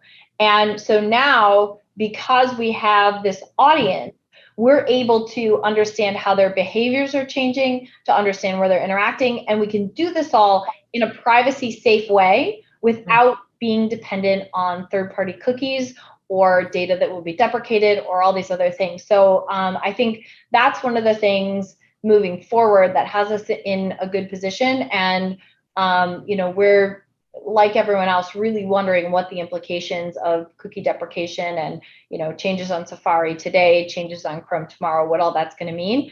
But from a strategy perspective, it's stayed the same. Where we see the differences is on what's coming out of that data. So, we see our audience engaging in certain platforms less, as we talked about with linear. We see our audience really engaging in more things differently, like gaming, understanding, as we're moving through the upfronts, what are some of the areas where We see a high index. What sports are we looking at? All of these different things. And so we see these changing behaviors. I think this is a really fascinating one that we just had. Golf viewership for the PGA was way up this year. So it's really, we have a huge partnership with the PGA. We had some really fun. We were working with the coaching channel, which was a new thing for the PGA, and for us, it was really fun. But to see that engagement, to see that, I think those are the things that we're seeing and that we're really keeping an eye on, is how are things changing, and how are people engaging with brands? And I'll add to that, if you don't mind, but I think the other piece of it is to Melissa's point, the strategy doesn't change, but I think the tactics, the partners, and the behaviors from consumers are changing. And so we can be nimble and account for those things as we're seeing them. So whether that means adding different partners, trying and testing new creative units or tactics, right? So the strategy is still data-led from consumers, but the things that we're trying as a result to make sure that we're reaching all of those consumers is what changes. You and I talked about test and learn, and having that mindset and being, data-led, being insight-driven. Test and learn and fail fast and reinvent is part of the DNA. And every time, Melissa, I've heard you speak, that seems to be there in your conversation, implied and explicitly talked about. How are you taking that forward with new technology, this test and learn in this new future with new messaging and in this reinvention? What does test and learn look like now? I was just going to answer your question with that. How we're bringing it forward, we're testing and learning. Yeah. It's literally, that's Right. what we do. I think we're trying to do a lot of unique and different things. And we go through and we look at, what knocked it out of the park that we didn't expect. I think, an example of this is going into the Escalade launch. There were a lot of activities that we were trying. We called it Escalade Everywhere. How do we let everyone know there's a new Escalade and what it's doing? And there were a few things that really knocked it out of the park that we weren't expecting. I mean, two examples of this are, we worked with 60-second documentaries, and we had Becky Hammond and we had Killer Mike. And the Becky Hammond, who's one of the first female coaches, hers got picked up on so many different stories that we had billions of impressions. Now, never in our success metrics for what that would look like was it anything like that. I think another one that just worked so well that we were so proud of was we worked with James Blake, who's a Grammy Award-winning artist. And this was still prime time of the pandemic. It was in September. And if you remember, summer was starting to wind down. We hadn't been to live events in a long time. There was still a lot of uncertainty. Winter was coming. It was, there was a lot going on for people. We went and did something with him with his new song called A First Listen. And what we did is, it's basically, we were trying to, the Escalade has 36 speakers from AKG. AKG is very well known in the audio industry, and for the more technical people, but from the general public, not as well known. So what does AKG mean? What does 36 speakers mean? We were really trying to bring that to life without just using jargon or words, whatever. So working with James Blake, we did this First Listen, which we took some of his super fans. We put them in the car. They thought they were going in the car to listen to his song. You could see them playing with the audio system, so you could hear the sound moving around in the vehicle. You could see how it worked. It was honestly, one of the coolest product demos I think I've ever seen. What we then did is we took those Escalades, they drove into an airplane hangar. James Blake was in the middle, and we did a socially distanced concert. And this was another thing that just really got picked up, because everyone just needed, I think, that in that moment.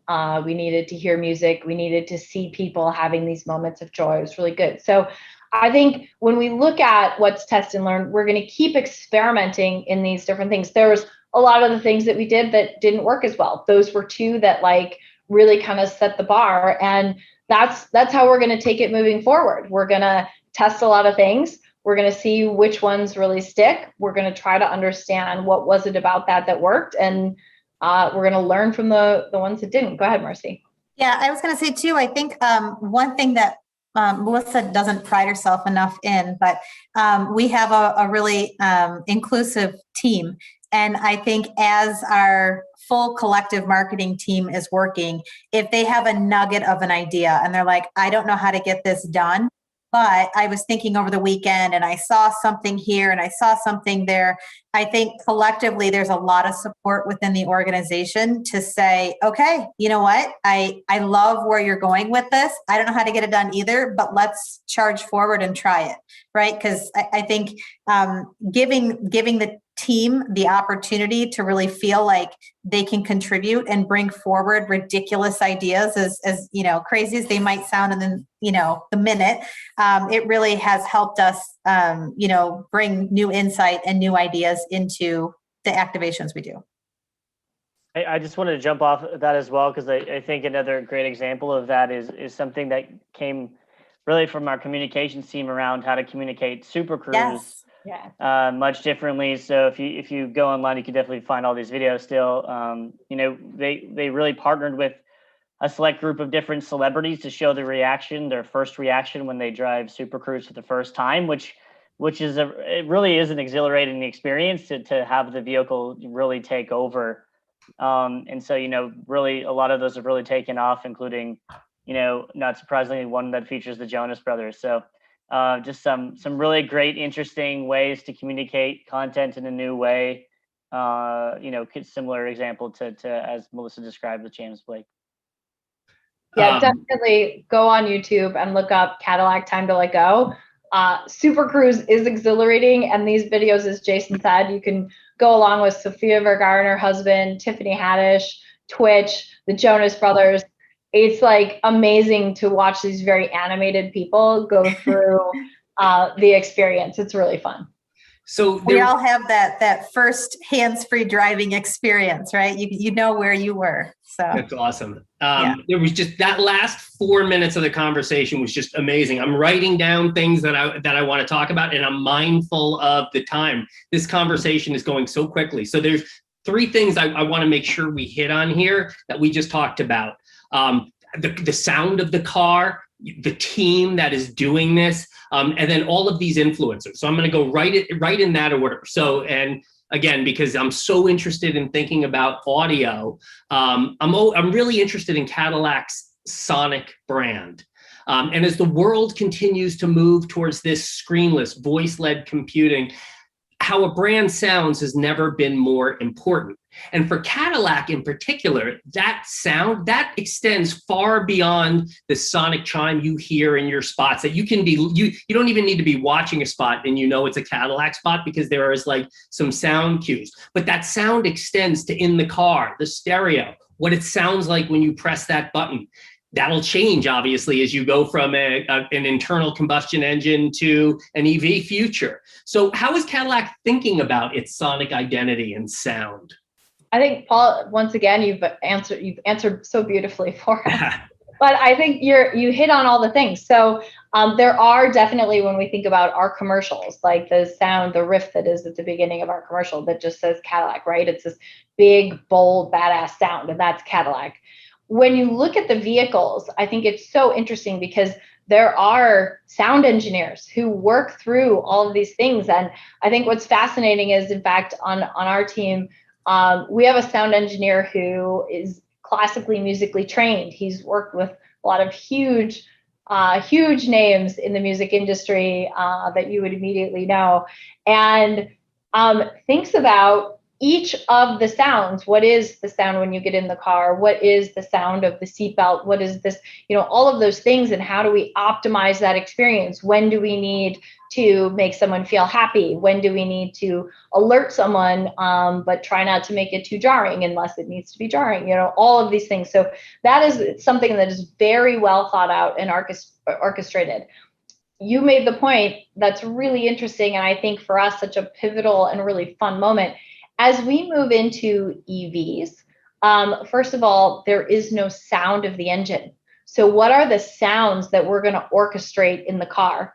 It's really interesting as we look at it, and especially if you think about electricity EV, we really start to look at sound and light choreography and how do those things play out in the vehicle, and you get to take a step back and make it a lot more meaningful. So it's a really interesting time, and I think if you've seen the Lyric commercial, and if you haven't seen the Lyric yet, if you go on our website and start to look at how the lights are playing out, you'll start to see how, as a brand, we're really looking at those two things and how they're going to play together. Yeah, and just to jump off that on the vehicle side, to Melissa's comment on the sound engineers, it's always about sound in and sound out. And as we go to this EV future, it's just about how much of the sound you let in versus how much you don't, and just the different experience that creates. It will be really interesting, for us moving forward. And then I think just another great example of where we show our sound characteristics is with Escalade, with 36 speakers in the Escalade. And again, a cool piece of content we just released with RZA playing off of 36 chambers, with the Wu-Tang Clan is it's really showcasing this incredible speaker technology in the vehicle. We've done a lot of work with AKG to make that world class. So I think just another great example from our brand. I love how we're all diving in on these questions, and it's not question answer. I really appreciate this team, and what you can tell from this team is this is a dynamic team, and proof positive, and it probably extends beyond you and all the people who work next to you, behind you, under you, around you. During this pandemic, the Cadillac brand continued to thrive. Record sales, 2019, 2020. Because that's what dynamic teams do. So how do you do that as a company, as a team? How have you been fostering this energy, this winning dynamic, this inclusion that's happening? And it's just, you can feel it. You can feel it radiating out of the screen. What's the secret if you were to tell our community here, like how do you foster that? What would you say? Yeah, I think there's quite a few things. The first thing I think is we as a team all really care about each other as human beings. And I think we really try to stay really connected and work closely together. During the pandemic, like early on, we were trying to do things to help us get our heads out of what was going on. We had been working with Second City before things shut down. And once we moved into the pandemic, we started doing Zoom sessions that moved more from how do we get ourselves out of our normal situation into us laughing together for an hour. And I think that having that connection, knowing that we were all in it together really, and trying to create moments for us to be together is one way that really helped. I think, the other thing is we do have a high energy dynamic team, and high energy dynamic teams figure out how to be fast, flexible, and agile in these situations. And everyone just, and we have a really passionate team. And I think if I look at my own life, my own career and everything, passion can really bring about the outcomes that you want, probably more than any other characteristic. So I think, go ahead first. Yeah, I was going to add that I think, it extends not even just within marketing at Cadillac, but the sales ops organization as well. I think in general, the leadership that we have at Cadillac and GM has been very empathetic to the situation and the challenges that a lot of us have had to experience with having kids home or dogs barking or you name it, internet going out, Darth Vader voices in the middle of presentations, like whatever that situation might be. I think there's a real respect and understanding for everybody that's a part of the team.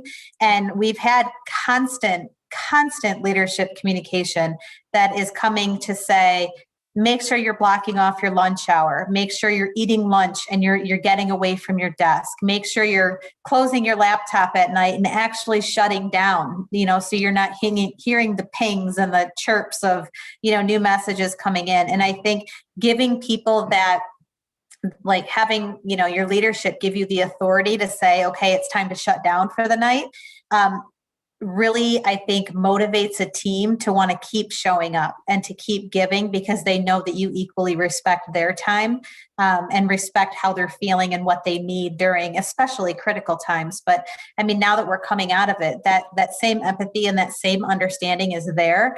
And I think that's really a key motivator of how we've been able to just continue to really retain and attract really, really solid team members. Yeah, and I would just add that, I think that really just came right from the top of GM as well, and seeing how quickly we at the most senior levels of our company really pivoted through the beginning of the pandemic to starting to, make masks and ventilators, and really rallying together as an organization, to go and help to solve some quick and complex problems. So I think it started from the top, and to Melissa and Marcy's points, the team really took it from there. And I think we're all just really proud about what everyone's been able to accomplish. Well, it's a testament to the three of you and everybody around you. So that's just really awesome to hear. I know we're going to get to time in 5 minutes. I wanted to ask one more question, and then we'll see how many other questions we can get through. There's been another theme that has gone through this conversation, and this theme of influence, right? And Cadillac is, as we talked about, well over 200, 300. There's nobody actually has the count. I can't find the exact number, but it's hundreds of songs that mention the brand. And you all just mentioned, you went into golf and you talked about golf and you talked about celebrities and you talked about artists and you talked about singers.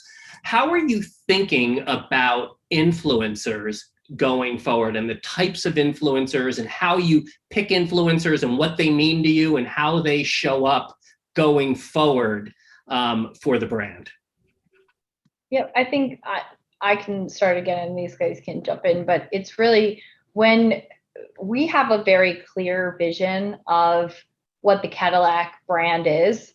It's about big dreams, bold ambitions, being an entrepreneur, being, someone who, never stops arriving, right? And so as we look at who are we going to partner with, we look for people who embody those same values. We're also very big at both GM and Cadillac on, equity and justice for all. So as we look at these key things, I think it becomes very easy for us to understand who are the people that really stand with us as a brand, who really embodies that. And that's how we think about who we're going to partner with, and we really vet things. Yeah, and I would just add to that. I think it's into Melissa's points there about, curated relationships and those that really just embody the brand. And to your point, Paul, on how much we're in music, I think, there's a lot of, influencers or just, consumers out there that have a real strong connection to the Cadillac brand, because, we've been around and we've been that iconic brand before. And, why we can find partners like Regina King, and she can just be, just so passionate about our brand right from her own voice. So I think that just gives us the great opportunity to do that. 2 Johnny Cash songs, not 1 Johnny Cash song, 2 Johnny Cash songs. So I'm looking at these questions. We're coming up on the top of the hour. So again, I do want to say thank you to all of you here. This was just an awesome conversation. The rest of the questions, the theme throughout these questions is about technology and how you're using technology. I think we've touched on that. I don't know if there's anything you want to add on how you're evaluating technology and evaluating new media channels. Is there a checklist? Is there something you're looking for or going through? I think that's something the community wants to hear about. Yeah, I don't think that there's anything beyond what, like we said, again, everything starts with the customer. So when we look at the customer journey, what are the areas that we need to enable? What are the things that we need to enable? And that's really how we, I think, approach technology when we look at an ad tech or a MarTech perspective. And same with like audience, everything. It's like we always start with what we're trying to achieve, and then we go back and figure out what is going to be the best way to enable whatever that journey is. Got it. David, you're back. Hi, David. I am back. I was still muted. There's always at least once per show. I'll forget, but no, I am back. Really, Paul, amazing job. Melissa, Jason, Marcy, thank you so much for being here. Paul, you took the words out of my mouth. I'm here taking notes for the little banter in between the sessions, and what I took away was the same thing you took away. You guys clearly have such a fantastic dynamic, the way you work together. When you look at the work that's come out of Cadillac that you guys have produced, it's no wonder it's so impressive when you think about the dynamic that you guys have. And for us here at Brand Innovators, we've grown on my team, especially, being remote, adding new people. It's a struggle to think about, building that culture and keeping the lines of communication open. And you guys clearly are an example of how to do it. So I'm taking some inspiration away for how to lead my team here. So thank you for that. Thank you for sharing with our community. As always, we love having you join in and just, share your insights, and our community appreciates the time that you take out to do so. So thank you both all so much, and for celebrating our 10th anniversary with us. We appreciate it. Happy anniversary, guys. Yeah. Great to see you all. All right.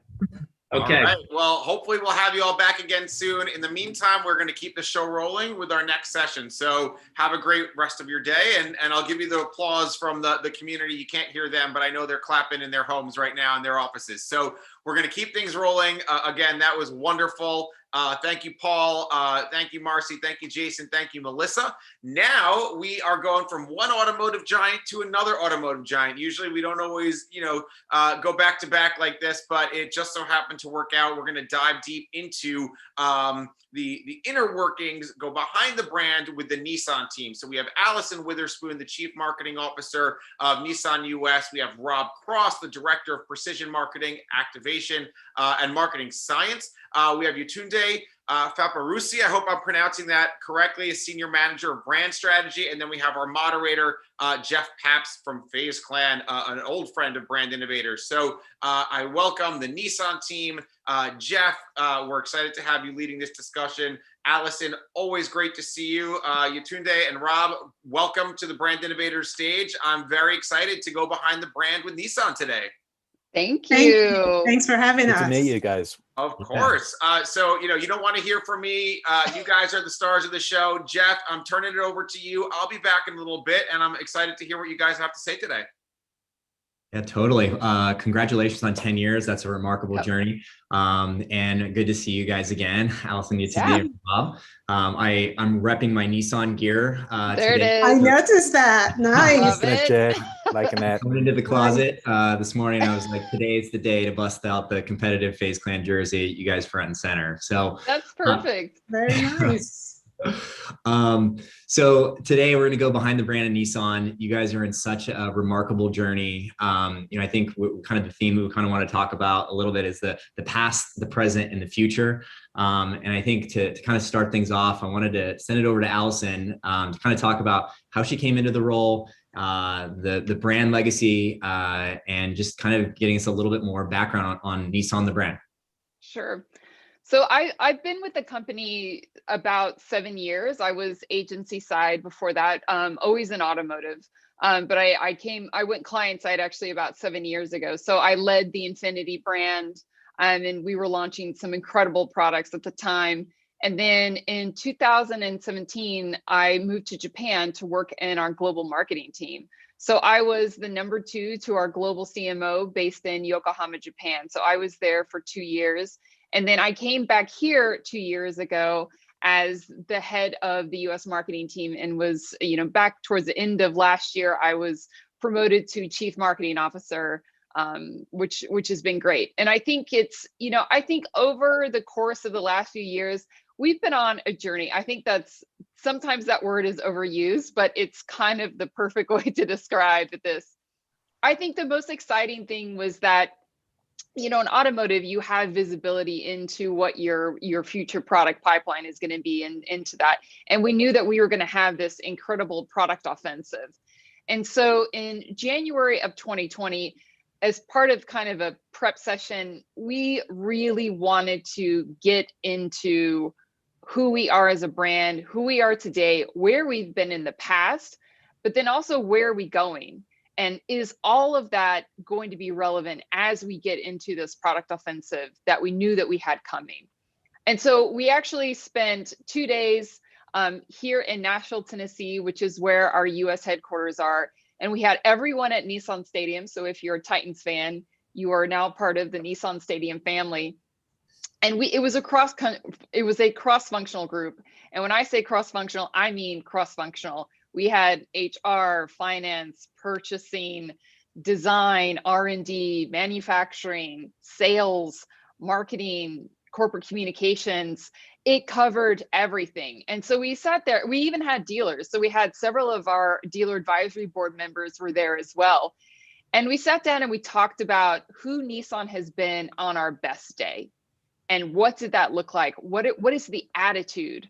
And so we spent 2 days going into and just deep dive and immersing ourselves in where we've been, what the consumer mindset was, what they're expecting in the future, and how can we prepare for that. And so at the end of those 2 days, and I think, as anyone knows that has been in these big cross-functional meetings, kind of 2-day workshops, it's hard to get to a unanimous conclusion.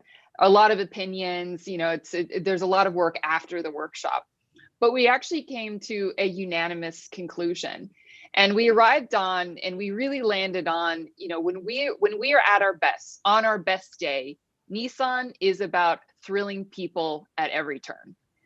And we knew that we wanted to take this, not just from a brand and a marketing standpoint and consumer facing communication, but also what does that mean for our engineers? What does that mean in manufacturing? What does that mean from a corporate communication standpoint? And from there, we just started to workshop this. And Yetunde, I'll hand it off to you to kind of explain what some of that process was actually. Yeah, thank you, Allison. So yes, as Allison said, we walked out of that workshop and really we wanted to figure out how do we take this to our employees who are going to have touch points with all of our consumers, right? Because we wanted this message not just to be an external thing, but something we do internally. So what we did was really do thrill workshops with every single function. So Allison mentioned HR, corporate communication, after sales, R&D. We had thrill workshops with each one of these employee work groups. And in those workshops, we talked them through exactly what was talked about in the summit, right? How we came to the Thrill platform, what it is about Nissan's history that truly makes us a thrilling brand. And then we challenged our employees to go back to their individual workspaces, their individual spheres, to really think about how can I thrill consumers in whatever it is I'm doing, whether I'm providing a service or I'm involved in the product manufacturing, that I'm really thinking about all those ways in which I can thrill consumers. And then beyond that, even internally in our day-to-day working environment, making sure that we're really carrying out those thrill principles, thinking about how I can go above and beyond. I'm thinking outside the box to deliver, so that when each of these employees are doing that on their day-to-day basis, it becomes second nature in terms of everything else that you're doing to deliver to the consumer. Because at the end of the day, it's about making sure that we're communicating that message of thrill to the consumers in everything we do. So that was a big part of that process in getting back to that message back, not just to the leaders that were in the workshop, but to the employees as well. I think Yetunde, one of my favorite words you used was it's a platform. You don't really hear like that word being used, but it just describes the scope of everything that you guys have been embarking on this journey. Now, Allison, you've been on the job 9 months. You're going into this huge transformation. The pandemic happens. Was there any, did we make the right decision? I mean, talk Did anyone change anything? Talk about a first year on the job. Yeah. I think, I think, did we change anything? Actually, we didn't. It helped us to double down on it. It really became, again, and as Yetunde had said, it's a platform. We wanted to make sure this wasn't a tagline. This wasn't just a line of copy. This was something that was a platform that everyone could execute against. And actually what we ended up doing was doubling down on it. And so, we started first. And while the teams were leading these cross-functional workshops, we were also preparing for all of these launches that were coming up. And the first one out of the gate was Sentra, which actually we had already started, was kind of in the first, I would say, 5 days or less of launching in early March, and then everything, and then everything changed overnight. We were launching it during NCAA, which obviously didn't take place. And so I think the pandemic helped us focus, and it helped us really rally around that. And it helped us buckle down and start to roll this out across everything that we're doing.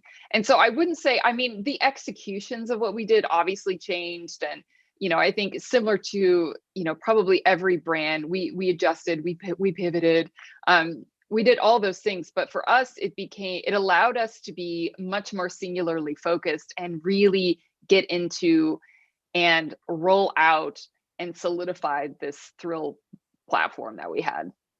So externally, looking at Centra, it was the introduction of Brie Larson. And I think you guys have won just a ton of accolades and recognition for a lot of the creative that you saw. I remember the first time I saw this spot, I'm like, is that Brie Larson?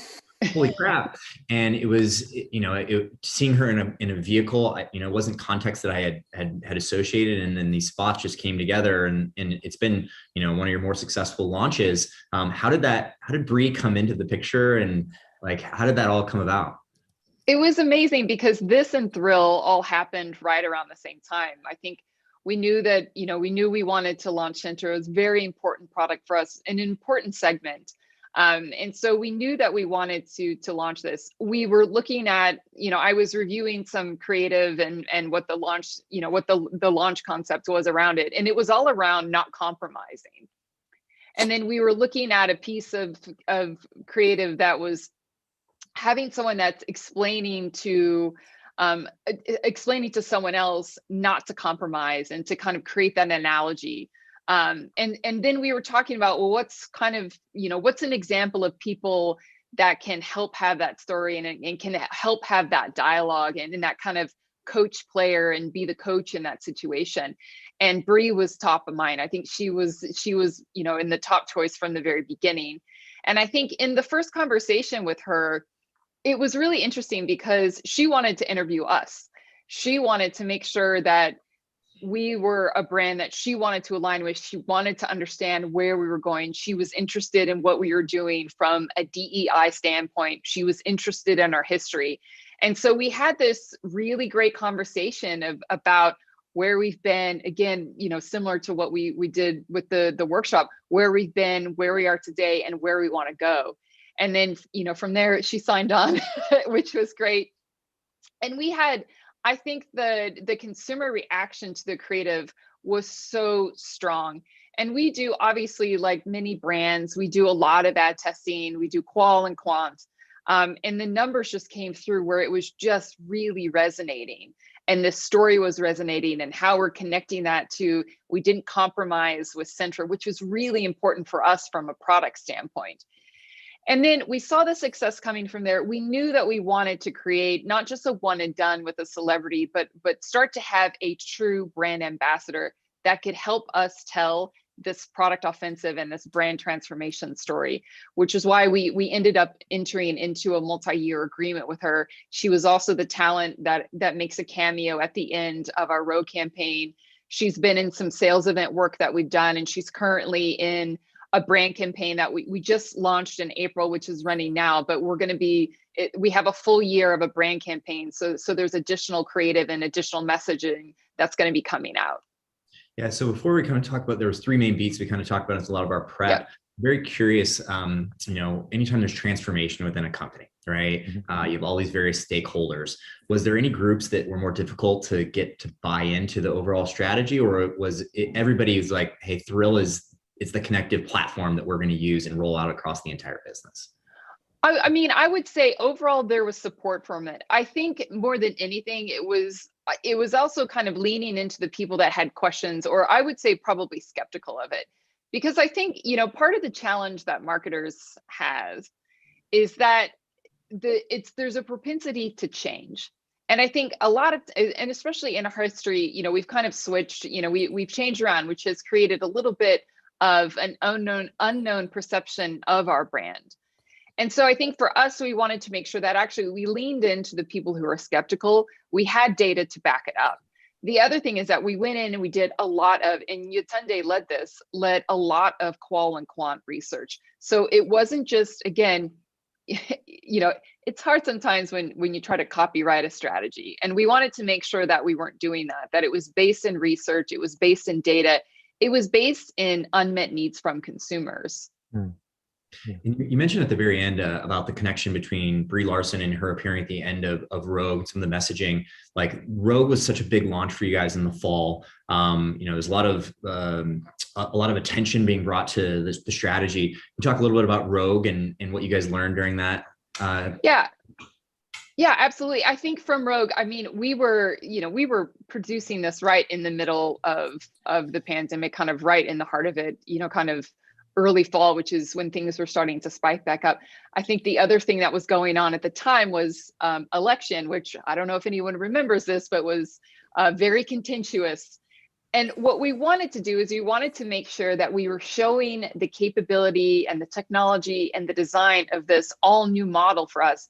And we were showing it in a way that invites people in, and specifically family. And what are the different things that the Rogue can help you do? And how can families help fantasize about that? And at the time, you know, there was a lot of talk about road trips, but for the most part, there were a lot of quarantines. There was still a lot of lockdowns. And so we wanted to create this fantasy experience of where would you go today? And what we thought, and we brought Brie in at the end because we thought, you know, people are missing movies. You can go to movies now. The idea of this outdoor theater became, you know, it was a lot more. And then it was just this wink. And so I think we wanted to also help continue the story with Brie. We knew that we were entering into a long-term partnership with her. So we thought it would be a great way to have her be included as this cameo at the end and help us kind of finalize and be the punctuation to our Rogue story.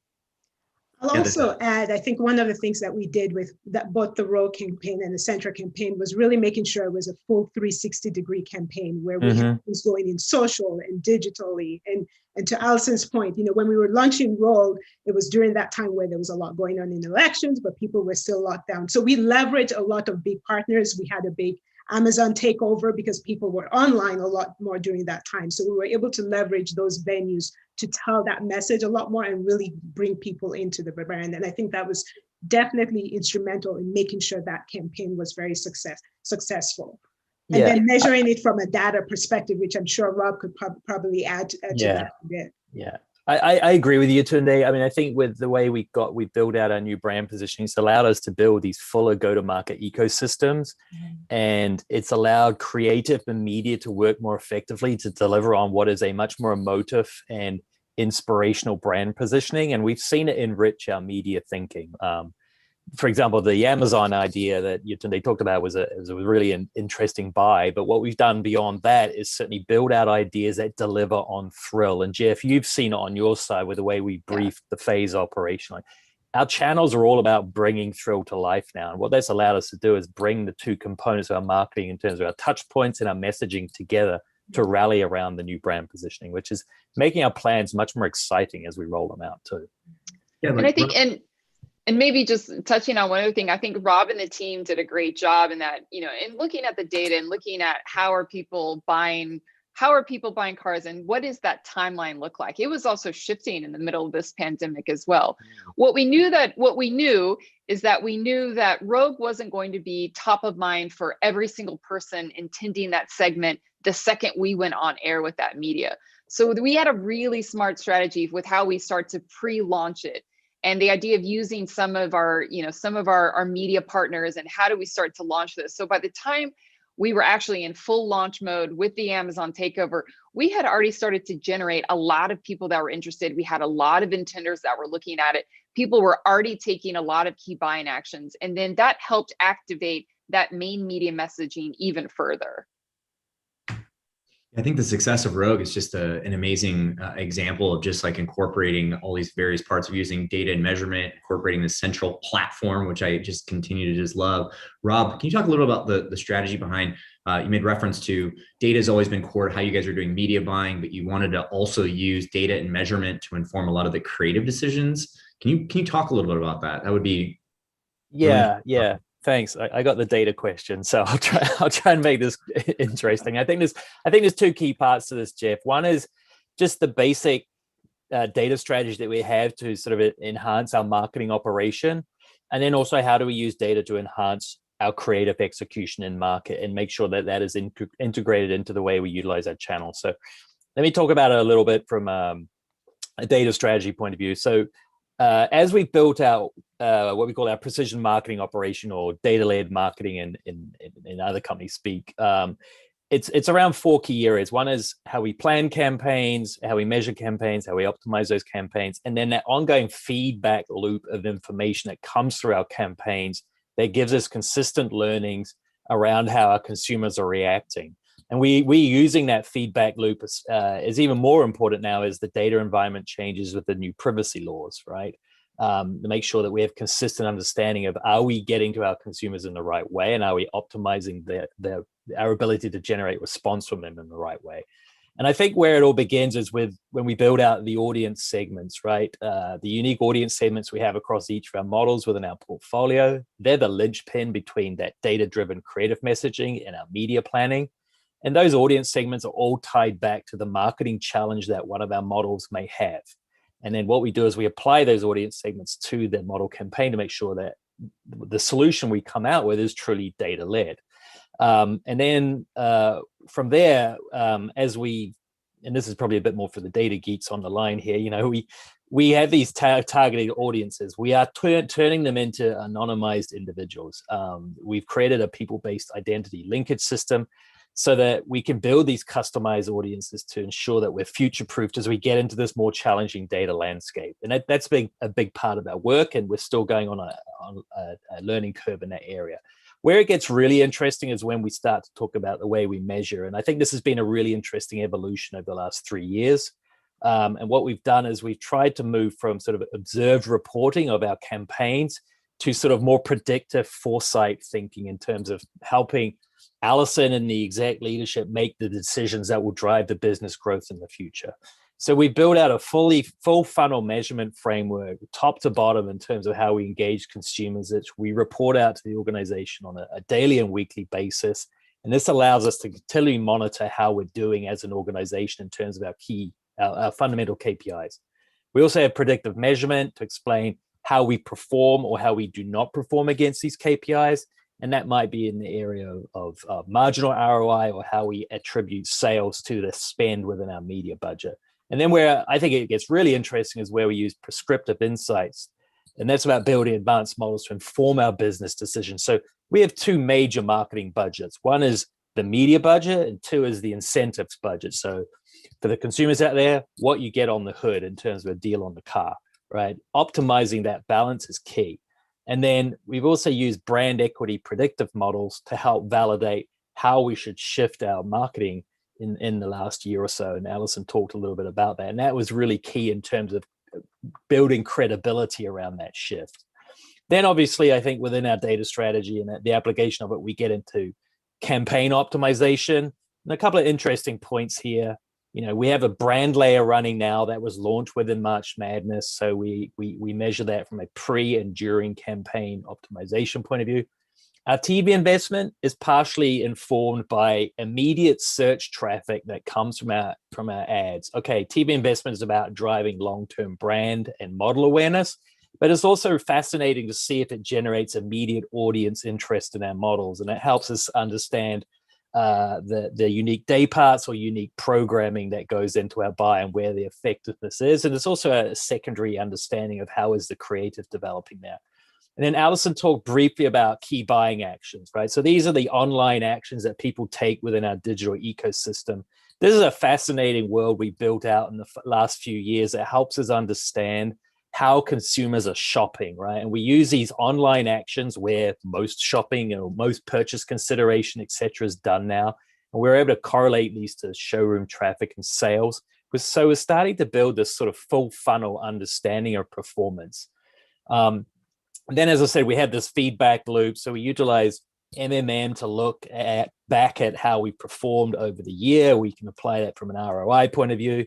And we also use response curves and marginal ROI to look at as a forward-looking metric in terms of how should we invest budget.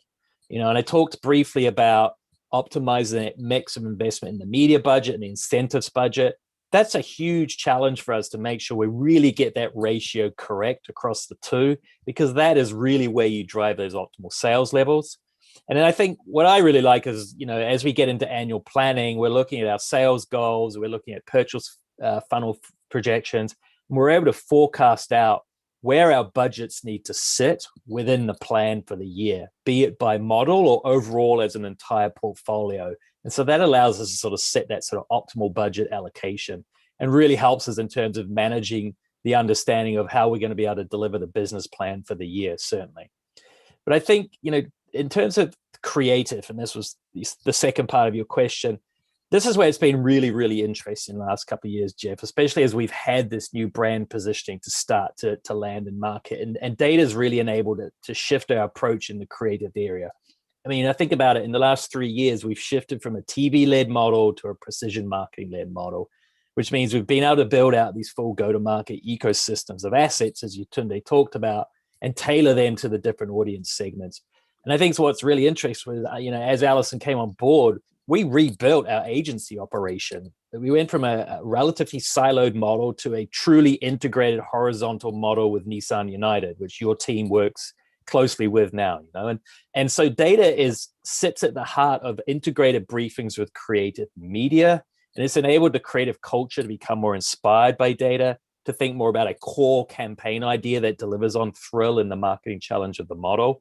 And the creatives work alongside the media operation in terms of being able to build out, optimized targeting, optimized delivery in market. So I think it's been really interesting in terms of how data's enabled that. It's also inspired a test and learn culture. We're constantly testing out different ideas in terms of our assets and what works in market. And behind all that, it's, as we built out this model and created this test and learn culture, it's continually helping us validate the role of precision marketing and how it helps us drive sales for Nissan. And you put that on the back of the new brand positioning and the way we're transforming our marketing, and it's a really powerful mix in terms of getting consumers buzzed about what Nissan's doing in market with the new models coming out.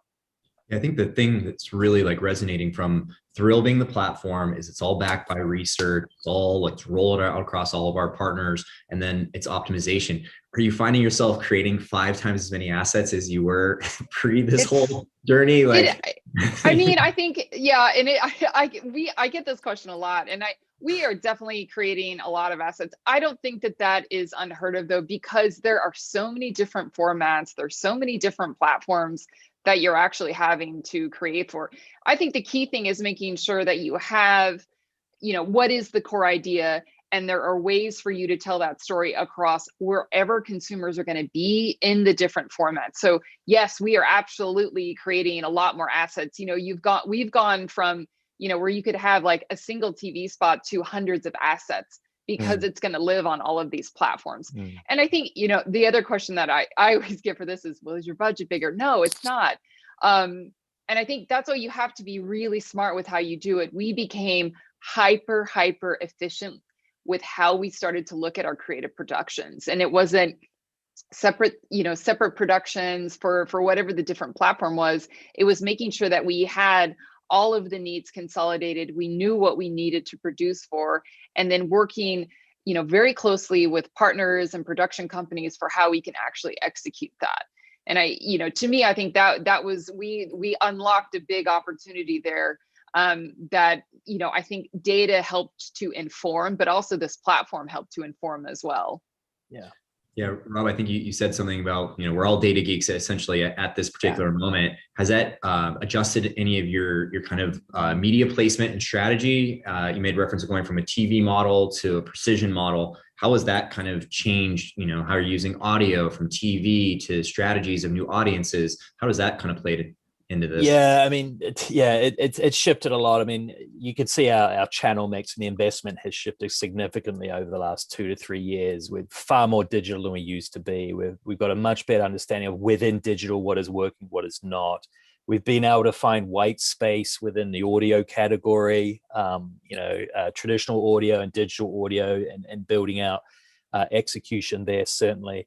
But I go back to what Alison was talking about in terms of the increased number of creative assets. And I think, running the media piece, but working very closely with the creative side and utilizing data to help inspire these guys it's that you got to find that balance of not locking them in with data, just giving them the inspiration without being prescriptive about it. And that's been a real learning curve working with the model teams and the creative teams on this is what is the right amount of information and data to give these guys to inspire them. You still got to find that balance between the art and the science to deliver on it. But we've found as we come together and we look at our media investment that it's really coming together as a very collaborative model now, certainly in terms of working together.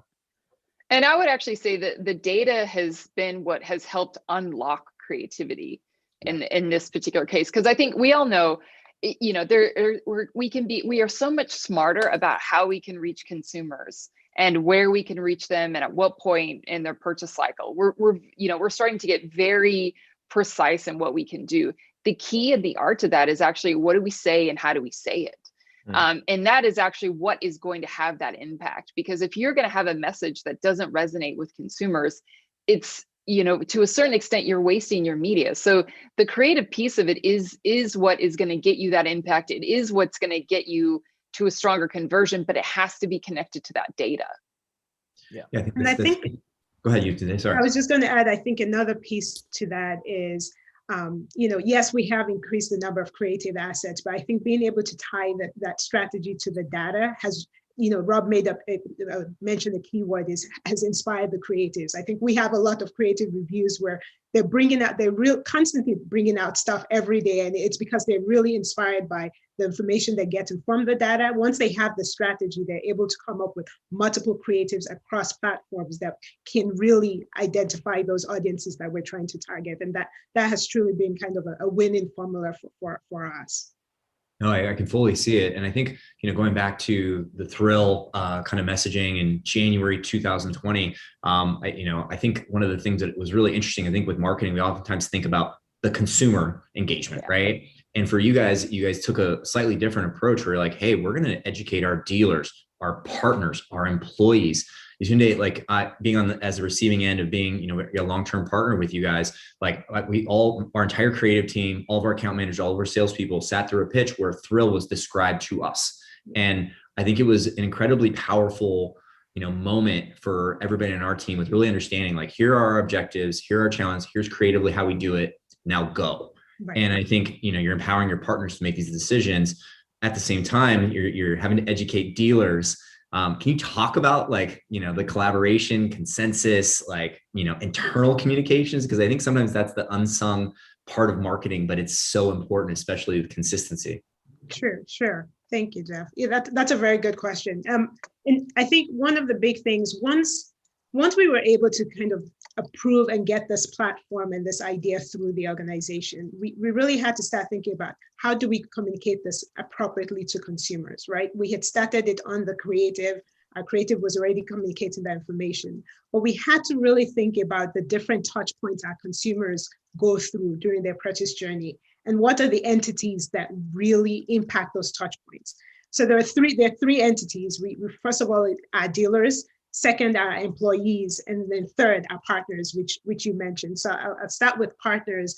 What we did with all our partners was we had Thrill partner briefings. And in those briefings, we literally sat them down, kind of talked them through how we came, Nissan's history as a thrilling brand, the values and principles of Thrill that we embody, right? Being that challenger brand that's always going above and beyond and always surprising and delighting. We had those briefings with the partners to help them to understand what Nissan stands for as a thrilling brand and how we see them really evolving those thrill principles and coming to life with those thrill principles in their unique way. Because every single partner that we've joined with, Face Clan being one of them, right, has some element of thrill that they bring to the table. But it was important for them to understand those critical elements of what does it mean to thrill, so that when they bring ideas to the table, when they bring creative to us, it is truly thrilling and really touching on making that emotional connection with our consumers.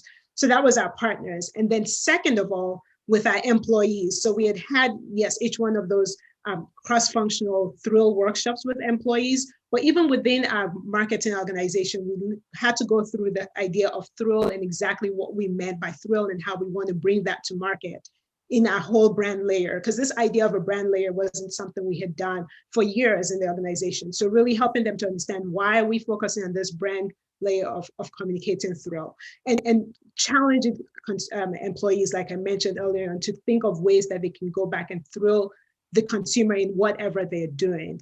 And then last but not the least, and probably arguably the most important, dealers, right? We absolutely had to make sure that the dealers had the same message. And as Allison said, we actually had the dealers involved right from the beginning, right? They were part of that summit that we had in January. They helped to come to that unanimous conclusion and that thrill message. But throughout from January of last year, as we started all the creative campaigns, we've had the dealers involved in those conversations, where we've shared creative with them and really made sure that they are aligned with the thrill message that we're putting out there. Because at the end of the day, it's one thing for our creative to bring the consumers into the showroom, but we need our dealers, who are the last touch point to the customers, to deliver that thrill to them. So having that conversation with dealers and making sure they were part of it was critical, so that once the consumers are in the showroom, they're truly giving our consumers a thrilling shopping experience, because that's the most important thing at the end of the day. So we've done that, through all those three groups of entities of people. We've had internal videos with employees as we've launched our Thrill brand campaign.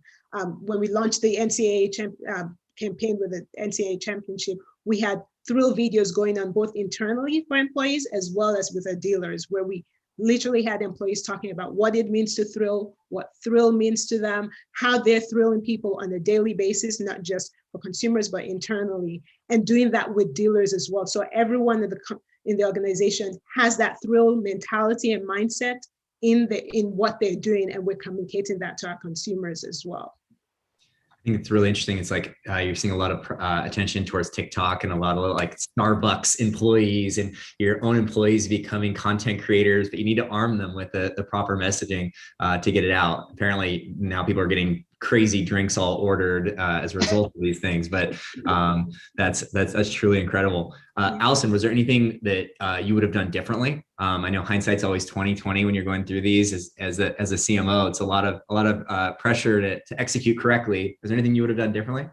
I think there are tweaks here and there. I think one of the biggest learnings for us was to just go. And I think, we knew what we needed to do. We had a strong approach, and it was just start to test it out, start to get that research, start to have the company pressure test it, start to have consumers pressure test it. And so I think if there was something that I would do differently, there isn't, to be honest, there isn't one thing that comes to mind. And I think it's, and that's how and now we have the, we have the benefit of knowing all the research that went into it. Other than maybe bringing a couple more people in at the beginning, I don't even know if I would have done that, because we just wanted to go. We didn't wait. We had the right people in the room at the time. So it wasn't like, we needed to go through this complicated approval process. I think, we were leaning into people who could be skeptical of it. And so it wasn't like we were just ignoring those voices. We were actually leaning into them. And so to me, it was, the team will know, it was like, always go faster. But I think given COVID, I think we moved on it, and we moved very quickly. Yeah, I think speed has been the art of the pivot, and speed have been a theme of the last.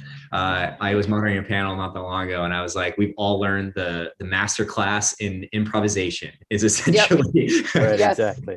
Move I know quick, the best that you can. Yeah, and I think that was what was so interesting. And even talking, with my counterparts in automotive and in other industries, it's COVID-19 was a situation where there was no playbook. We're all adapting to what's happening in real time. And I think we learned, we gained a lot of muscle memory doing that. And I think, and all of that's still going on. We're still applying that to what we're doing now. And so I think things are happening much more in real time. We're adapting based on how consumers are responding. And I saw one of the Q&A questions was, how are you operating and engaging with consumers? And so much, and the way that I would explain that is that it's on the consumer terms, how people want to shop. It's no longer big brands sitting up here in the ivory tower and telling you what they want you to think about it. It's having that dialogue. It's listening to what they're interested in. It's listening to how they want to shop. That's a huge one right now, especially in automotive, and responding and being able to meet those needs. I agree, Alison. I think, Jeff, we're talking about some of the usages of data through the key buying actions, which show us how people are responding to our messaging online, on our sites, within our digital ecosystem. During COVID, we saw significant shifts in the consumer journey, and it exacerbated and sped things up, right? And so you're seeing a much more intensive consumer journey now from consumers, and so that's impacting how we use media to make sure we reflect that. We talked about being completely consumer centric, so the learnings that we are applying are starting to deliver in terms of our media investment and how we execute on a day-to-day basis to make sure that we are aligned to what consumers are doing and making sure we're in the right places at the right time and at the right sort of pace that they're working at as their desire to buy a car has shifted dramatically during the pandemic time, certainly. Yeah, during our prep call, I actually asked Alison, like, how do you know when transformation is complete? And he's like, it never is. It never is. But this is also. Go ahead. No, I was just going to say, transformation is never complete, but it does look like we're getting line of sight. We're getting some normalcy, which is coming to the world. Like, what is the future for marketing at Nissan look like? So, and I think this is what's exciting, and I think it starts first with where we're going as a company. And I think we just made an announcement about our commitment to carbon neutrality. So many, and all of our all new launches coming up, for the next 9 years are going to be electric. And I think it's looking at what our product pipeline looks like. How do we continue this thrill story? And it's using a lot of what Rob was talking about for how do we take that data? How do we keep informing ourselves? I think when it comes to trends as a marketer, and in my seat as the CMO, I have to be armed with all of this information. I need to be able to make decisions, in real time that can assess, that can impact where we're going to move as a brand and how we can drive demand.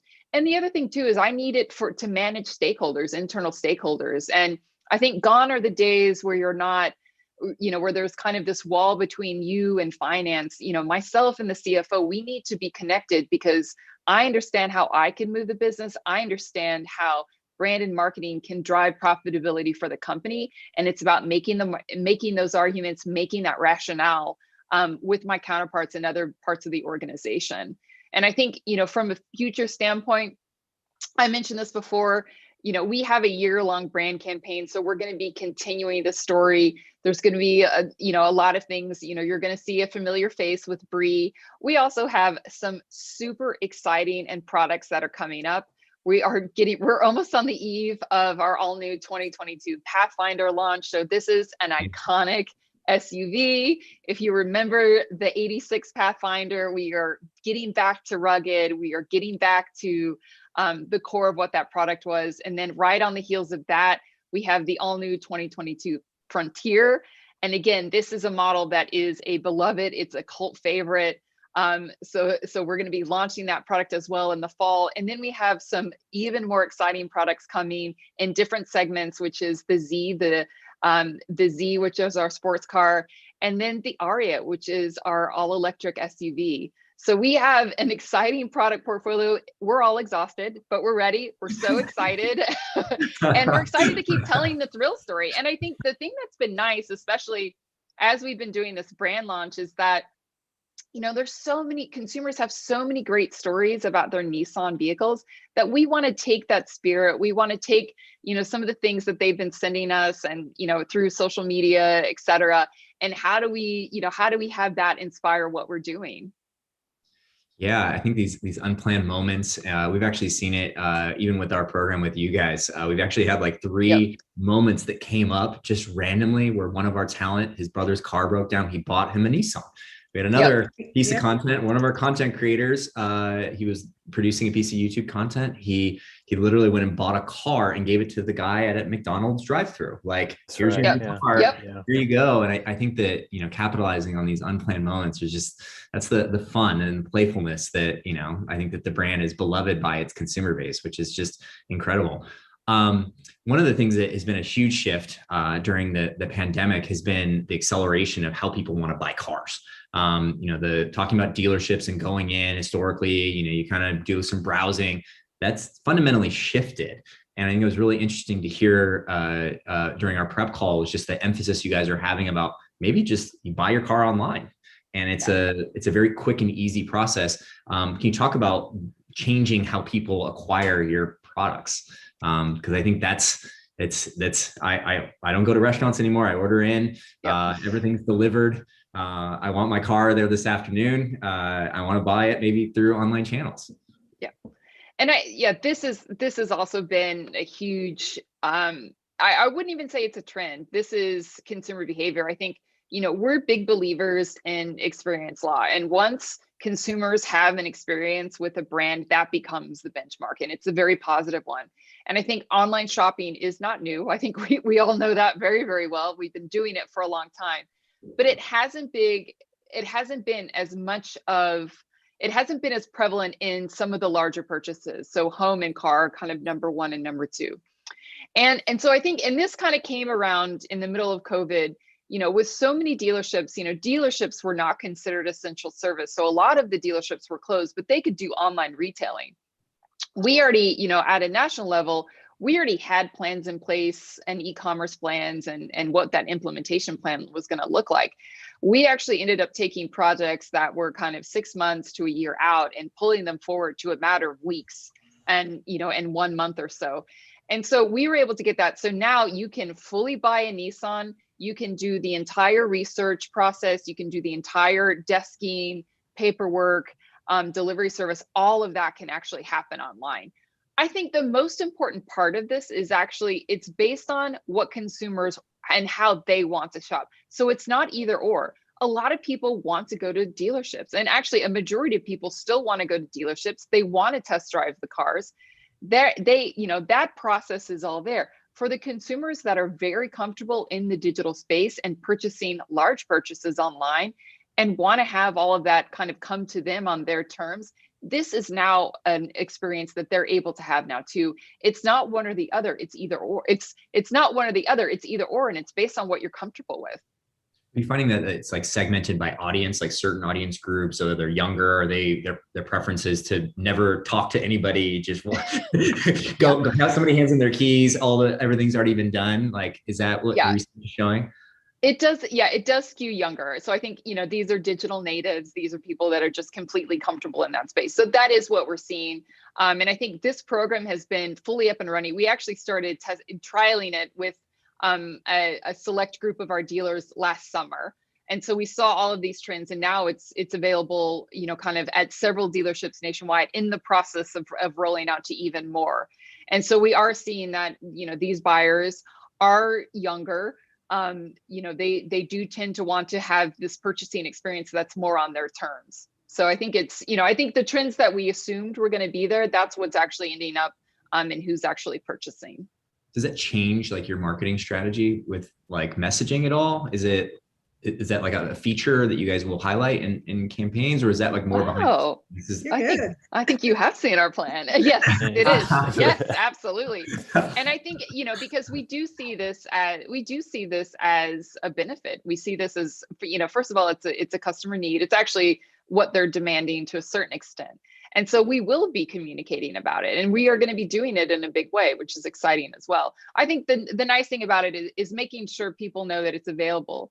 And then there's also the local part of it. So how do we actually do that? And how does that become some of this, what we would call, how do you start to message this to in-market shoppers, which we're also combining those two things. So how do you build that awareness, but then also how do you tailor that and target that messaging? Yeah, and I think, we have about 10 minutes left, and I think we've kind of gone through a lot of the questions that we wanted to go through. But I guess one of the questions that we arguably the topic of its time, and you guys are very active in this space, is really around like diversity and inclusion. What does diversity and inclusion mean for Nissan, the brand, and how you speak to the general public? Yeah, and I'll let Rob and Yetunde talk about this, because I think they've been spearheading, this for us as a company. I think what I can kind of kick off with is that I think, a year ago, we knew that we had to change what we were doing.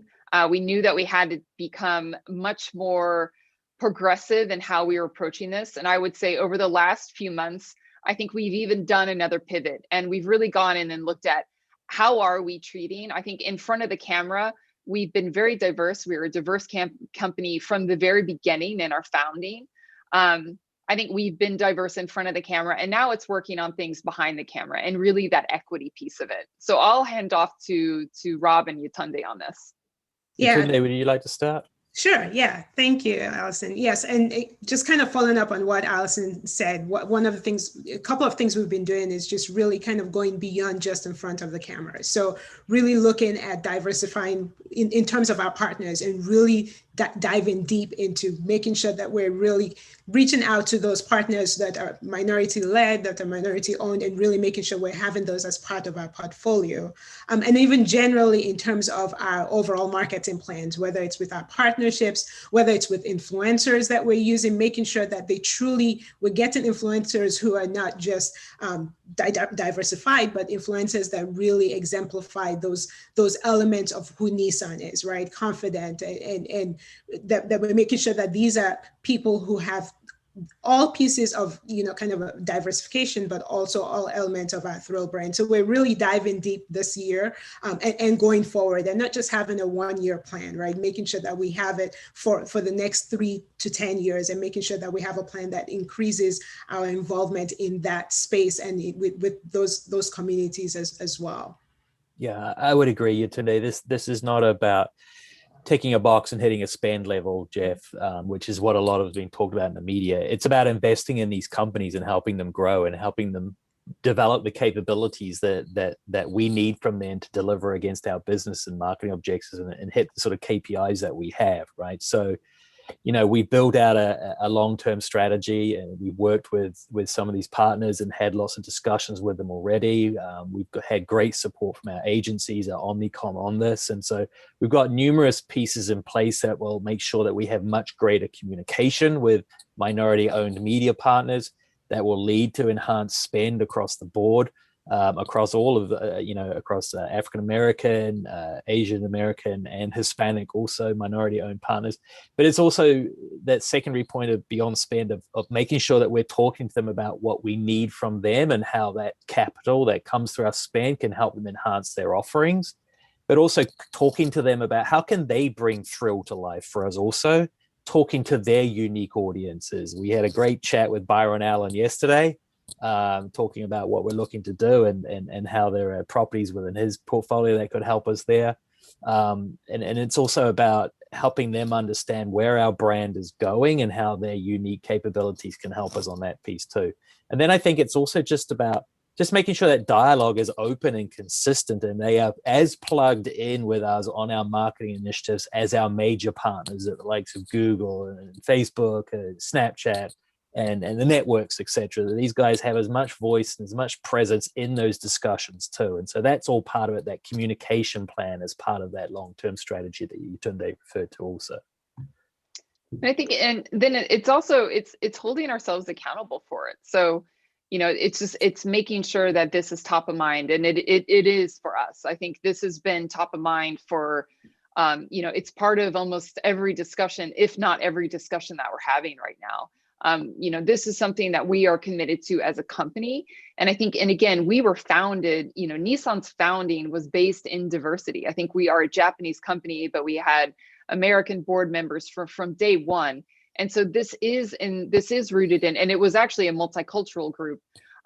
This is something with how we've been founded. And I think we want to make sure that we're demonstrating that, again, not just in front of the camera, but also behind the camera as well.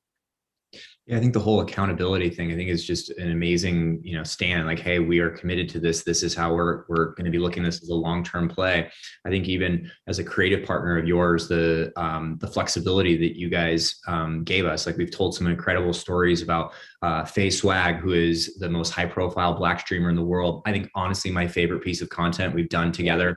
We've told a story about transgender Ewok. And more often than not, some of these storylines are, is it okay to have this messaging out there? And you guys embraced it, and I think that just resonates really across the partners. So going back to kind of like the future, what does the next like 6 months then really look for you guys? And then we can pretty much just wrap up, I think, right after that question. Yeah. Next 6 months are great. So we have, I think starting in July, we have our all new Pathfinder. So that is going to start arriving in dealerships. So we're going to be messaging around that. We're going to talk about at a brand level. We're going to talk about our legacy and our present and our future in performance and capability. Then we're going to get into the Frontier launch. So the all new 2022 Frontier, that's going to be in market. We're also going to have some messaging around Nissan at Home, which is our e-commerce capability. And then at the beginning in first quarter calendar year, we're in a Japanese fiscal year, so we always have kind of competing calendars. But the first quarter of 2022, we're going to be starting to talk about electrification and getting things ready for our Aria launch, which is our all-electric SUV. So that, we're pretty booked. We're booked. It's hard to get on our calendars right now because we're trying to get all of this ready, but it's an exciting time. And I think that's what's been great about this transformation, is that it's not just something that lives in a PowerPoint, which I think, to a certain extent, I think brands can we can do that a little bit where things live on PowerPoint. This is something that we believe in. It lives on our product. It lives in our dealer network. It lives in how we're going to market with all of this new product. And there's a full commitment for several years to this. And I think that's what's exciting about it. And that's why I think, the idea that transformation is finite, it doesn't. It just evolves. It just transitions into, what the next iteration of it's going to be. And that's what I think that's what we're excited about. We're excited about where we are today, but we're also excited about where we're going to be going in the future. How long will Thrill live on as a platform? And I think it's hard. It's hard to put this into kind of a timeline. I think in a perfect world, it would live forever.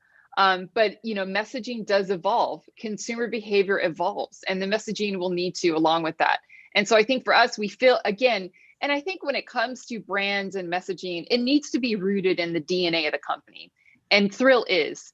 It may take on different forms as we evolve as a brand, but I think the core of it is rooted in who we've been and how we were founded as a company. And so that will always be part of it. But I mean, I think for us in a perfect world, it would, we need to have some consistency. So I can see this for 2 to 3 years. And then, based on where consumer behavior is, and, we may look into make a pivot.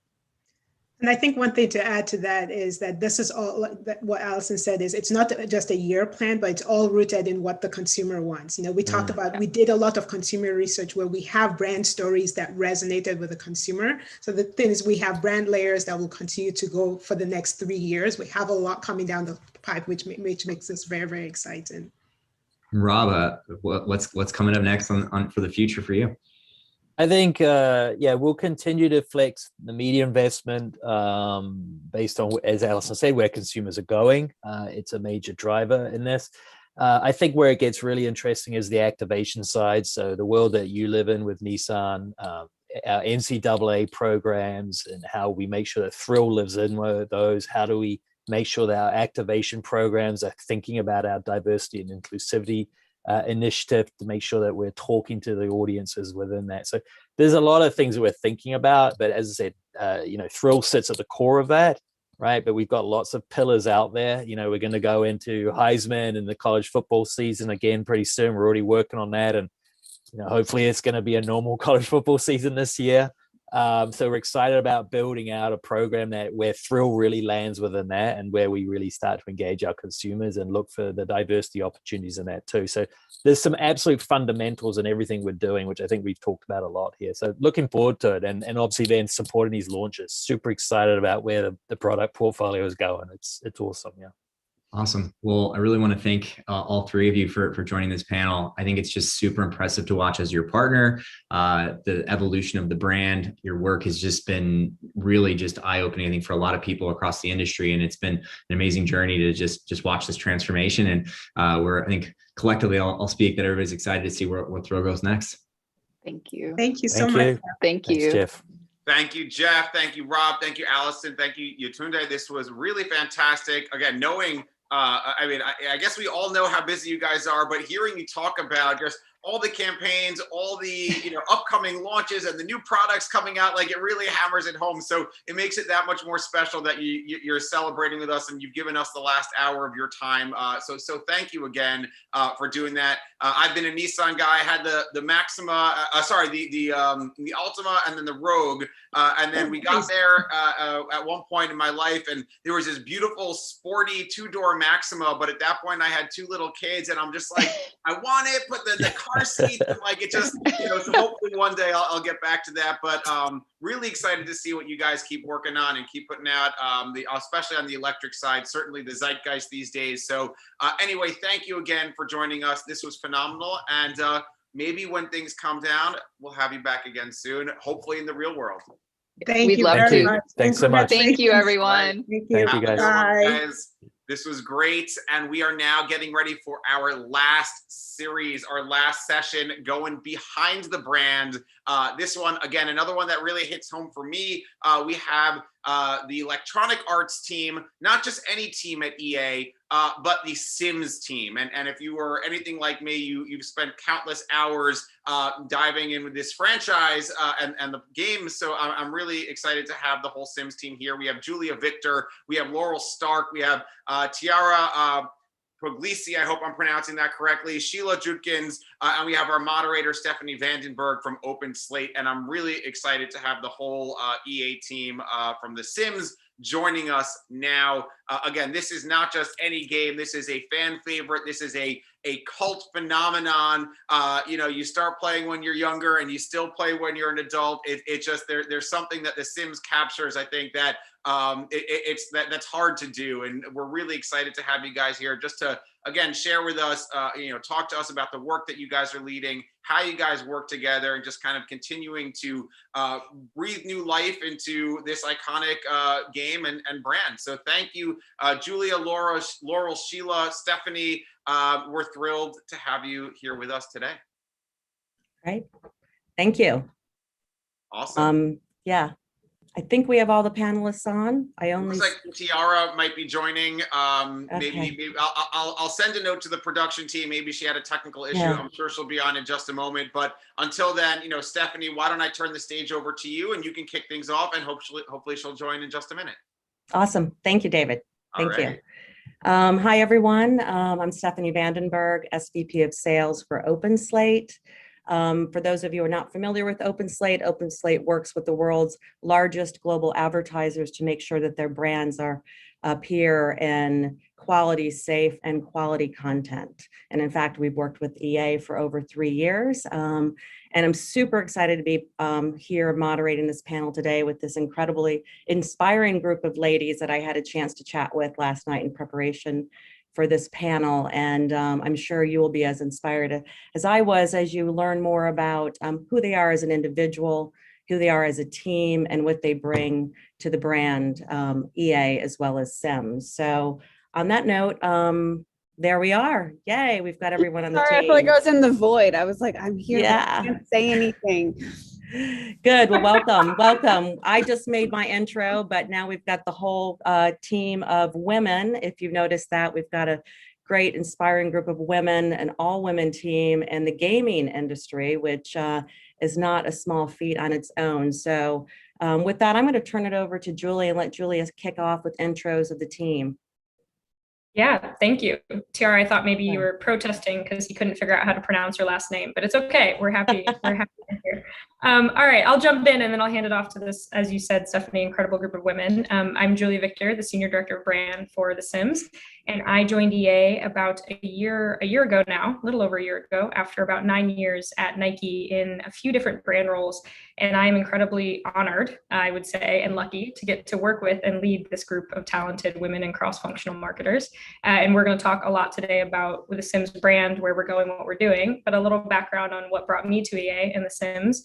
I have a slight passion for what I'll call very beloved, but potentially underserviced brands and the capacity that the Sims has to grow. And every single person on this call, and what you'll hear is that if you're working on the Sims today, you believe that the Sims has the capacity to move the world forward through creativity, imagination, self-expression, play in general. And that's a passion that we bring to our work every day.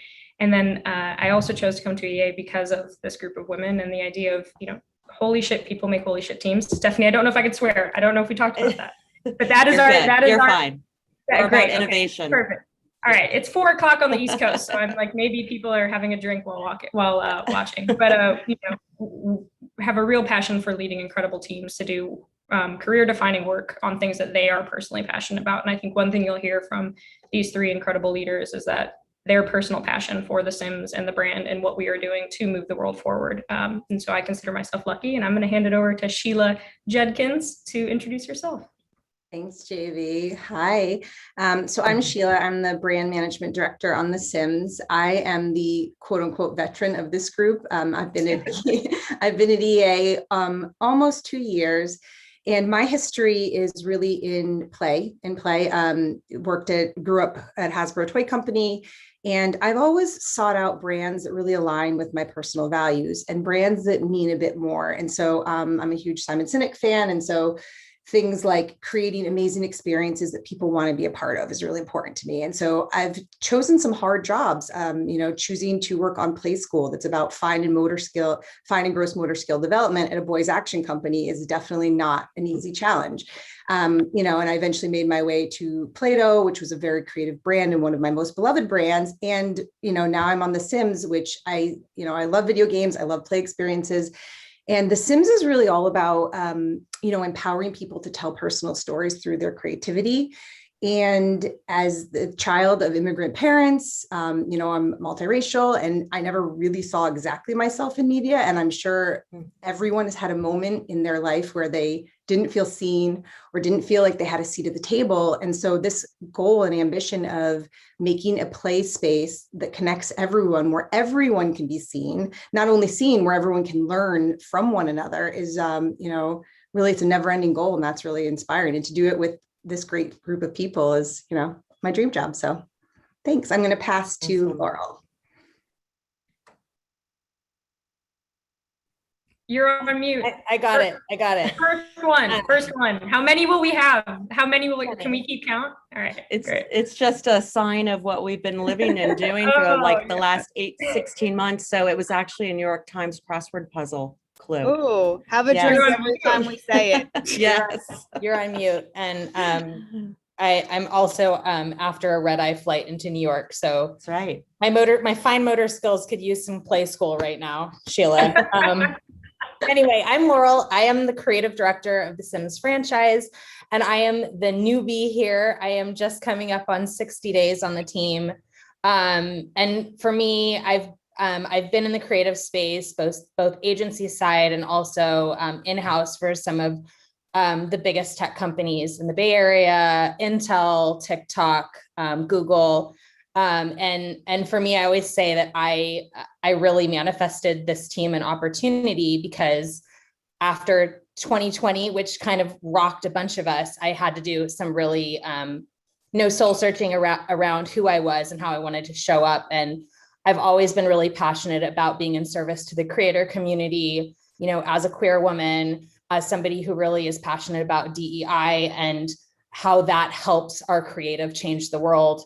It was really important to me to find my next opportunity with a brand that really aligned with my values. Like Sheila and I have talked about that a lot, but also with a brand that had special ties to the creator community. And so for me, when this, I actually tweeted about this and connected with Tiara on Twitter. So it's this, and we started a conversation about the opportunity on The Sims and what she was doing. So when this role became available, I applied, and I really feel like so lucky. I got to meet all these amazing women when I was interviewing. And as somebody who's worked with the 3% movement, which has been a big part of pushing, gender parity in creative leadership roles, it really felt aligned to me to be a part of this amazing team with these women who were heart aligned and doing amazing things and had, really big aspirations that were scary, but that I felt, passionately could move the world forward in positive ways. So I pinch myself every day that I get to be coming to work and working with these women and coming to work on a brand like The Sims, where I know that we can have a bigger impact than we've had. So I'll throw it back to Tiara, who was my first foyer into the Sims world. My gosh, tough act to follow between you both. So I'm Tiara. I'm, I guess, in the middle of being a newbie and a veteran, I guess, technically on this business. I've been at EA for about 9 months and in 2 different roles on The Sims, which I think is an interesting kind of testament to the culture of EA, where you can move around quite a bit to stretch yourselves into different places. I, like Laurel, come from a bit of a creative marketing background, and I found myself here because I'm just inspired by different creative challenges, working on different brands from Nike to Western Union and kind of flexing in different spaces. But most recently, before taking this role, I was working with Planned Parenthood, and I knew, like, if I was going to take another job outside of that, again, it had to align closely to my values. So I don't think you can go from making sex ed accessible to everybody to just selling video games. And I believe that we're doing more than that. So similar to Sheila and Laurel, I think, like, for me, it was a bit on values and a bit on creative challenge and opportunity, right? Like, The Sims is a 20-year-old brand. I remember it from when I was growing up and what it stood for and what it meant for me. And I was inspired by the opportunity to make it really mean something again in this space today. So that's me, and that's why I'm here, and I'm excited to be here with all of these ladies as well. That's awesome. I mean, it's as if the stars all aligned for you, right? With the values and what you were looking for in your careers and where you wanted to go, and you all ended up working on a team together. When we were doing our prep session, Tiara, I think it might have been you that mentioned this, but you talked about, obviously what's behind the brand and the brand EA and the brand Sims is the people, right? And what the people stand for and how the people work together and what they do in their daily lives at work and what they do in their daily lives socially and in the world. You made a comment that the team came together at the right time and at the right moment for the brand. Can you guys speak to that a bit more? What you meant by that statement? Maybe it was Julie. I can't remember who said that. I was gonna say, Tiara, you want to take it? I think I'll said it maybe, but I'll jump in and then you can keep going. I think the marketing and brand industry is a bit at an inflection point where we are on that transition for really doubling down from transactions into relationships. And I think for us as a brand, when I mentioned potentially underserviced but beloved brands, and I think David said this in the setup, when you mention The Sims, we get a lot of, oh yeah, The Sims. And it's like, no, it's not, oh yeah, The Sims. It's, yeah, The Sims, as in it's massive and it's important in today and where we're going. And I think with the inflection of where the world is going, from COVID to the creator community to how we're empowering people to co-own parts of our brands and our business and our community, we really all came together with probably one of the most diverse backgrounds I can think of, from toys and CPG to sports and Nike, from tech and creativity to advertising, to really pull all these things together and not just create the future of the brand, but potentially create the future of what digital marketing looks like from a connected ecosystem with gaming at the heart and play at the heart. Because the inherent two-way conversation that there is in a game and in play is what really is going to drive the future of our brand forward. And the fact that I think a few of us joke about this all the time. When you think of subject matter or IP, a game about life, there should be no cap on how big or how broad or how impressive or how impactful this brand can be and should be for our players and the community at large. And then last but not least, the only thing I'll share, and then Sheila T, Laurel, jump in. We talk a lot about our prioritization of people, and part of that philosophy is actually taking some learnings from academia through an academic hospital, and that we treat our teams and our team members and those below us, aside us, above us, as we are really creating future practitioners within brand and marketing. And how do we give people opportunities to test and learn and fail, and not just feel like they're driving towards being a doer, but they're future practitioners and the ability to learn. And I think as leaders, Laura, Sheila, and Tiara, the things that these three amazing women drive with their team every day is to really give them the opportunity to learn through the brand, and to give our players a chance to learn about themselves through expression and play. That's great. Does anybody have anything to add to that? eloquent response. I was just going to add a little bit into this idea of co-opting the brand with your audience. That's something that's new. And, we in video games have the luxury of getting instant feedback. So our dialogue with our players is instant, and it's kind of amazing. We can tell them something in a tweet and we know exactly how they think, feel, and respond to it. It makes for a very interesting and dynamic relationship with the players. But we love it. I mean, it's the best information, and it really helps us get to the heart of why they respond the way they do. But this idea of, co-opting brand development no longer is like your brand definition based on what our internal teams say in our 5 walls, within the 4 walls, 5 walls of the company. It really is about co-opting it with our players. And so some of the programs that we've put together last year, we, for the first time ever, brought player created content into our game. And we actually wrote a brief to our players that was, what makes you, you? What represents you? And we had things from, traditional Indian dishes to crow's feet. I couldn't remember the name. Sorry, crow's feet, all kinds of content that they wanted in a life simulation game. And so we put it in the game.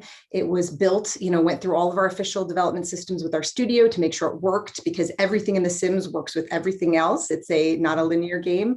And then we gave it away for free to our player community with the message of you make The Sims, and truly shining a spotlight on them and recognizing that for the last 20 years of this franchise and 7 years of TS4, these are the people that have helped shape and define our brand. And that's a little bit scary as a brand marketer. Like, it is not about what we say and do in a brand manifesto or a brand guide. It really is a co-opted thing. And so I think the things we're thinking about is, how do we continue to develop that relationship with our audience? How do we empower them to help shape the brand? But how do we also preserve the safe space for expression that we have on this brand today? Totally. I was just going to add to that. I think what's interesting of what we did there was leaning into the insight that we are the tools and our players are the artists, right? And empower them as creators to create as they wish, and actually putting their creations in the game. And not surprisingly, we had the highest sentiment with our 21st birthday, and you make The Sims at I think we clocked in at 99. So I think it just shows the value of having that, two-way relationship with our players, and also just recognizing the legwork that they've put into our efforts and into our game, and even our D&I efforts. They've pushed a lot in terms of where they want us to go. So I think it was a big move for us as a brand to stand up and recognize that, and also make them a part of the game in the way that they've always been, right? So it was a big moment for us, I think, in transition for our relationship with our players today. And obviously we saw the reward of that, and we've continued to have high sentiment since that. And I think it's been a big testament to how we show up going forward. Yeah, definitely a brave move. Yeah, but it's a brave move, but I think it creates, as a storyteller, I think we're all storytellers, but for me, I get excited about I've worked, some of the work that I've done that I'm most proud of, I worked on DEI work for Google, and we really are culture creators. And I think especially uniquely in the space of The Sims, marketers in general, we can create and normalize culture, different things. We can decide what our values are and lean into those in ways that actually influences how other people see themselves reflected in culture. And that's so powerful. And I think that for me, that the opportunity was on steroids through The Sims, because that's what this brand is about already. So I think for me, it's creating the space to see how people co-create with us, and then figuring out how do we elevate what they're already doing intuitively themselves is just, if we do nothing else but create the space for creativity to thrive and for self-expression to be something that people all come to, at a place where it's we're going to be respectful of each other's self-expression. We create this place that's exciting. If we do nothing else, that bare minimum is great, because not only are we creating something that's an exciting story to tell in the marketplace, but we're creating a space in people's hearts that stays with them, because they're going to be I live in The Sims. I like who I am in The Sims. I like my experience in The Sims. I like who The Sims the Sims world reflects back to me the world that I want to live in. And I think that for me, it's bigger than marketing and it's bigger than gaming. It's about creating the world that we want to live in. And I think right now, especially, like, we've just gone through this crazy time alive as humans on this planet, just dealing with so many different, inflection points and stress in all these different ways. And I think there's such an opportunity for brands, even though it's scary, to lean into what their values are and decide how they want to show up for the people that they want to show up for. And I think there's so much opportunity there. And for me, hearing like the appetite of like this team and that they were already there, that was really exciting for me as a creative director to step in and do that, because the stories tell themselves. You just have to elevate them and find the voices to shine a light on. So I think it's scary, but when you lean in, that's when the magic happens. And to your point, kind of coming to, sorry, go ahead.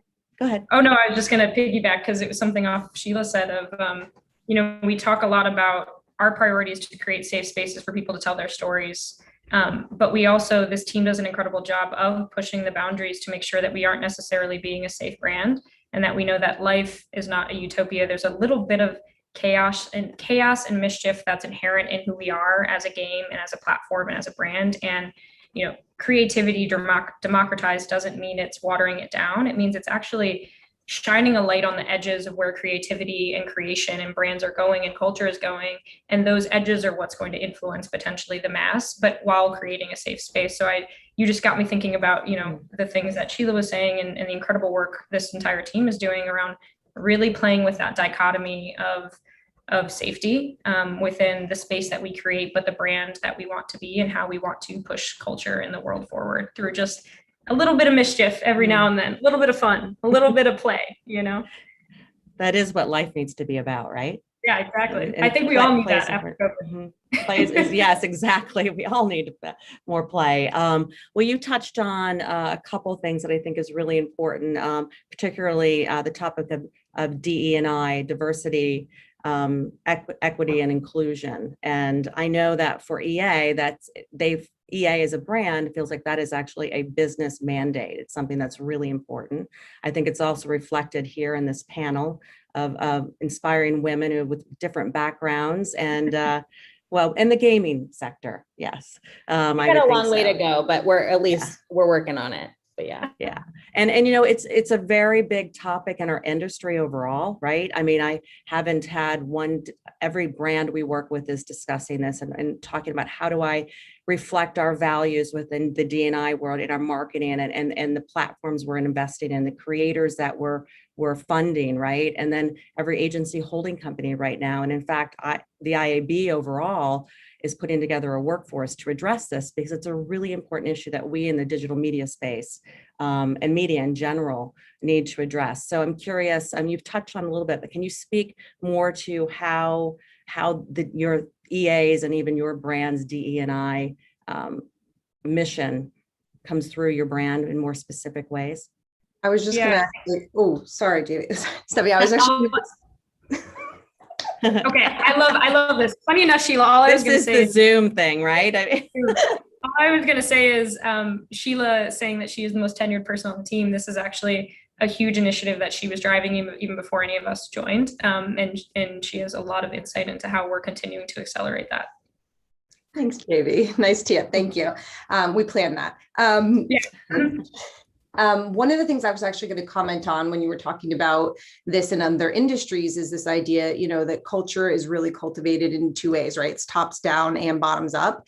And so when you don't have that dialogue with your players, some of these initiatives are incredibly difficult because it becomes a one-way viewpoint of, as a brand, this is what we think D&I looks like. And that is where actually we're really privileged as a brand to have the two-way dialogue and be co-creating this with our player community. So I see that as like where some people may think, wow, you have very critical teenagers critiquing everything you do. Right. True. I mean, kind of true. I mean, a little bit true. Which is true. Not wrong. Right. We have the luxury of doing this with them. And I think it can be incredibly hard to figure out what is the right message when it's a one-way communication. So that was all I was going to speak on that piece about it. Yeah, I think, The Sims does have a long history of showing things like equitable pay, they're the first video game to have same gender marriage, things like that.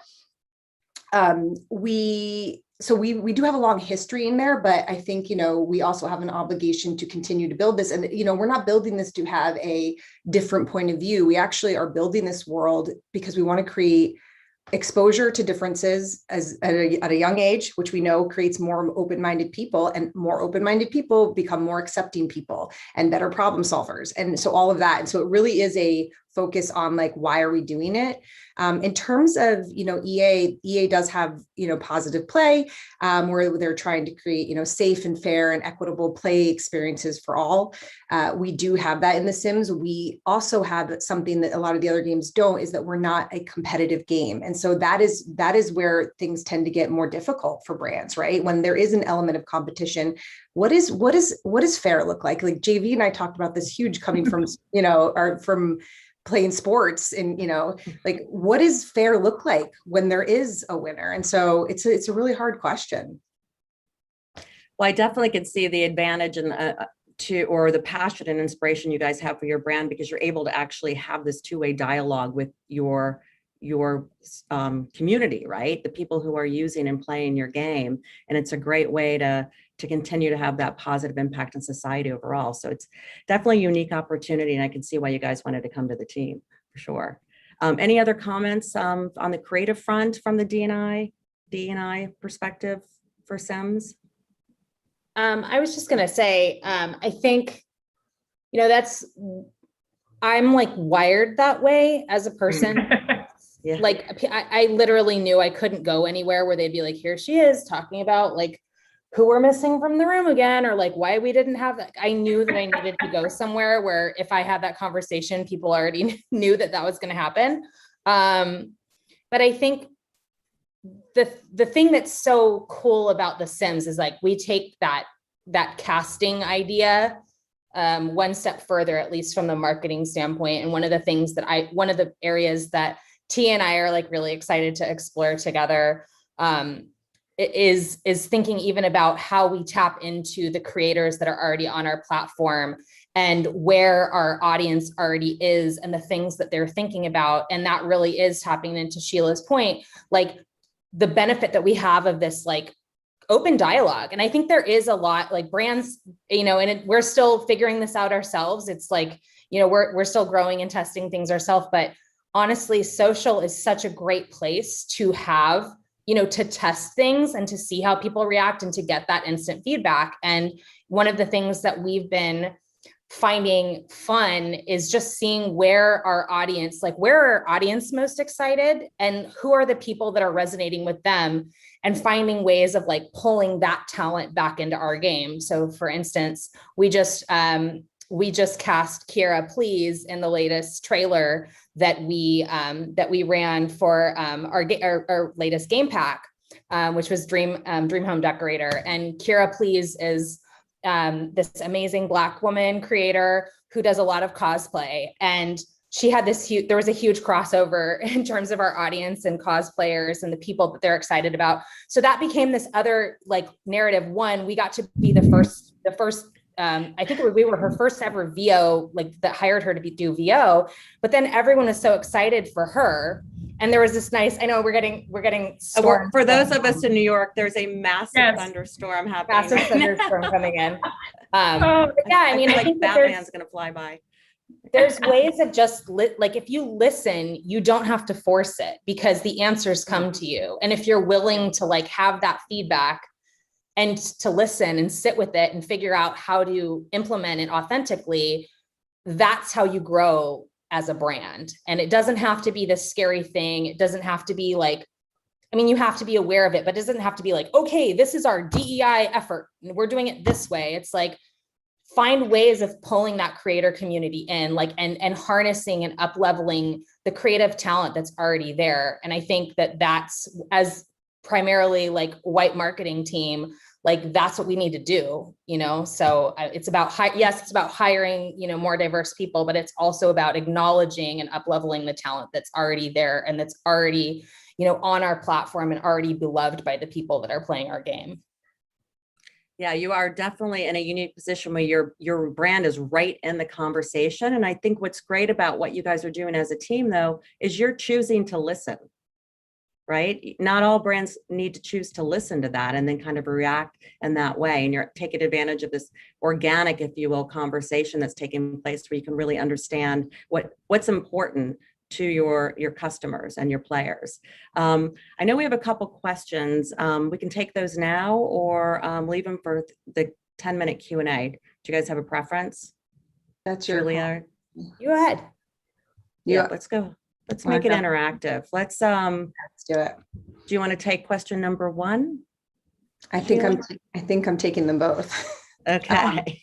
I've been assigned. No, it's okay. Yes. So the first question, do you want to read it, Stephanie? I'll read the question. So do you have a primary target audience or player?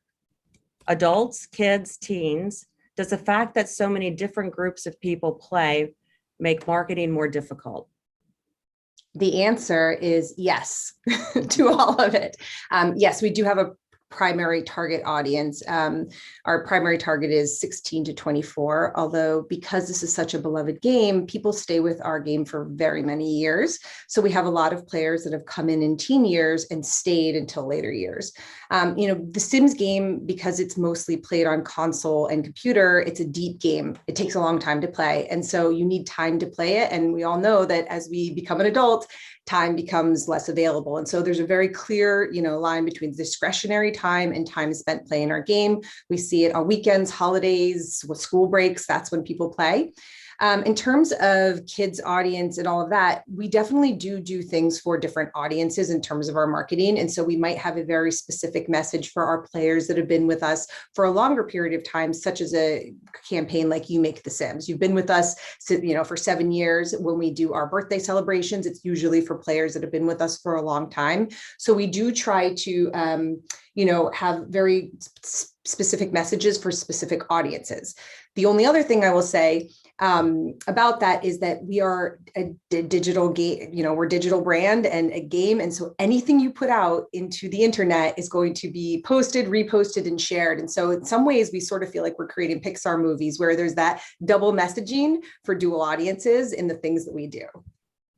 I think it's also, this is actually a place where we're hoping to grow, and bringing Laurel into the team, moving Tiara into brand marketing is, we've actually seen potentially in the past year or so, or even couple years, that one thing a brand can't do is be everything to everyone. And so while we do as a game potentially can reach multiple audiences, we actually need to potentially hyper focus and to develop a much cleaner and clearer brand voice on what are the things that we stand for, we want to be, who are the potential places and influencers of culture. And when we talk about the edges of creativity and the edges of culture, how do we need to speak to those, and how do we double down in those places? Because again, we know that those edges in those places are what will influence the mass. So it's actually a really fun conversation that we have with our developer team a lot of the time of, while we want to create a game in a space that anyone and everyone can come, feel safe, feel heard, tell their story, we as a brand actually potentially need to take a little bit of a separate approach to our marketing and a little bit of a separate approach to pull ourselves out and potentially get ahead of our player and actually take them somewhere new versus continuing to be a mirror to society and to them. And I think that's the really interesting part of bringing in, some incredible talent, some amazing people to help us think through that of, we are a T for teen game. So for those of you that don't know, that's our rating. And we've actually heard some really consistent feedback from our community lately that they lately have felt that we've become a bit young, and we become a bit, I think, watered down and becoming a little of what they call E for everybody. And as a brand team, we take that as an incredible challenge for us to push the limits of what we can say, what we can be, how we can show up to our consumer on a daily basis in those spaces, whether it's trying new things in editorial marketing, turning on a 365 offense, or really taking the time and space to create long-term campaigns, not just transactional point of sale campaigns, but long-term campaigns that will be brand defining and will take this somewhere new and influence society in that way. The last thing I was going to say on audience is actually what Sheila mentioned earlier around, like, the fact that we do have this two-way dialogue with our players also is a double-edged sword, right? So we say things for certain audiences, but doesn't mean that our core base isn't going to react in a certain way. And I think every brand marketer knows, like, we take tweets very personally, and it's very hard not to, right? But I think we have to, and I think what Julia's saying is, like, as a brand, like, start to compartmentalize about who is the audience we're speaking to, how do we want them to react, and not taking maybe a minority on Twitter's feedback so personally sometimes when we're trying to push into a different direction. So I think that's the, you know, space for us to grow a little bit as a brand, because we are trying to serve multiple audiences, but at the same time recognizing who we might be not leaving behind, but where we're stretching to and what they might say about that as we go. And I think that's been really interesting for me. I think moving into this role, I haven't you know, been on Twitter as much as I ever have in my life. But that's when I started a conversation with Laurel. But I think, yeah, I think that's been something really interesting for me too, is like, how do you compartmentalize the different audiences and what they're saying about you and not take it personally, so you can stretch into these different spaces that might be a bit more alienating or might not be for everybody, but kind of have your own confidence in going in that direction. Awesome. Thank you for that, ladies. I've got one more question here. Have you thoughts about leveraging the iconic brand status and IP into other extensions like Sims TV show or Lego set? He or Sheila, you guys want to start in? He's gonna kick off and then she'll pass to me. We're gonna tag team. We got a plan. So last year we launched the Sims Spark Show, and this was, you know, coming from the insight that our players wanted more challenge and competition in the game. And so we branched out, but we did it in a uniquely Sims way. And so rather than doing a typical esports format, we created a reality television show, and it was called Sparked. It's still available online. You can check it out, where we basically put together teams who played the game. We had a builder, a stylist, and a storyteller, which are the three main ways people play the game. And we put them into teams. And, you know, as you can expect, there was a lot of drama. There was a lot of drama in terms of not only seeing them partner together in different personality types, working together in the storylines that they created and trying to come up with consensus on creative, which a day in the life of Laurel having it was really fun and really interesting. And they did tell some pretty amazing and emotional and you know, stories, and it was all about their individuality. And so it was a really good venture for us. Then, you know, shelter in place happened and we were not allowed to film live action. And so we've sort of, you know, put a pause on things in that space. But yes, we could talk about toy expansions as well. But T, do you want to add to that? Yeah, I think like what we're kind of playing with now is a bit of what Julia teed up on the lens on creativity, right? So anywhere that we can flex our, you know, power to empower creatives. And so we've talked about whether that is through a Netflix show or whether that is through other spaces where creators thrive, or we can use our platform as our game as a tool for creativity, right? So I think like the world is our oyster when it comes to those types of opportunities. And right now we're really trying to think about what are the other filters, right? We want to move to this space where The Sims is not just a game, but a tool for creativity. So what are the places and spaces that make sense for us to flex that muscle? And I think Spark was a great step into that direction, right? Showing through our players that The Sims is a tool for creativity, but how can we enter different industries, whether it's music, whether it's fashion, whether it's TV production, whatever it might be. But I think right now, like where we're at is like really assessing the opportunities and where we want to go. But it's definitely, you know, something that we want to lean into as this creative brand. JB, did you want to add anything there as well? No, all I was going to say is, you know, a lot of what Sheila, Tiara, and Laura are talking about is we all feel like we're at the start of something, and that The Sims has had a 21-year long incredible journey of being a digital diary for players to tell their stories. And we are actually, you know, starting on a long-term transition of how we as a brand can potentially become synonymous with creativity. And as we move forward, and the idea that, you know, there are endless possibilities to life when you look at life through creativity and through imagination. And so when we look at things like our partnerships or potential other business ventures or marketing opportunities or even revenue streams, i.e. the toys and the Lego, Shout out to a good friend of mine who just moved over to Lego, actually. And for us, it's actually about us potentially thinking about who we want to be and what we want to stand for. And then the right partnerships and the right opportunities will come. And there's been some great innovative steps we taken. The Moschino pack, I actually think about that one. Our Star Wars, we've tried a lot of things in the past few years. And our next steps for us are to really kind of take a step back, figure out what our voice is going to be, and then where we want to go for the next 21 years, not just looking at the past 21. So truly mindful marketing, right? Yes, very mindful. poignant, very, yes, it is. We like to say that The Sims is a business and a brand and a game about compound interest. The more time you put in, the more we're going to get, the more we're going to grow. And I think that is 100% what this team is very passionate about, of how are we taking steps that are delivering us the growth in the right places. And it's not about growth at all costs. It's about the right growth. And that is something that we are taking to heart as we move forward. And partnerships tied to that, partnerships in service of our community. We have seen, we, especially being a life simulation game, we get a lot of requests from partners to be in the game. And there are, I don't want to say anything disparaging about other video games, but there are other video games that do interesting, partnerships and collaborations. And we're like, mayonnaise, that they might not be in service of their communities. So we are not about that. You've talked quite a bit about creativity, and one of the topics we want to touch on is the future of creativity, and your team's kind of commitment to being in service to the creative community. So the creative community not being in service to you, but you actually being in service to them. Can you touch on that? Expand on that thought? Laurel, you want to take this one?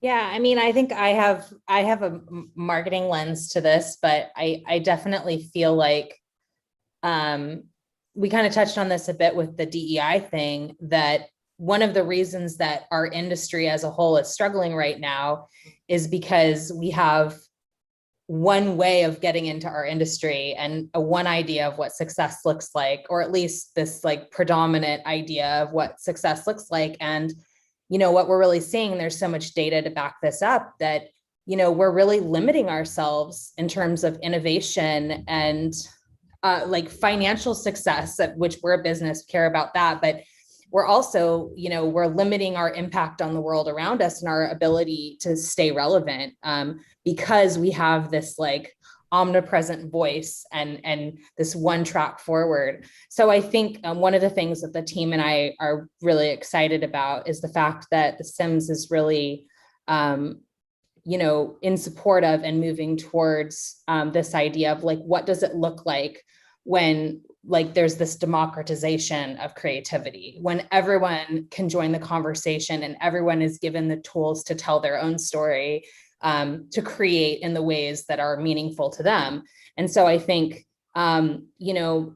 it's different from other games that are out there because they have a narrative, and we're kind of acknowledging we don't own the narrative, our creators do. And it's creators that come in through the game. It's creators that our creators connect with outside of the game. It's creators that touch on things that inspire our target audience. So there's this whole network of creators. And I think for us, it's figuring out, how are we in service to the collective power of creativity? Because creativity, when democratized, when everybody has the ability to shape their story and the world for the better.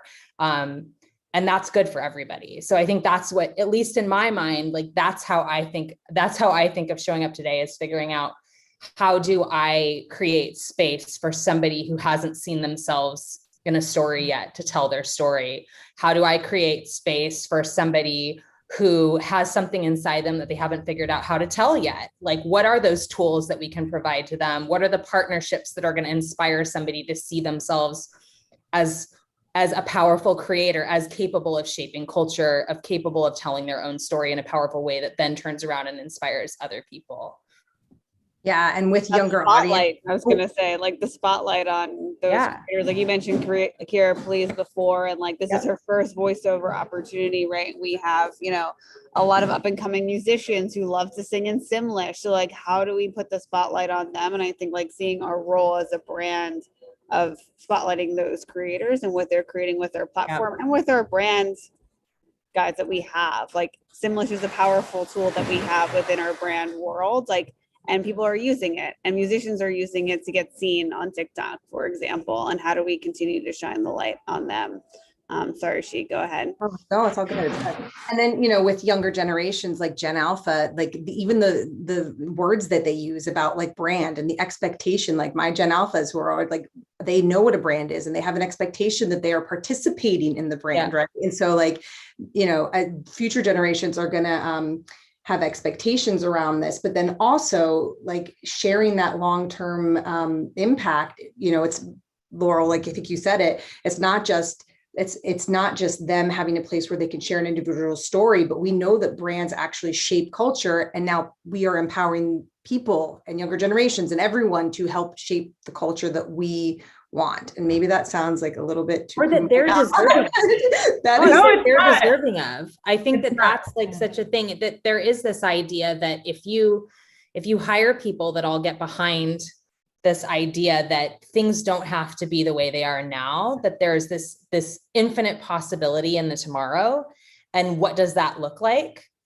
And the fact that we don't feel ownership of solving that, like the fact that we feel like, aren't we so lucky that we can tap anybody who plays our game, anyone who has a story about The Sims, anyone who feels inspired by what we're doing, come co-create with us, because we're not the omnipresent voice. Like we don't have all the answers, but we believe in the power of the collective to push us towards something better. And I think that that's what's so powerful about, kind of like this moment in time, the team that we have here and where we're really trying to drive things for this brand. One thing last thing. Oh no, I was actually I think we're at time. So I was going to potentially close us out with a few things of, we very consciously as a team choose to use the word facilitate versus build when we can, because we are not here to build things and to set it and forget it. We're here to facilitate services, destinations, experiences for our players. And when we talk about our players, we actually believe that our players are inherently creatives and creators, whether or not they believe themselves to be creatives or creators, because to play The Sims, you have to create your own story, create your own person, create your own thing, even just to play the linear gameplay that we do still have.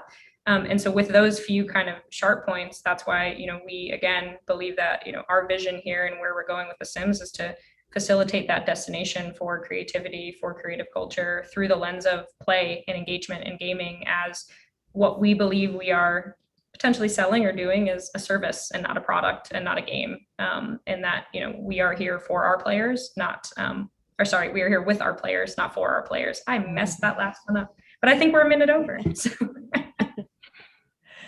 I think we have a little bit more time, unless you're getting a notification from David that I'm not seeing. Do you see anything there? Because I have one. No, we can keep going. I was going to not to take it down from the aspirational and vision forward, but I was thinking about, know your audience. I was thinking about who might be watching. And I did want to share some just practicality things that we haven't talked about. Yeah. So while we say that we are handing the mic to our audience, our consumers, our players, whatever you want to call it, we do moderate our communities, and like we do have an obligation. And so, for example, one of the filters that we always think about is when something is from hate, right? So if there's someone, oh, hi, baby. Oh, that's sweet. So when we think about, when we see something in our communities that is, that is coming from a hateful or, place of unacceptance, we do moderate it, and we do disable certain mods, and we do ban, just like other video games, we do ban certain accounts, especially if there's hate-filled speech or hate-filled content towards other or inappropriate content. So there is a little bit of that happens as well. It's not like free for all. We're not giving people the 64-pack of crayons and white paper without some kind of guardrails. But we are very thoughtful, because we do not want people to feel restricted. Like it's not going to be a place where you feel like you can cultivate your story if you feel like you're coloring within very small lines. So those are hard conversations. And I think, we do probably spend more time on those conversations than we would on other kinds of brands where it's a little bit easier to have clarity on what's acceptable, what's not acceptable, because it is a life simulation game, right? And then, so we do spend a lot of time in those conversations. We do, just the same way that we want to create this inclusive space for people to play, we have to create these inclusive places for our teams and for all of us. And so if someone's flagging something that's of concern, we do explore, what is it about that that's concerning to you? Because if you have that perception, somebody else is going to have the perception. And so, yeah, we spend a lot of time exploring things. I'm glad you made those comments, because obviously OpenSlate, we're the brand safety and suitability contextual solution for TikTok, for YouTube and Facebook, right? And this is why we work with brands to deal exactly with what you just talked about. And if I think about, an analogy of what you've created as a product and as a game, you are essentially creating your own social network platform within the game. So I'm glad that you made that comment and kind of called that out as a kind of a best practices, because I'm sure that's a difficult thing for you to deal with as well, right? Absolutely. And still staying in line and true to your core pillars as a brand and as an individual. So, so I wanted to I think we now are almost at time, Julia. So, I wanted to just read a quote that EA CEO Andrew Wilson wrote in your 2020 impact report, because I think it represents what I think you as a team have talked about and as individuals. But he said, our work is about more than the pursuit of play. It is about making a meaningful difference in the world. And, if you had to choose maybe the top 3 differences you would like your brand to make in the world, what would they be? I'll go personal and then you guys can go. I think even coming from Nike, there is a lot of stigma on the gaming industry and play in general and screens. And actually my last role at Nike was the head of marketing for the kids division in North America. And this was obviously a very loaded conversation for a sport and activity company to the idea of screens. And when we think about digitally enabled play and interaction, that is potentially something that we can have a very positive impact on how you can use the digital landscape, how you can use play, how you can even use our marketing to create positive spaces and positive places that actually help people. It doesn't just let them, because a lot of what we do is a bit of that set it and forget it within the digital landscape of, I'm going to let you do this on my platform. Exactly what you just said about OpenSlate. I'm going to let you do this on our platform, but I'm not really going to step in. I'm not going to help. I'm not going to do that. And what I think we all believe in, what we're doing here is we're actually moving our game, our brand, our service into a helps me space of, we want to help you. We want to help create this in that positive way and working with our positive play group and things like that. And so there's actually a way that, we always like to say, don't push against innovation, and especially don't push against technology. So jumping on the team of, we are at the forefront of innovation and technology in the digital landscape from a brand and a marketing and an interactivity space. We feel it's our responsibility to do that in the best positive manner and to get ahead of where the current culture is and current industry is, and to deliver something back to our players that helps them versus just lets them. Well, definitely a reason why you're featured here in the Brand Innovators 10th anniversary event about innovation. Anyone want to make any other comments? I don't know, David, if we need to wrap it up. I don't want to cut you guys off. If anybody wants to answer, has other insight to share, or for that last question, you guys can wrap it up and then I'll jump in. Anybody else have anything they wanted to add?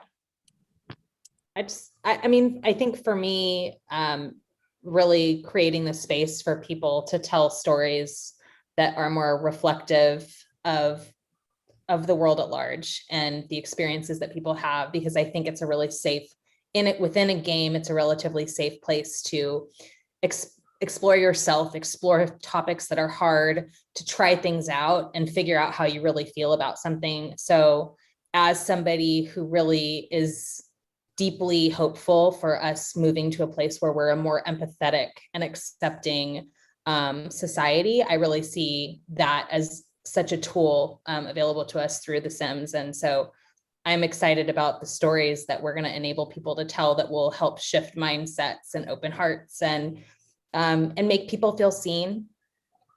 So. Yeah. And then very similar to Laurel's answer, representing the world's population and giving everyone this empowerment of story, but really giving them a space where they can actually help influence and create culture, because so much of our digital experiences, whether it be on social networks, somebody else is making the rules. And, there's If you've ever read Code of the Extraordinary Mind, there's this concept of the rules, the BS rules of life. And you're like, who's making these rules? Who says that I have to show up a certain way? Who says what's fair? Who says what's equitable? Who's really defining these things? And so there are very few spaces, especially in the digital landscape. And we know digital is so impactful, media is so impactful, that we can give people places that, hey, actually, you have a point of view on what culture looks like and what the world should be like. Here's your way to tell the story. Here's your way to impact culture. Here's your way to make that change. So I think, David, I just want to say that I'm sure that the audience who's just watched this incredible team of women speak know why I was so inspired after having the opportunity to meet with them and chat with them for a while. And it's been an honor to get to meet each of you and to hear your story and also just experience the passion you have for what you do every day. So thank you. Likewise, Stephanie. Yeah. For sure. I was going to say, you took the words out of my mouth when I was going to say, like, we learned a lot throughout today's program, but I think this was by far, the most inspiring of all the discussions that we've hosted today. I mean, you bring such diverse and fantastic backgrounds, together, your job experiences from Nike to Western Union and Planned Parenthood at Google, kind of all culminating here in this fantastic way. And the fact that it's more than just getting more people to play The Sims, but really how can you impact the world, and kind of taking your collaborative history and experiences and putting it to that kind of purpose is really inspiring and fantastic. And I think you guys have such a great opportunity. You have this iconic 20-year-old brand. Parents played it, now their kids are playing with it. You've got that, right? You talked about that give and take with your consumer, but also the ability to impact and take that feedback to the product side. And again, that's also something that not a lot of marketers have, that open dialogue to where, consumer feedback can impact what you do, which can impact the product development, is such a fortunate position to be in. And it's really cool to see how you guys are taking advantage of that. So this was really so fantastic. We were thrilled to have you joining us today and to share with our community and to inspire our community. And I hope we can have you back again soon. This was great. I've got so many notes, but I know we're winding down.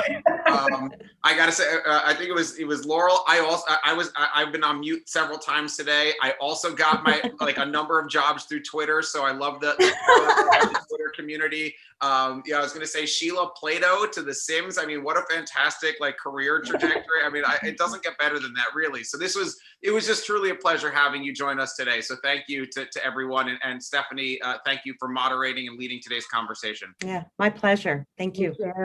Thanks All for right. having us. Well, with that, we're going to wrap today. Thank you again, celebrating the Brand Innovators 10-year anniversary with us on such a wonderful note. And we hope to see everybody back again tomorrow morning. So have a wonderful rest of your day, everyone.